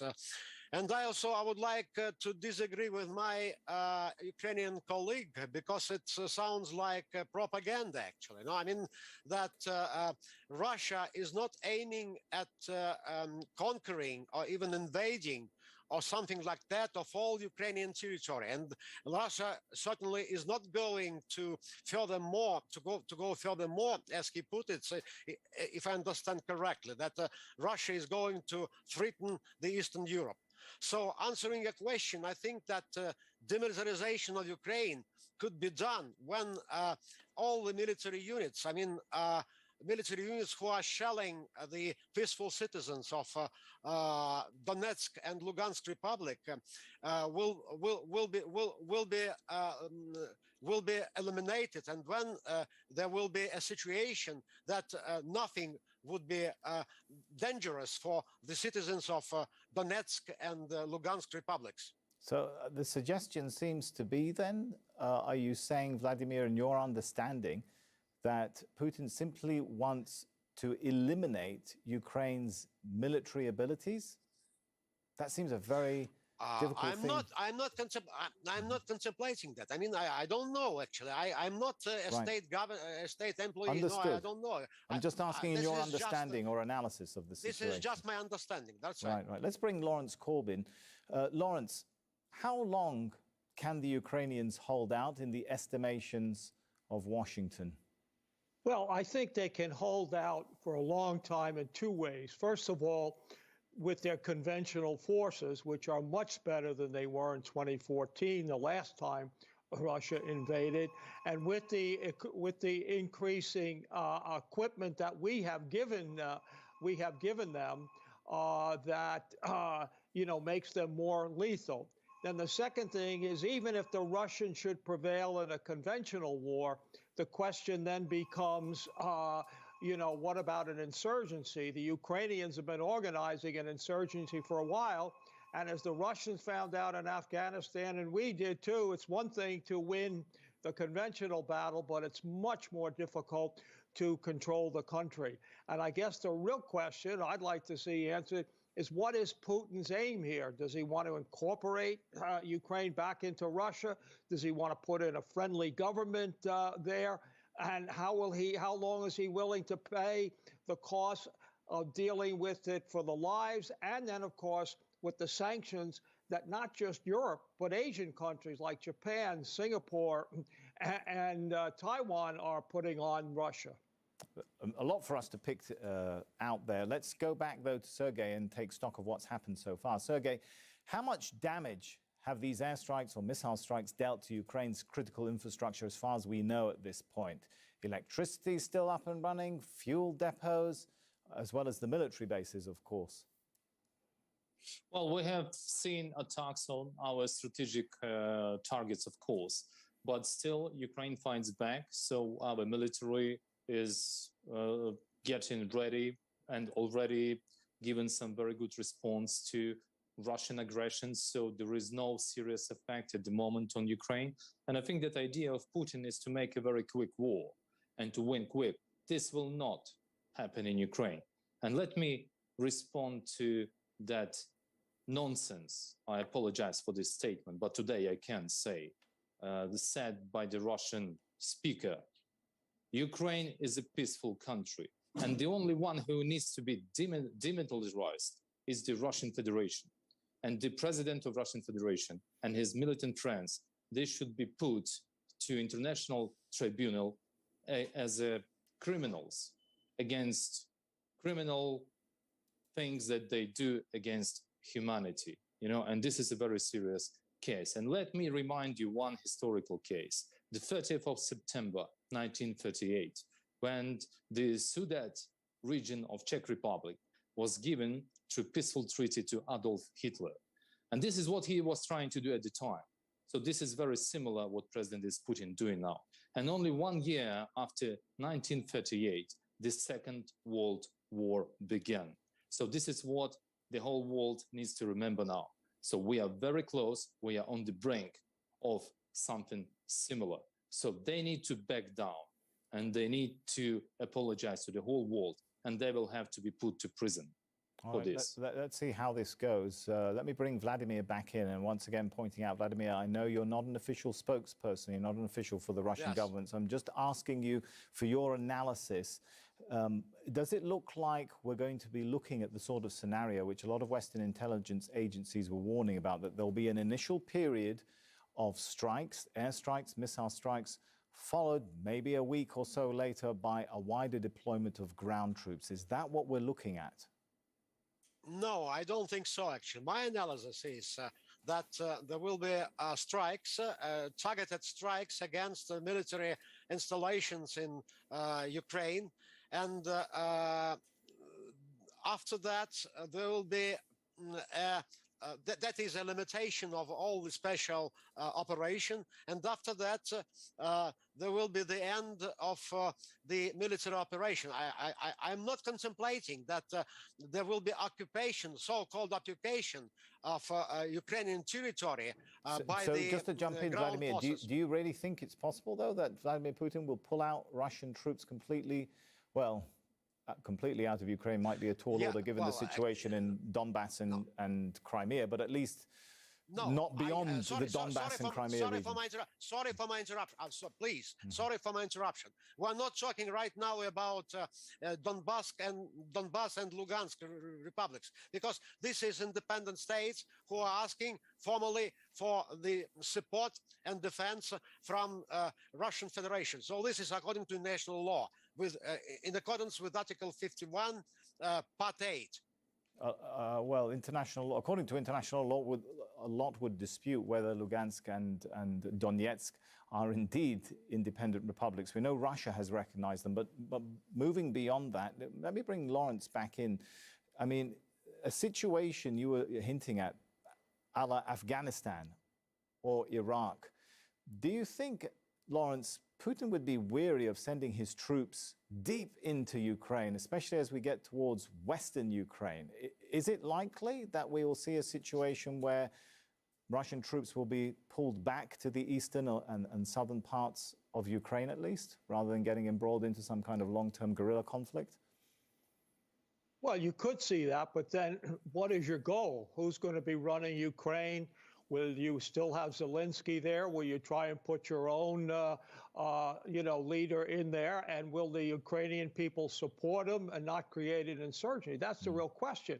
Because if you're not willing to go all the way militarily, then what do you do if you haven't achieved your objective? Today we've seen, of course, this massive operation, an invasion that many are calling an invasion of Ukraine. Does this mean the end of the road for diplomacy? Let's not forget, just a few days ago, there was talk of even perhaps a Biden-Putin meeting. All that seems very distant now. I'm not representing Ministry of Foreign Affairs of Ukraine, and Ministry of Foreign Affairs can give you a proper political statement about diplomatic measures that can be taken or are being taken at the moment. What I can state, as a Ukrainian mostly, because my main job is to attract investments and promote economy in Ukraine. But today, I'm an average Ukrainian who was affected. My mom, who is 73 years old, was waking up today in Ivano-Frankivsk by an air response siren. And there was a missile going over the city to hit one of the targets. So this is a crime. I am a lawyer. I'm an international lawyer. This is crime against humanity. So we need to focus on that rather than think about what can be done on the ground or not. Russian military have their plans. Ukrainian military is strong, and we are fighting back. So it's all about military, and they have their own plans. Right. But we need to be clear. The crime has taken place. Okay. Let me go back to Lawrence Korb. Lawrence, Western countries have announced another round of sanctions. How effective do you think they'll be? Russia has been under sanctions for a long time, hasn't it?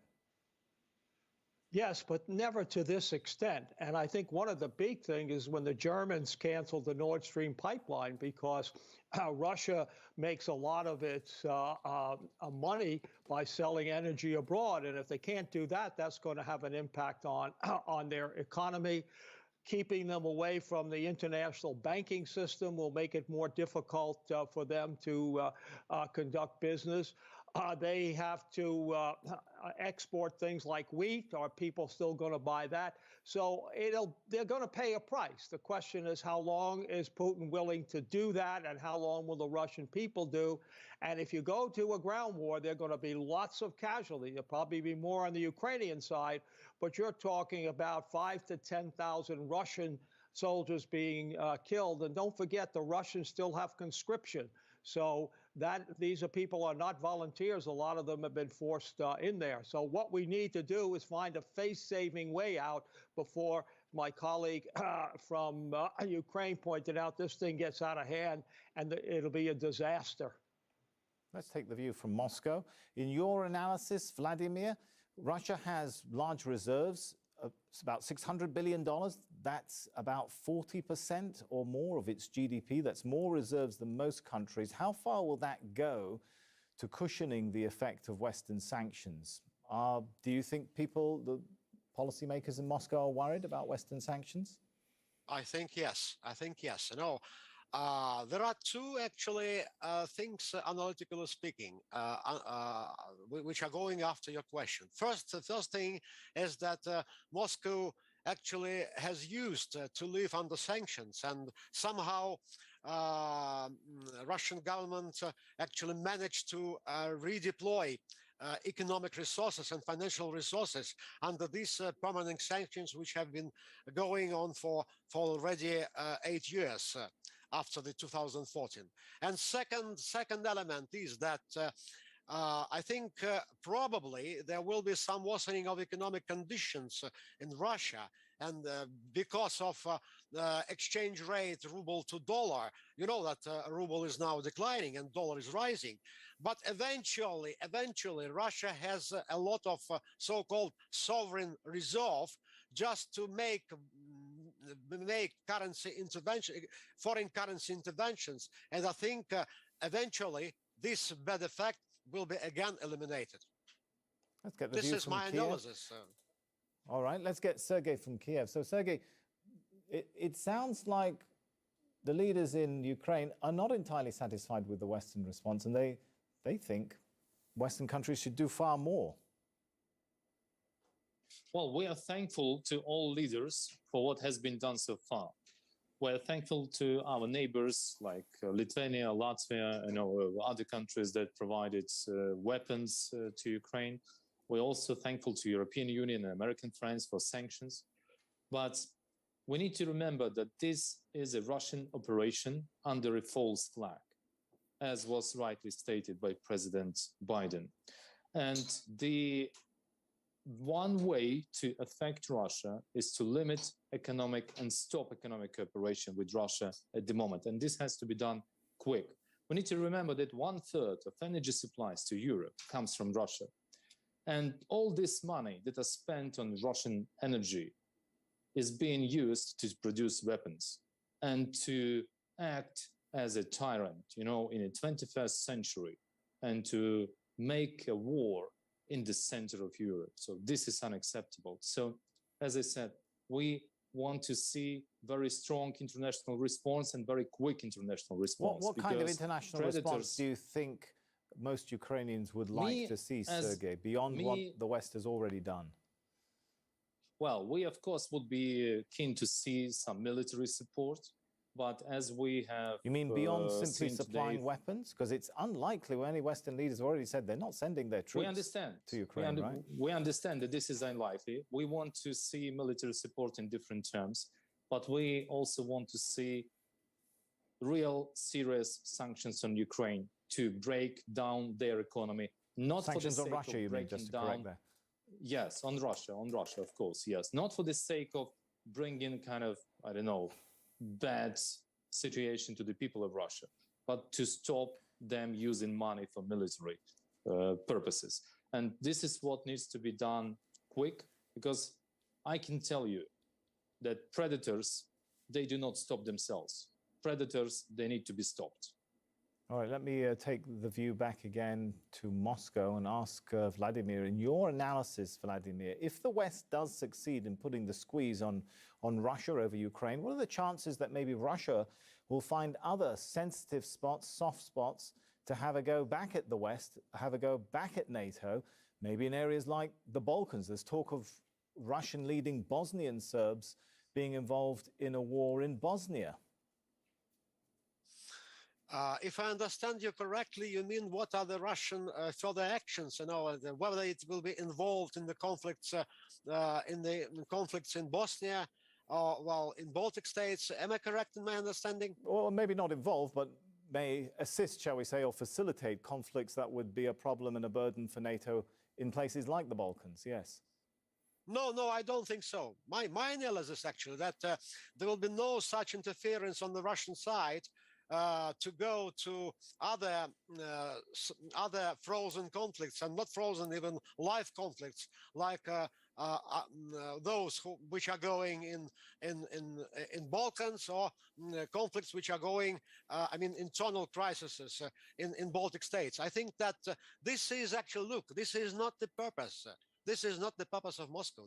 This is just the situation when there was a loss of confidence on behalf of Moscow, in my opinion, towards the West, and especially towards the Ukrainian authorities. Because Moscow has suggested, I'm just reiterating myself, Moscow has suggested any peaceful means to prevent the situation, this situation, which is having now in Ukraine. All right, I think we've got a couple of minutes. I'm going to try and split it between both guests so we get a final thought in. Sergei, how much of a game changer do you see this for the whole of Europe? Let me react again to that statement. It's a typical Russian propaganda. If you listen to Putin's statements, I cannot call him president or mister at the moment, even that. If you listen to Putin's statements, like 10 years ago, 8 years ago, he was saying that there is no way that we would take Crimea back. Then he was saying that there is no way that we would act at the east of Ukraine or anywhere in Ukraine. Just a couple of days ago, they were saying there is no way that we will attack Kyiv. Right. Now they're saying there is no way we will attack Balkans or any other states. So obviously a lot of deficit of trust. They can do this. Right, they can do this. We've got It's about 60 seconds. It's a farce. All right, Yes. we've got about less than 60 seconds. Them. Okay, let me give also a final, well, might be less than 6 seconds now, to Vladimir. Vladimir, why should the world believe Russia? Isn't this a bit of a game changer in international politics? Many would say, you know, invading a sovereign state, that's a no-no in the basics of international law and the UN charters. Well, actually, I think that eventually, my belief that eventually the diplomacy will win. What I mean to say that there were disruptions and violations on behalf of Ukrainian authorities, of the people in Donetsk and Lugansk republics. So let's forget about international law. Let's go to the diplomacy. Okay, we're out of time. We're going to have to leave it there. So let's thank our guests. Let's thank our guests very much in Kiev and Moscow for coming and sharing their thoughts. We know you have very different perspectives on this, but we appreciate hearing them. Sergei Tkach, Vladimir Sotnikov, and Lawrence Korb. And thank you too for watching. You can see the show again anytime by visiting our website, aljazeera.com. For further discussion, head over to our Facebook page. That's facebook.com/AJ Inside Story. You can also join the conversation on Twitter. Our handle there is @AJ Inside Story. From me, Sami Zaidan, and the whole team here, for now, it's goodbye.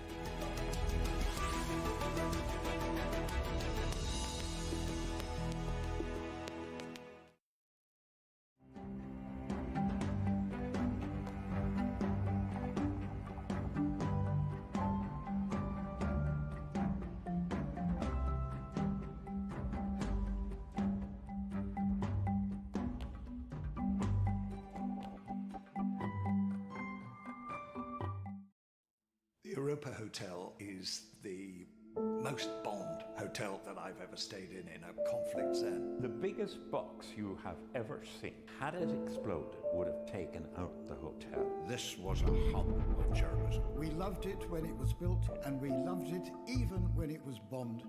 A major target of the conflict in Northern Ireland in the late 20th century. Belfast, Europa. A new episode of War Hotels on Al Jazeera. Joe Biden will deliver his State of the Union address on March 1st. The traditional speech will outline his achievements to date. I told them we would respond, and we have. But with a COVID policy under pressure and a worsening situation in Ukraine, can the president reassure Congress he's on the right track? Special coverage from Washington. From international politics to the global pandemic and everything in between. It's about respect for people and for our planet. Promise to ensure the safety of women. What's happened? The justice systems are so bad that people actually have no fear. Why is the UK so hostile to trans people? It's a mystery to all of us. Join me as I take on the lies, dismantle the misconceptions, and debate the contradictions. It's time to get up front on Al Jazeera.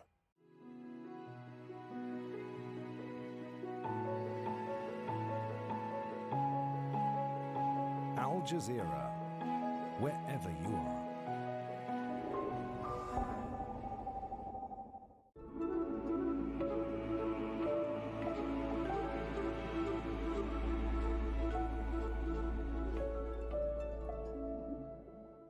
This is Al Jazeera.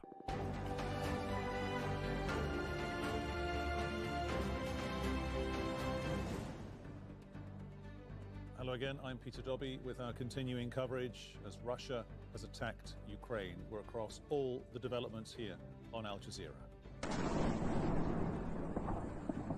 Russia invades Ukraine by land, by air and by sea. Major cities and military bases have come under fire. President Vladimir Putin warns of consequences never seen before if anyone interferes and threatens Russia. Aid groups say there could be massive civilian casualties. Thousands of people are already displaced as Europe braces for a refugee crisis. And the US President Joe Biden convenes his national security team as Western leaders agree to impose further sanctions against Russia.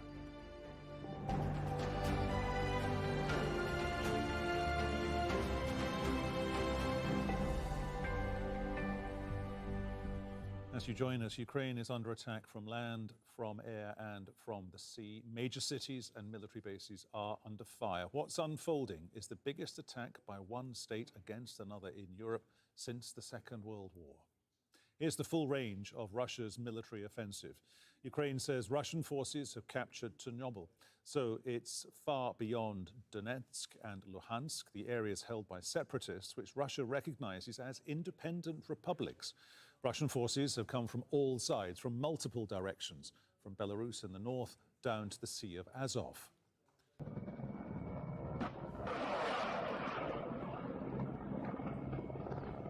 That's the sound of war that many Ukrainians woke up to this morning. These are apparently Russian helicopters near Kyiv firing flares. They're seen near what's believed to be the Hostomel airport, which is on the outskirts of Kyiv. There are deaths being reported on both sides. Potentially dozens of Ukrainian and Russian soldiers have been killed. And according to Ukraine, many civilians too. People have been forced to flee or shelter from Russian airstrikes. Kyiv says it's a full-scale invasion, an assessment shared by NATO and Western allies. The Kremlin's describing it as a demilitarization of Ukraine. The West is promising to hold Moscow accountable with painful sanctions. And in neighboring Poland and Moldova, the first wave of refugees from Ukraine have now started to arrive. Our correspondents are covering the story in Brussels, Moscow and in London. Andrew Simmons begins our coverage with this report from Kyiv.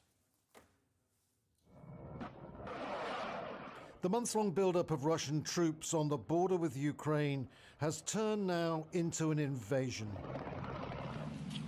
Ukraine under attack. Military bases, airports and aircraft have been targeted and bombed. The skies over multiple cities, including the capital Kyiv, lit up, waking up residents in the early hours of Thursday as Russian artillery advanced. Not very many could have, predicted that he would be striking at so many multiple targets. The civilian casualties are unknown, though Russia says it will only attack military posts. As a response, Ukraine has declared martial law. I had a conversation with US President Joe Biden. The US is starting to gather international support. Today we need you, each of you, to be calm. If possible, stay at home, please. We are working. The army is working. The entire security and defense sector of Ukraine is working. These attacks come after Russian President Vladimir Putin declared 2 separatist areas in the Donbass region in eastern Ukraine as independent and said Russian civilians who live there need protection. The battle for Luhansk and Donetsk in eastern Ukraine has been going on since 2014, with more than 14,000 people killed in fighting between Russian-backed separatists and the Ukrainian army. Now Putin has demanded Ukrainian forces retreat. Whoever would try to stop us and further create threats to our country, to our people, should know that Russia's response will be immediate and lead you to such consequences that you have never faced in your history. We are ready for any outcome. The operation began despite last-ditch appeals from members of the UN Security Council to ease tension. Ukraine's ambassador to the UN demanded his Russian counterpart step down as chairman. Call Putin, call Lavrov to stop aggression. There is no purgatory for war criminals. They go straight to hell, Ambassador. In a statement, US President Joe Biden warned of a catastrophic loss of life and human suffering. There's a mood of desperation developing now. Many people just jumping into their cars, getting their families together and heading on the road, trying to get to Poland. But the main auto routes are all jammed. There are so many people trying to do the same thing. Others are going underground, taking shelter. The missiles are getting closer now. Emergency meetings have been called to reach an agreement, while the shelling and build-up of military troops on both sides continues. This is Ukraine's darkest day. Andrew Simmons, Al Jazeera, Kyiv. And Andrew's got some new reporting for us here on the News Hour. Andrew, talk to us. What do we know? Yes, quite a few lines coming in, Peter. Hostomel Airport, 10 kilometers outside the capital. It's actually now under the control of the Russians. That information from the Ukrainian presidential advisor. They control that airstrip. Now, it's not far from the capital.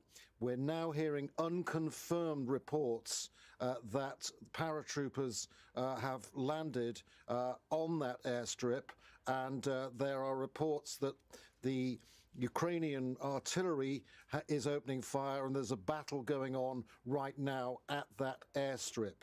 Now, there's also information, prior to this happening, there were reports on Twitter that Ilyushin 76 planes, these are large troop carriers, 18 of them flew from Russia, a Russian airbase, heading this way, and it would appear quite possibly that the two are interlinked, that the paratroopers were on board these planes.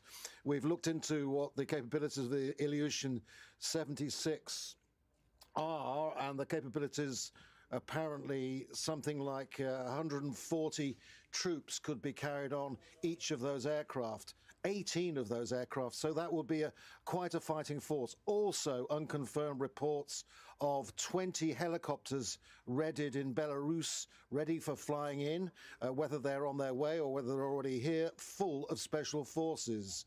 Now, could this be an assault, a ground assault on the capital to try to take control of government buildings, to try to take control of power here, effectively?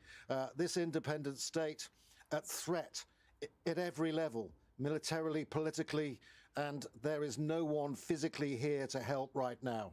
Is there a sense there, Andrew, that the people of Kyiv are heading into a night of trepidation, I guess is the best word, not knowing what is literally, perhaps, probably, possibly coming their way? Well, if it's only trepidation, that would be a relief. It could be far worse than that, there is no doubt. It is unclear what is happening in many parts of the country. We've heard that in Kyiv there's been particularly vicious fighting. There have been a number of airstrikes and civilian deaths in considerable numbers. The total dead in this conflict, even after only, no more than 18 hours, are going to be really high. Who knows what's going to happen next? We're also hearing another report here, quite an important one. The Chernobyl former nuclear plant is a large area in an area where the Belarus advance has taken place, the Belarus Russian deployment of armor coming from the Belarus border. There was a fight outside the Chernobyl plant. This was obviously the nuclear plant where you had the meltdown, that disaster, that tragedy, that disaster back in 2016. 1996. What am I talking about? That area has been an area of conflict for several hours, but now we're hearing that the Russians have gained control of the former Chernobyl plant, that entire area, which many parts of it are still radioactive. In terms of the number of casualties, we can't give you an accurate figure. President Zelensky, should I say, has made it quite clear that martial law is imposed now. He's appealed for calm. He's also allowed all civilians to carry firearms without any permits. He's basically telling people to defend themselves if they have to. Here, it's very eerie and quiet. If it's true about these paratroopers and if it's true about the special forces, then fighting is expected on the streets.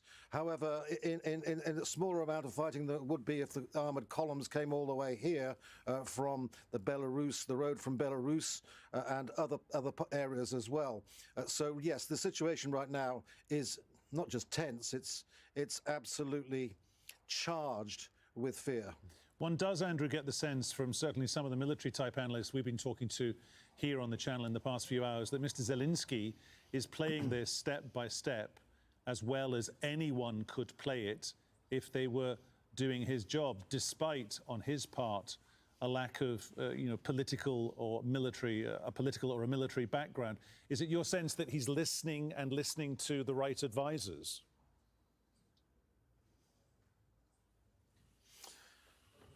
It's hard to tell. I think Zelensky has done really quite all he can do under the circumstances with the support he's had. However, there is there is a feeling on board in some places that perhaps he pushed too hard against the intelligence that there was going to be a full-scale invasion. And of course, many Ukrainians really became slightly complacent about the prospect of the capital coming under attack and all major cities, seaports too, land, air and sea.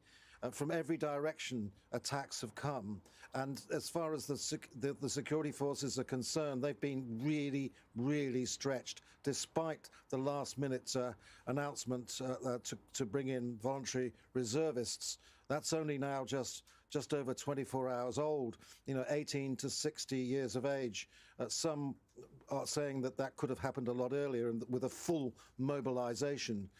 For example, the border we were visiting only on Wednesday, the Belarus, Russia and Ukraine border, a three-way border. We were there, we inspected, we looked around, and the defences were minimal. I mean, it was just some razor wire and some, not even trenches. The tanks rolled through there without any problem whatsoever. There were reports that the Ukrainians had repelled that advance, but we're not really sure about that. There were so many places that could have crossed into Ukraine from Belarus. It's a 1,000-kilometre long border, and there was a Bailey Bridge, a temporary bridge platoon put in place along that border as well to cross the river at one point. So there is really, on every front right now, a horrendous situation for civilians in particular.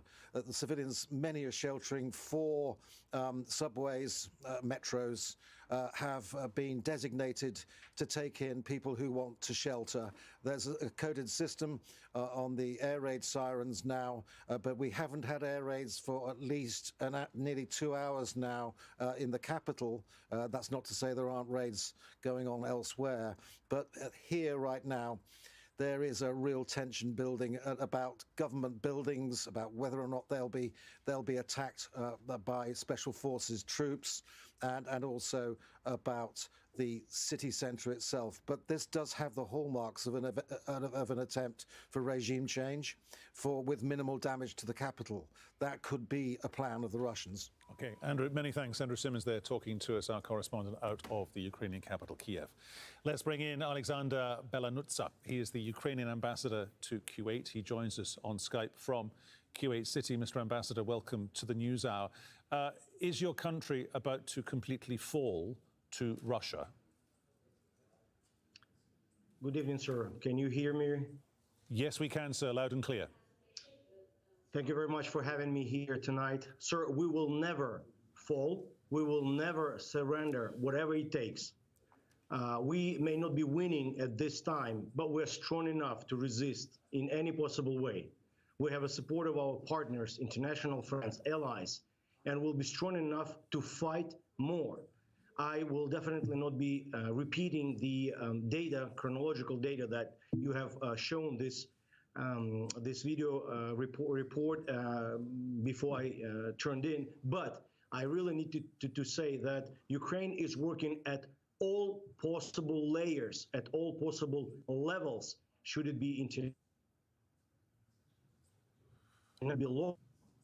diplomatically, economically. We are fully fledged.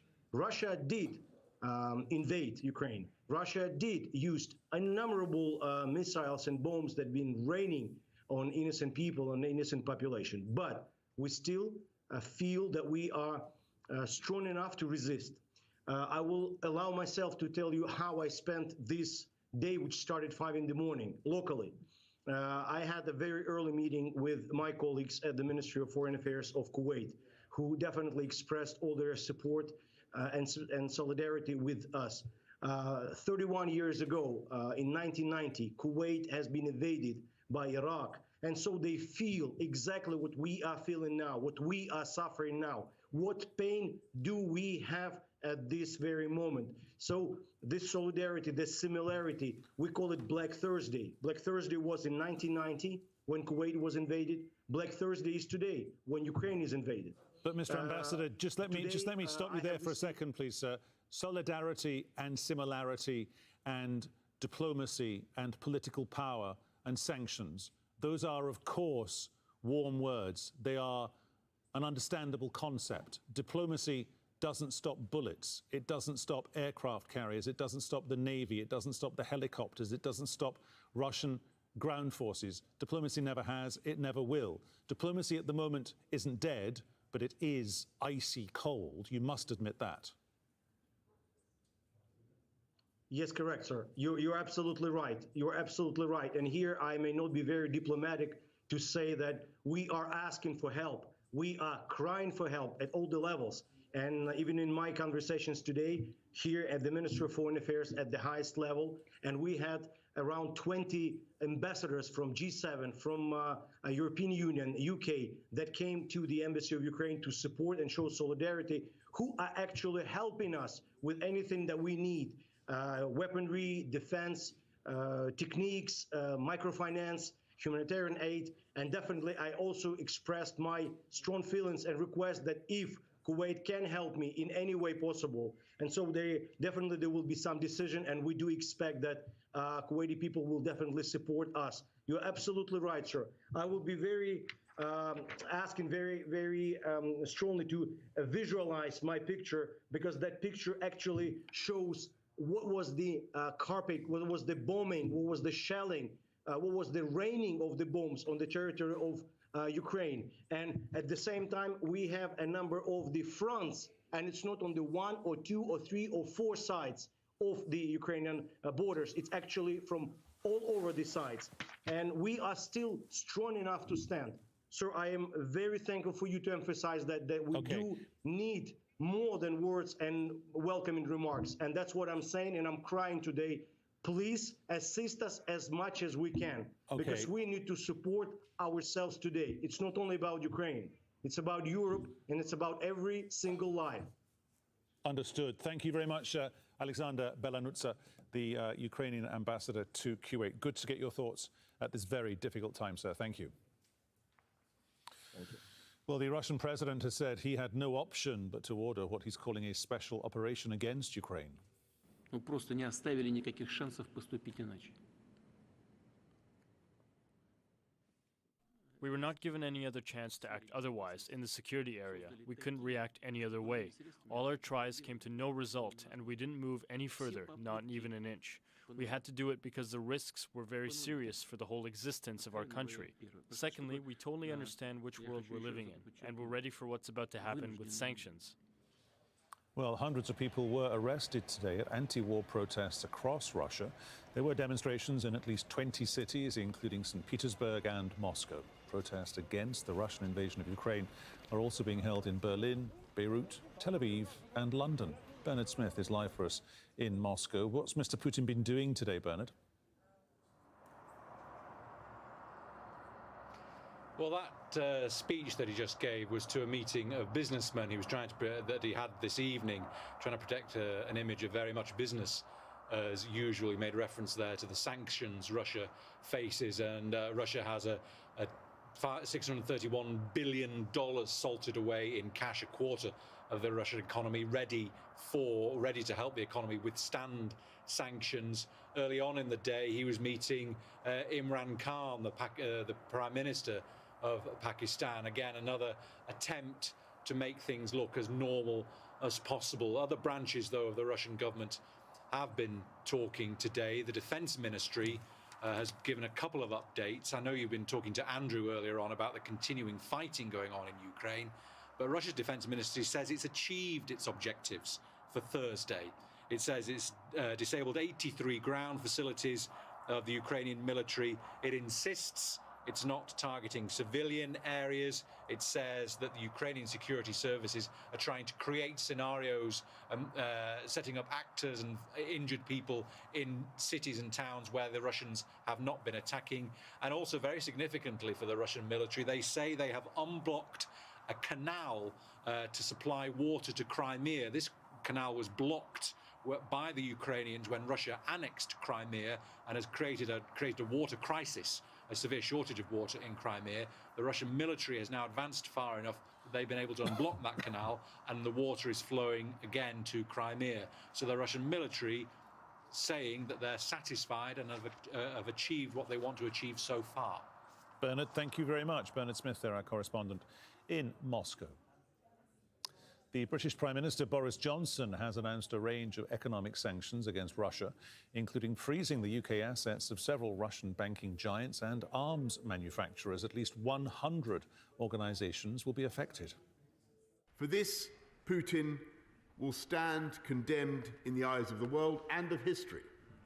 He will never be able to cleanse the blood of Ukraine from his hands. Now we see him for what he is. A blood-stained aggressor who believes in imperial conquest. I am proud that Britain did everything within our... Antonio Guterres, the UN General Secretary there, just about to address reporters there in New York. Day after day, I've been clear that such unilateral measures conflict directly with the United Nations Charter.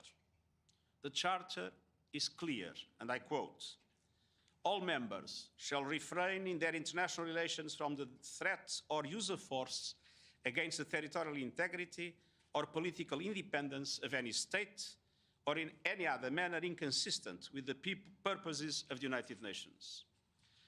The use of force by one country against another is the repudiation of the principles that every country has committed to uphold.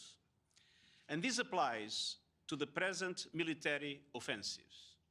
It is wrong, it is against the Charter, it is unacceptable, but it is not irreversible. I repeat my appeal from last night to President Putin. Stop the military operation.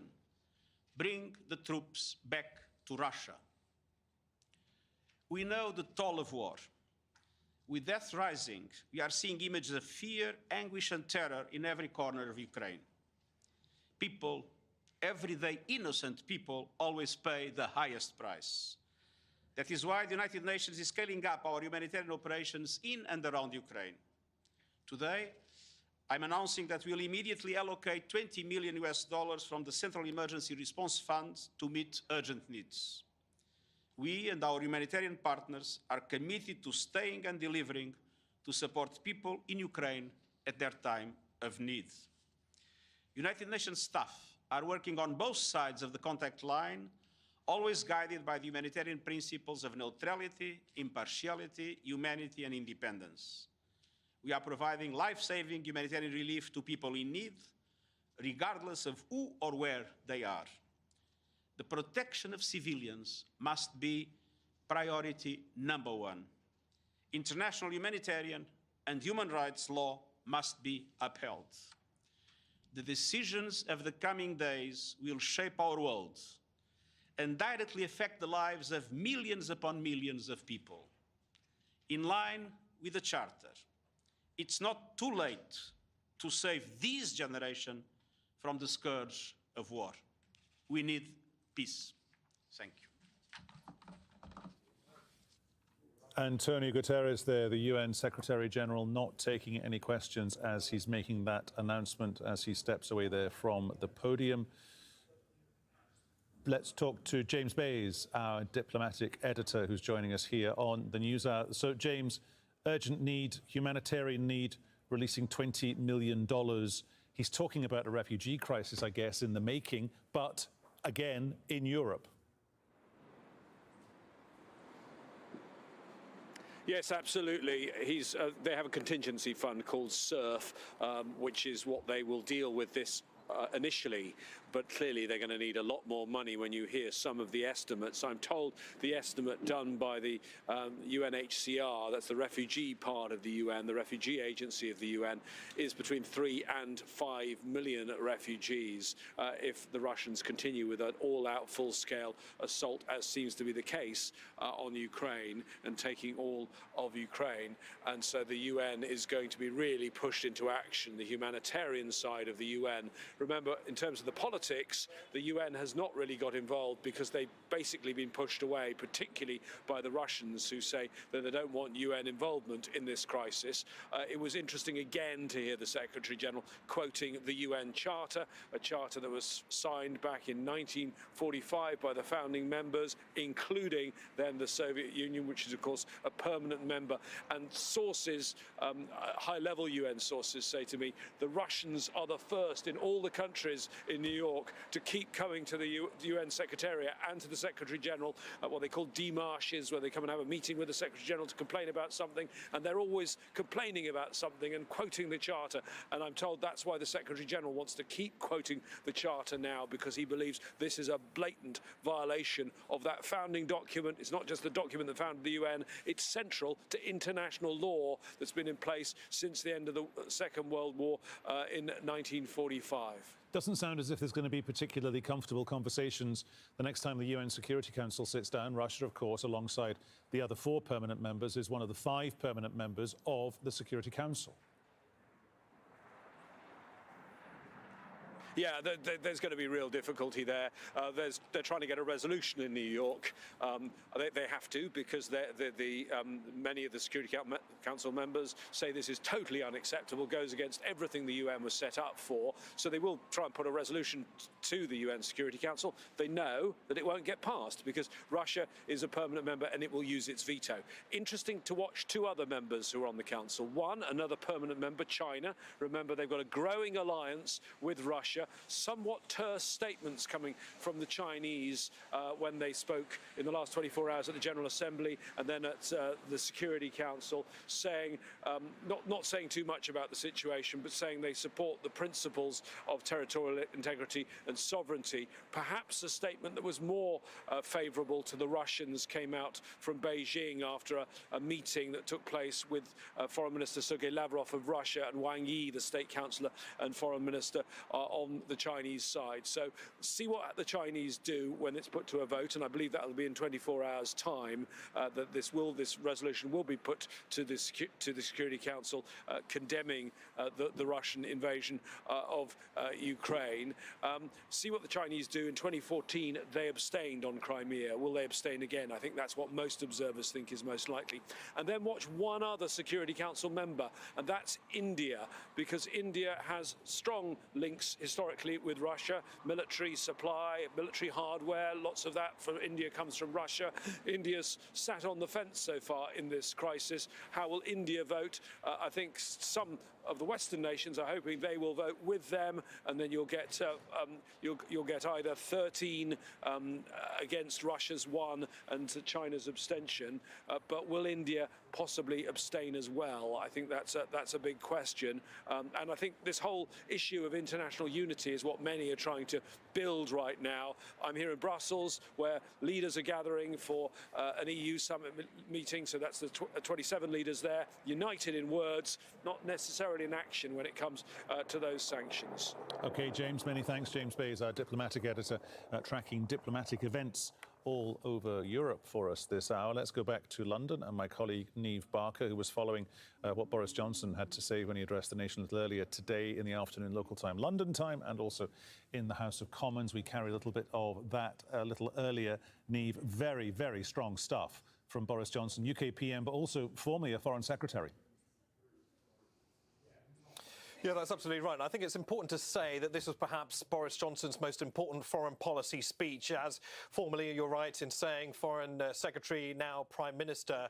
It was really the first Western leader to launch a salvo of sanctions in the direction of Moscow, aimed squarely at Vladimir Putin and those around him. London, of course, a huge financial centre where billions of dollars of Russian money passes through on an annual basis. Successive British governments have been under an awful lot of pressure to tighten the net on illicit enterprises, on money laundering, and clamping down on those so-called enablers who have surrounded Vladimir Putin and allow him to remain in power and essentially do what he wants politically. So within this salvo of sanctions, it's long and detailed. We're talking about the UK banning Russian companies from its capital markets, sanctions on more than 100 individuals, entities and subsidiaries. Aeroflot, the Russian national carrier, won't be allowed to land at British airports. Several banks have been named, including VTB, that has a massive European headquarters just opposite the Bank of England. That will see assets frozen there. The list goes on, including a restriction or at least a ban on high-tech imports to Russia. This is, of course, high-tech equipment manufactured in the UK, essential to Russian infrastructure. The British government eager to hit Russia where it hurts, although we've heard from our colleagues there in Moscow, the Russians appear to be hunkering down for a long sanctioned siege, as it were. Niamh, thank you very much. It's just after 18:30 GMT. That's a little after 8:30 p.m. in Kyiv. There are deaths being reported on both sides. Potentially dozens of Ukrainian and Russian soldiers have been killed, and according to Ukraine, many civilians too. People have been forced to flee or shelter from Russian airstrikes. Kyiv says it's a full-scale invasion, an assessment shared by NATO and Western allies. The Kremlin's describing it as the demilitarization of Ukraine. The West is promising to hold Moscow accountable with painful sanctions. And in neighboring Poland and Moldova, the first wave of refugees from Ukraine has now started to arrive. Mariupol is one of the cities under attack. The mayor there says they will fight back. I want to reassure you that our military spirit is at the highest level. Nobody will surrender Mariupol. We will defend our city and our land. Stratford is just outside Mariupol. He's seen a convoy of tanks, some of them flying Ukrainian flags. I'm close to a checkpoint on the outskirts of Mariupol. Military vehicles behind me, heading down a road heading west. I don't know whether you can see quite yet on the other side of the road. There is a convoy of tanks appearing. In the last 10-15 minutes or so, we've heard the distinctive thud of what sound to be Grad missiles being used. These are these missiles that are... Just leave you that so you can see the tanks coming out, heading into Mariupol. But as I say, in the last few minutes, we've heard the distinctive sounds of Grad missiles being used in the not too far distance. Now, across the field here, there are Ukrainian military installations that we understand were hit earlier, billowing smoke coming from them. Another couple of tanks.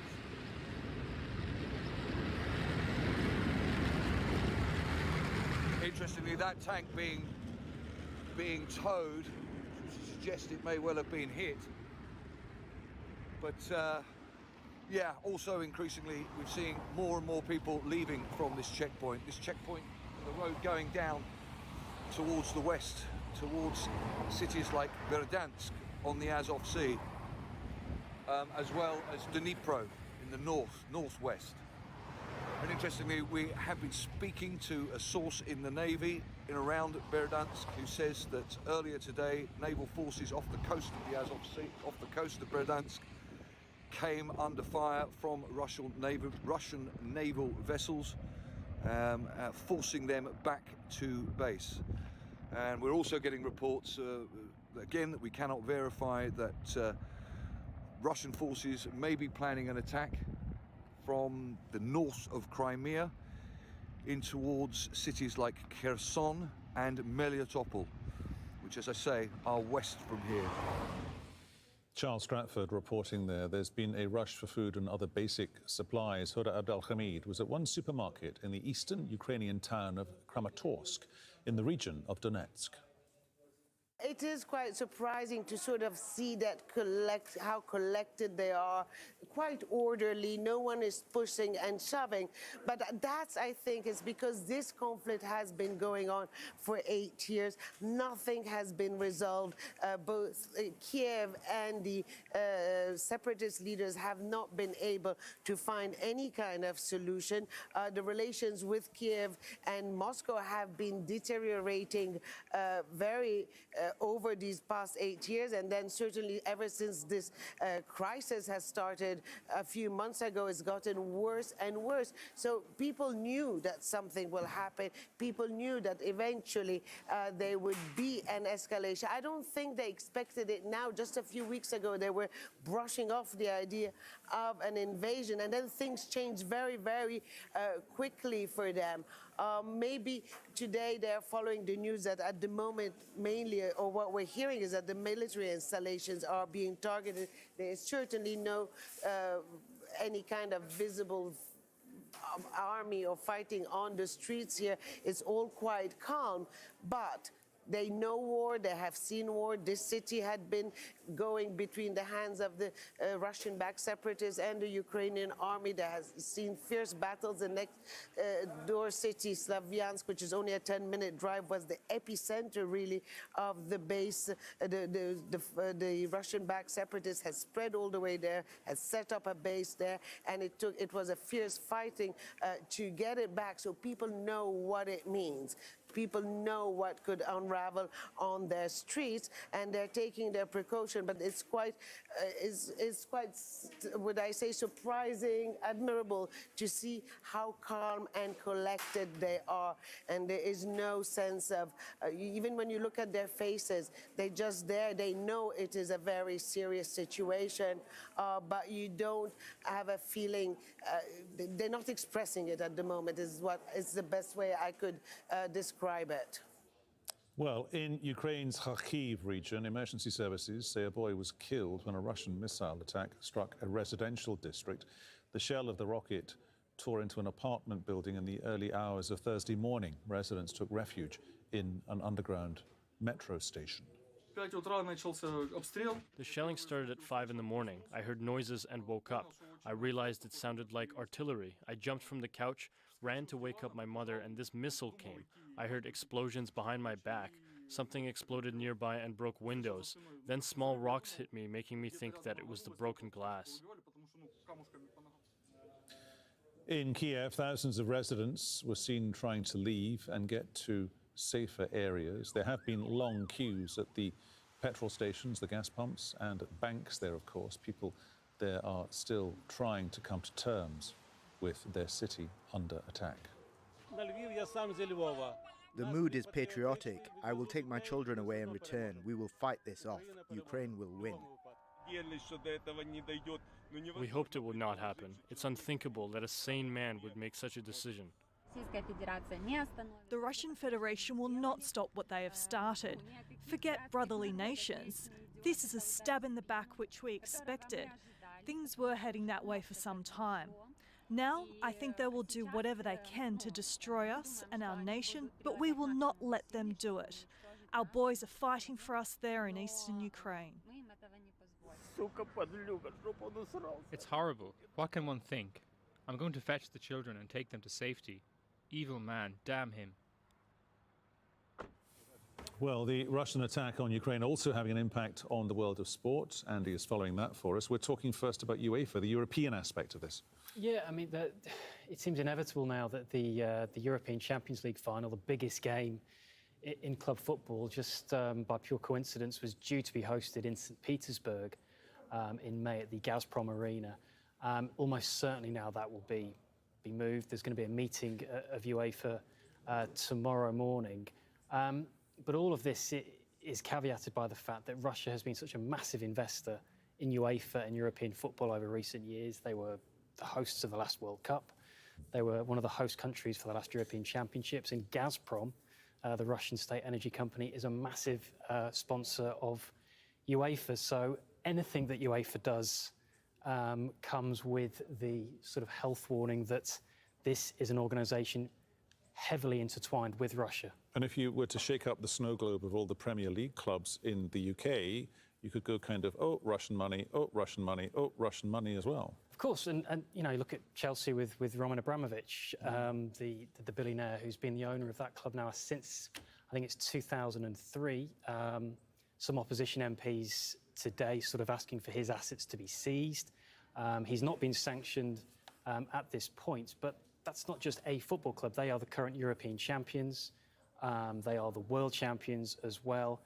And potential implications are if he stays as the owner of that club and this crisis escalates, you could see sponsors beginning to leave Chelsea, because if something like that doesn't happen, you can't really see any major changes taking place at Chelsea with Abramovich, who's been in charge there now for 2 decades. I guess this will be a major, major talking point for sporting fans around the world for days and weeks to come, Andy. Thank you so much. OK, we are waiting for the US President Joe Biden. We're expecting him there any minute. He was due to walk into the conference suite there, an hour and a half ago. That was delayed by an hour. That was supposed to happen then 10 minutes ago. Mr. Biden is not known for actually hitting the time slots that his PR people say he will hit. Crucially, what we are expecting from him is the announcement of a second tranche of international sanctions, which will chime with what we were hearing from Boris Johnson, the UK Prime Minister, in the House of Commons in London just a little earlier. We'll carry that for you live as soon as it kicks off. Joining us now from Stanford, California, is Rose Gottemüller. She's a lecturer at the Hoover Institution in Stanford University and former Deputy Secretary General of NATO. Rose Gottemüller, many thanks for joining us here on the News Hour on Al Jazeera. What has to happen or has to change for Russia to stop doing what it's doing? Well, at this point, we are into punishing Russia for what it is doing. Clearly, we have not been able to deter Vladimir Putin with the threat of sanctions over the past weeks. So now we are into delivering a clear message that will bite. Unfortunately, sanctions are an instrument that often take a while to bite.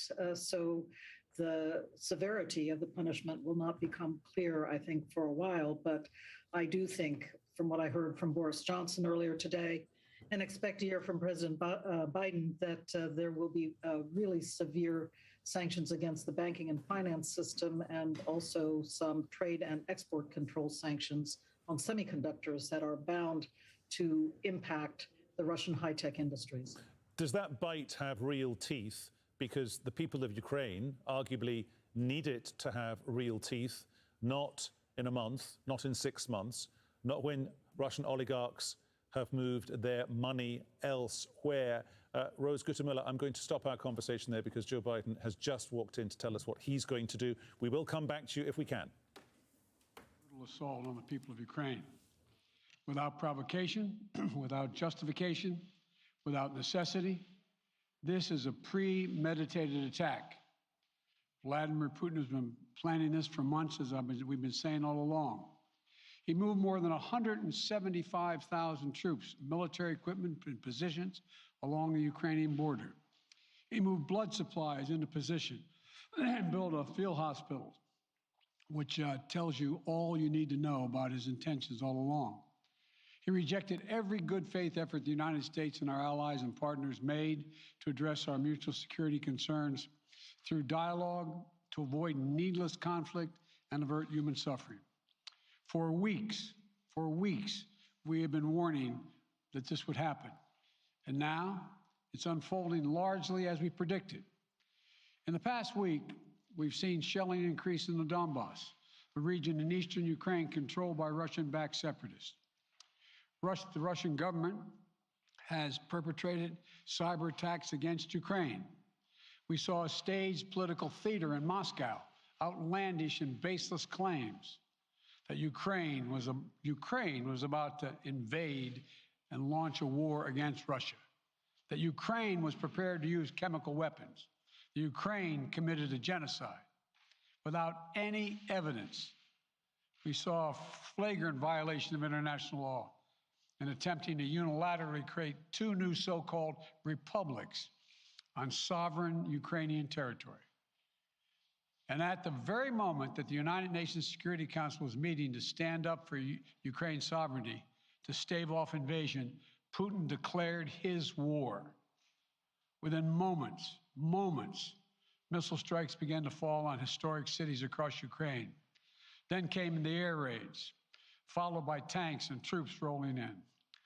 We've been transparent with the world.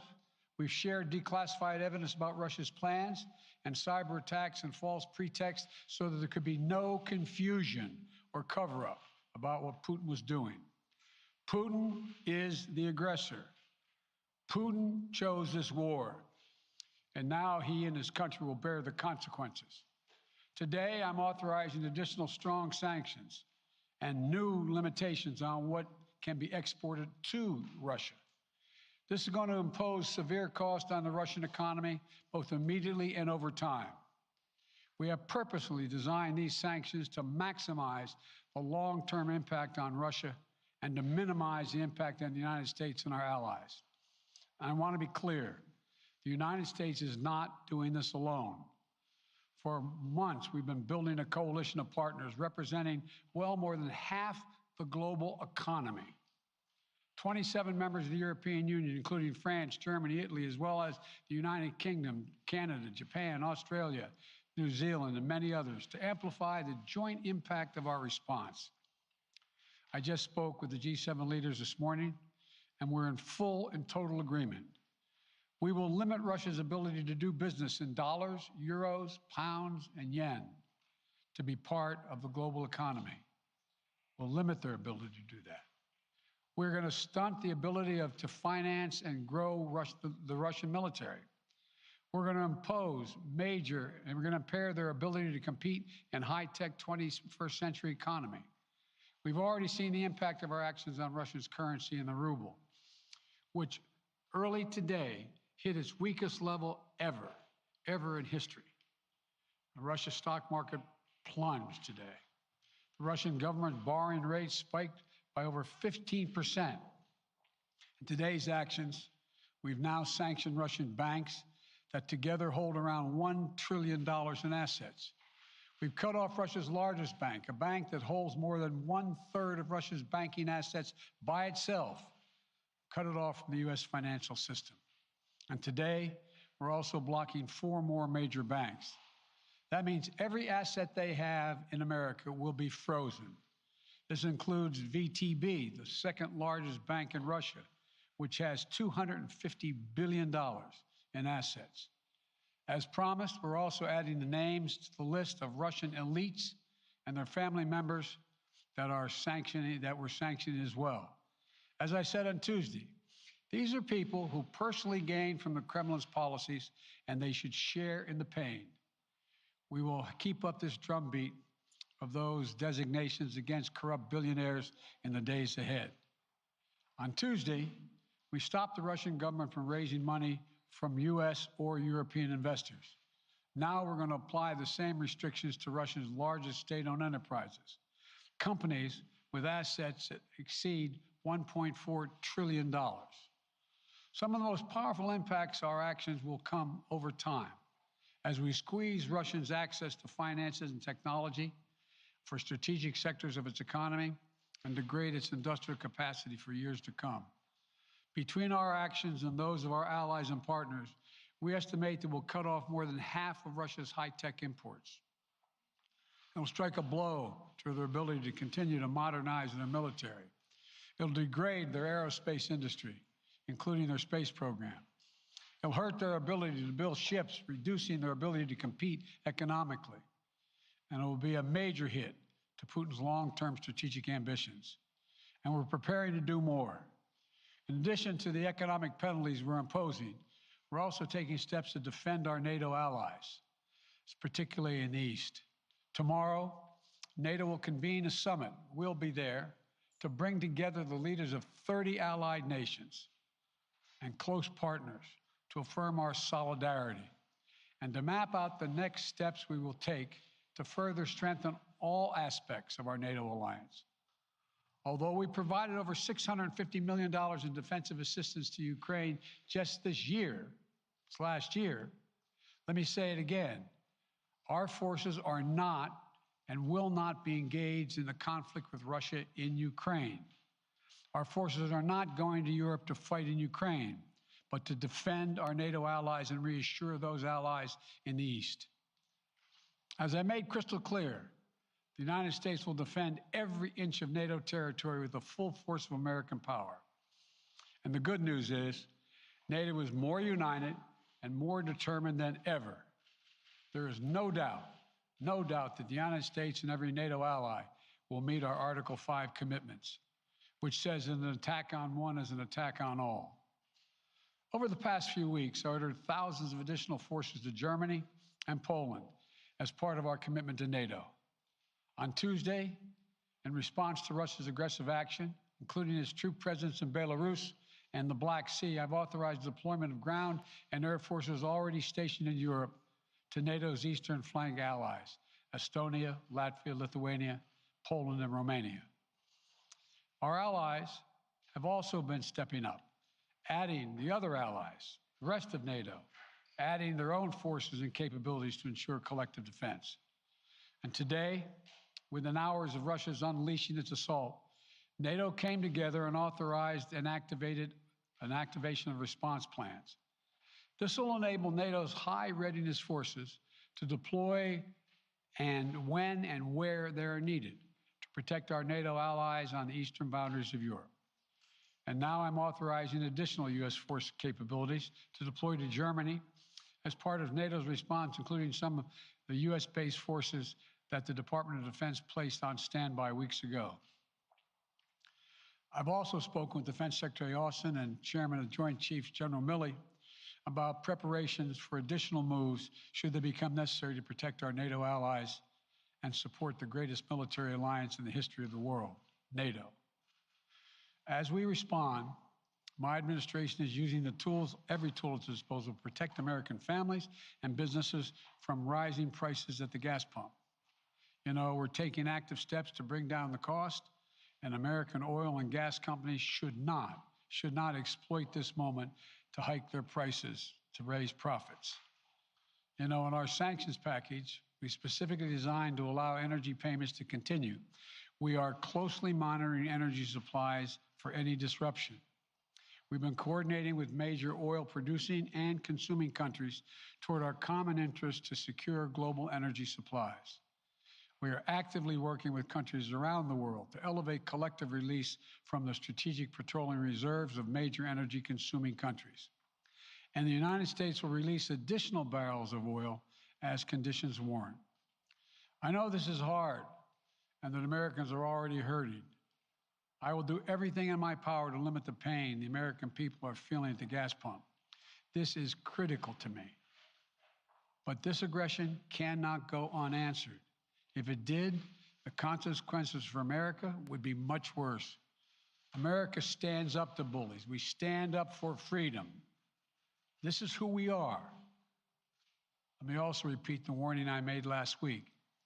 If Russia pursues cyber attacks against our companies, our critical infrastructure, we are prepared to respond.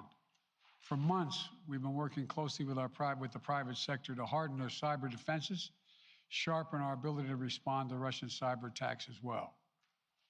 I spoke last night to President Zelensky of Ukraine, and I assured him that the United States, together with our allies and partners in Europe, will support the Ukrainian people as they defend their country.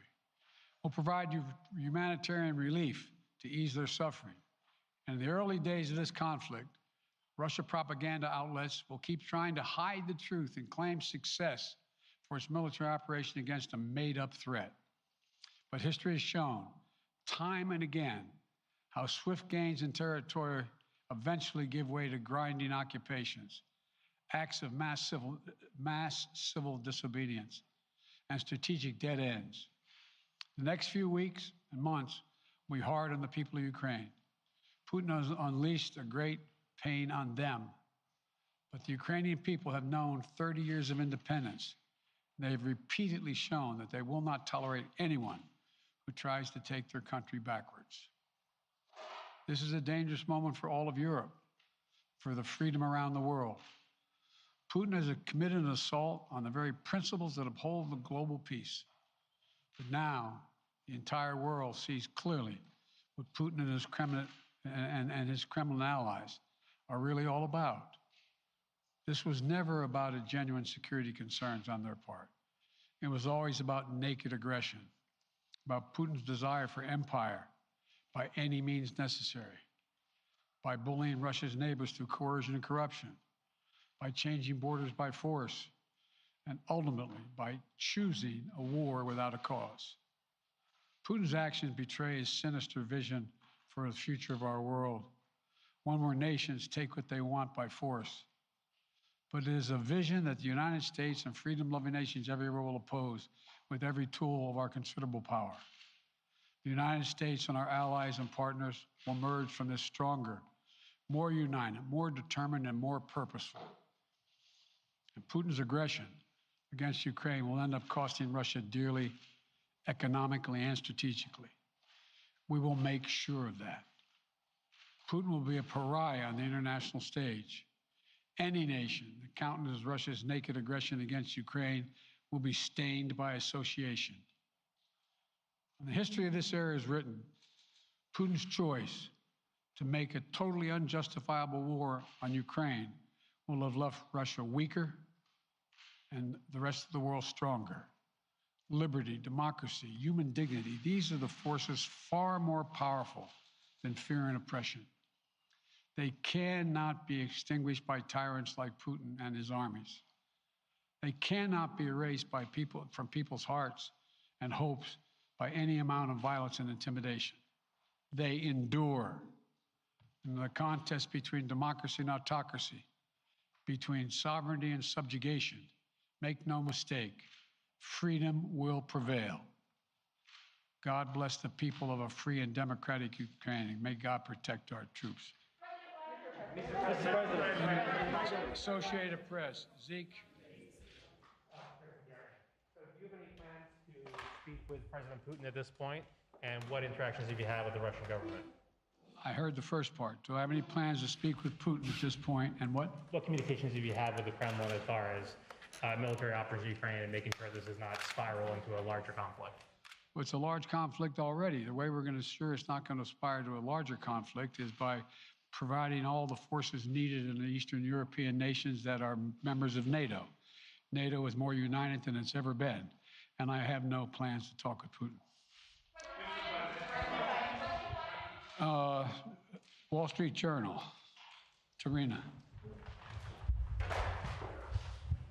Mr. President, you didn't mention SWIFT in your sanctions that you announced. Is there a reason why the U.S. Isn't doing that? Is there a disagreement among allies regarding SWIFT and whether Russia should be allowed to be a part of it? The sanctions that we've proposed on all their banks have equal consequence, maybe more consequence than SWIFT, number one. Number two, it is always an option, but right now that's not the position that the rest of Europe wishes to take.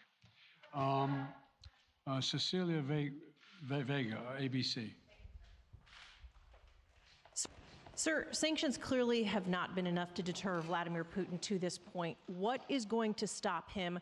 How and when does this end? And do you see him trying to go beyond Ukraine? And a second question I'll just give to you now. This statement that he gave last night, the threat that he gave, the West will face consequences greater than any you have faced in history. Is he threatening a nuclear strike? I have no idea what he's threatening. I know what he has done, number one. And number two, no one expected the sanctions to prevent anything from happening. It has to show, this is going to take time, and we have to show resolve. So he knows what's coming. And so the people of Russia know what he's brought on them. That's what this is all about. This is going to take time. It's not going to occur. He's going to say, oh my God, these sanctions are coming, I'm going to stand down. He's going to test the resolve of the West to see if we stay together, and we will. We will, and it will impose significant costs on him. Will he go beyond Ukraine, sir? Do you see him going beyond? Yes. Two topics, just really quick. First, markets are down and gas prices are up. I know you always stress the difference between Wall Street and Main Street, but everybody seems to be in for some economic pain. How economically painful is it going to get for people in this country? And I do have one more question. First of all, there's no doubt that when a major nuclear power attacks and invades another country, that the world is going to respond, and markets can respond all over the world. So there's no doubt about that, number one. Number two, the notion that this is going to last for a long time is highly unlikely as long as we continue to stay resolved in imposing the sanctions we're going to impose on Russia, period. What's the next question? I'm sorry. The next question is, did you underestimate Putin And would you still describe him the way that you did in the summer as a worthy adversary? At the time, I made it clear as an adversary, and I said he was worthy. I didn't underestimate him. And I've read most of everything he's written. Did you read I'm not being a wise guy. You heard the speech he made, almost an hour's worth of speeches, why he was going into Ukraine. He has much larger ambitions in Ukraine. He wants to, in fact, reestablish the former Soviet Union. That's what this is about. And I think that his ambitions are completely contrary to the place where the rest of the world has arrived. You're confident that these devastating sanctions are going to be as devastating as Russian missiles and bullets and tanks? Yes, Russian bullets, missiles, and tanks in Ukraine. Yes, I am. Thank you, President Biden. If sanctions cannot stop President Putin, what penalty can? I didn't say sanctions couldn't stop him. You've been talking about the threat of these sanctions for several weeks now. Yes, but the threat of the sanctions and imposing the sanctions and seeing the effect of the sanctions are two different things. They're two different things. And he's going to begin to see the effect of the sanctions. And what will that do? How will that change his mindset here, given he's attacking Ukraine? Because it will so weaken his country that he'll have to make a very, very difficult choice as to whether to continue to move toward being a second-rate power or, in fact, respond. You said in recent weeks that big nations cannot bluff when it comes to something like this. You recently said that the idea of personally sanctioning President Putin was on the table. Is that a step that you're prepared to take? And if not, it's not a bluff, it's on the table. Sanctioning President Putin? Yes. Why not sanction him today, sir? Mr. President? Why not sanction him today, sir? Mr. President, if I can, you detailed some severe and swift new sanctions today and said the impact it will have over time. But given the full-scale invasion, given that you're not pursuing disconnecting Russia from what's called SWIFT, the international banking system, or other sanctions at your disposal, respectfully, sir, what more are you waiting for? Specifically, with the sanctions we've imposed exceed SWIFT. The sanctions we imposed exceed anything that's ever been done. The sanctions we imposed have generated 2/3 of the world joining us. They are profound sanctions. Let's have a conversation in another month or so to see if they're working. Yes. Can I ask you about Zelensky? Sir, you spoke to Vladimir Zelensky yesterday, sir. What's the risk that we are watching the beginning of another Cold War, and is there now a complete rupture in U.S. and Russian relations? There is a complete rupture right now in U.S.-Russian relations if they continue on this path that they're on. And in terms of a Cold War, that depends. You have the vast majority of the rest of the world in total opposition to what he's doing, from Asia to South America to Europe to around the world. And so it's going to be a cold day for Russia. The idea, you don't see a whole lot of people coming to his defense.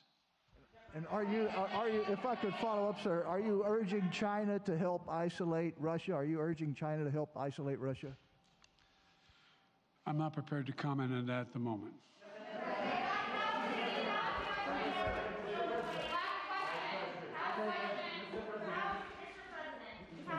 No. Yeah.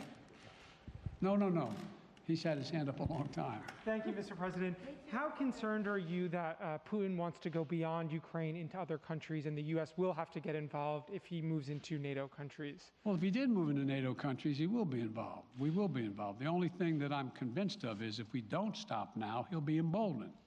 If we don't move against him now with these significant sanctions, he will be emboldened. And look, well, anyway. Can you talk anything more about your conversation? Mr. President.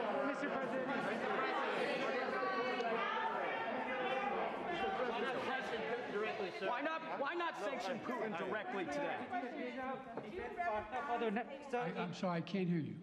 Sir, India, which is a major defense partner of the United States, is India fully with you on the issue of Ukraine and Russia?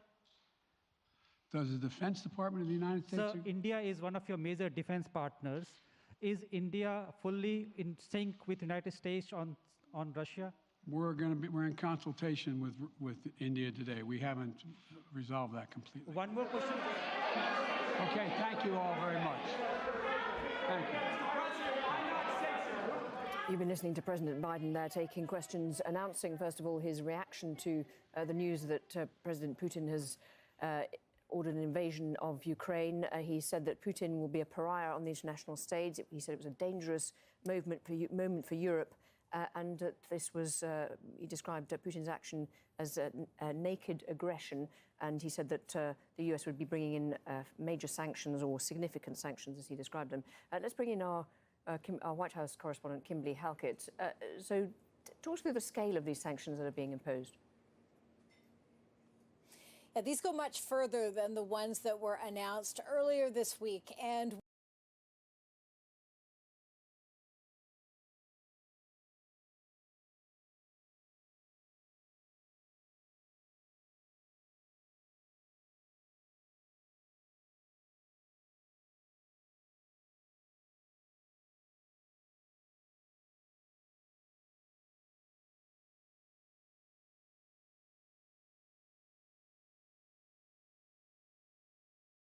we expected that they would be broader in scale and scope, and now we have an idea of what that looks like.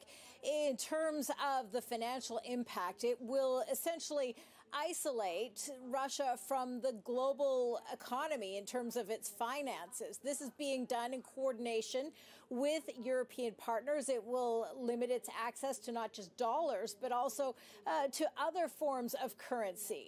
And as well, we know that this is going to, in the United States specifically, any assets that Russia currently holds in the United States are now frozen. And when it comes to the very powerful and elite and wealthy in Russia, they too are being sanctioned. So those that have profited, the U.S. president says, as a result of this conflict are going to feel the pain. Now, there is also a strategic desire with these sanctions to also limit the ability of the Russian military to operate and develop moving forward. So to that end, the U.S. has announced export controls. We knew that this would likely target, for example, the aerospace sector, the artificial intelligence sector, and the U.S. president now talking about how essentially this will impair at least half of the high-tech imports, or rather exports from the United States and other nations going to Russia, crippling its ability in terms of defense capabilities. So this is very broad in terms of how this is being coordinated between the United States and its European allies. So that is the first major announcement in all of this. But the other big piece of this that you heard is the president very carefully making the argument to Americans that right now, while there are no boots on the ground of American soldiers in Ukraine, should this conflict spill over into neighboring NATO countries, that would change. In other words, the U.S. president reaffirming the United States commitment to what's known as Article 5, that an attack on one NATO member state would be an attack on all, and therefore all would come to that collective defense. So you heard there the U.S. president authorizing an additional deployment of U.S. soldiers who were at the ready, had already been activated for a standby to be going to Germany to bolster that presence that already exists there, as well as other nations partnering in the defense of NATO. So this is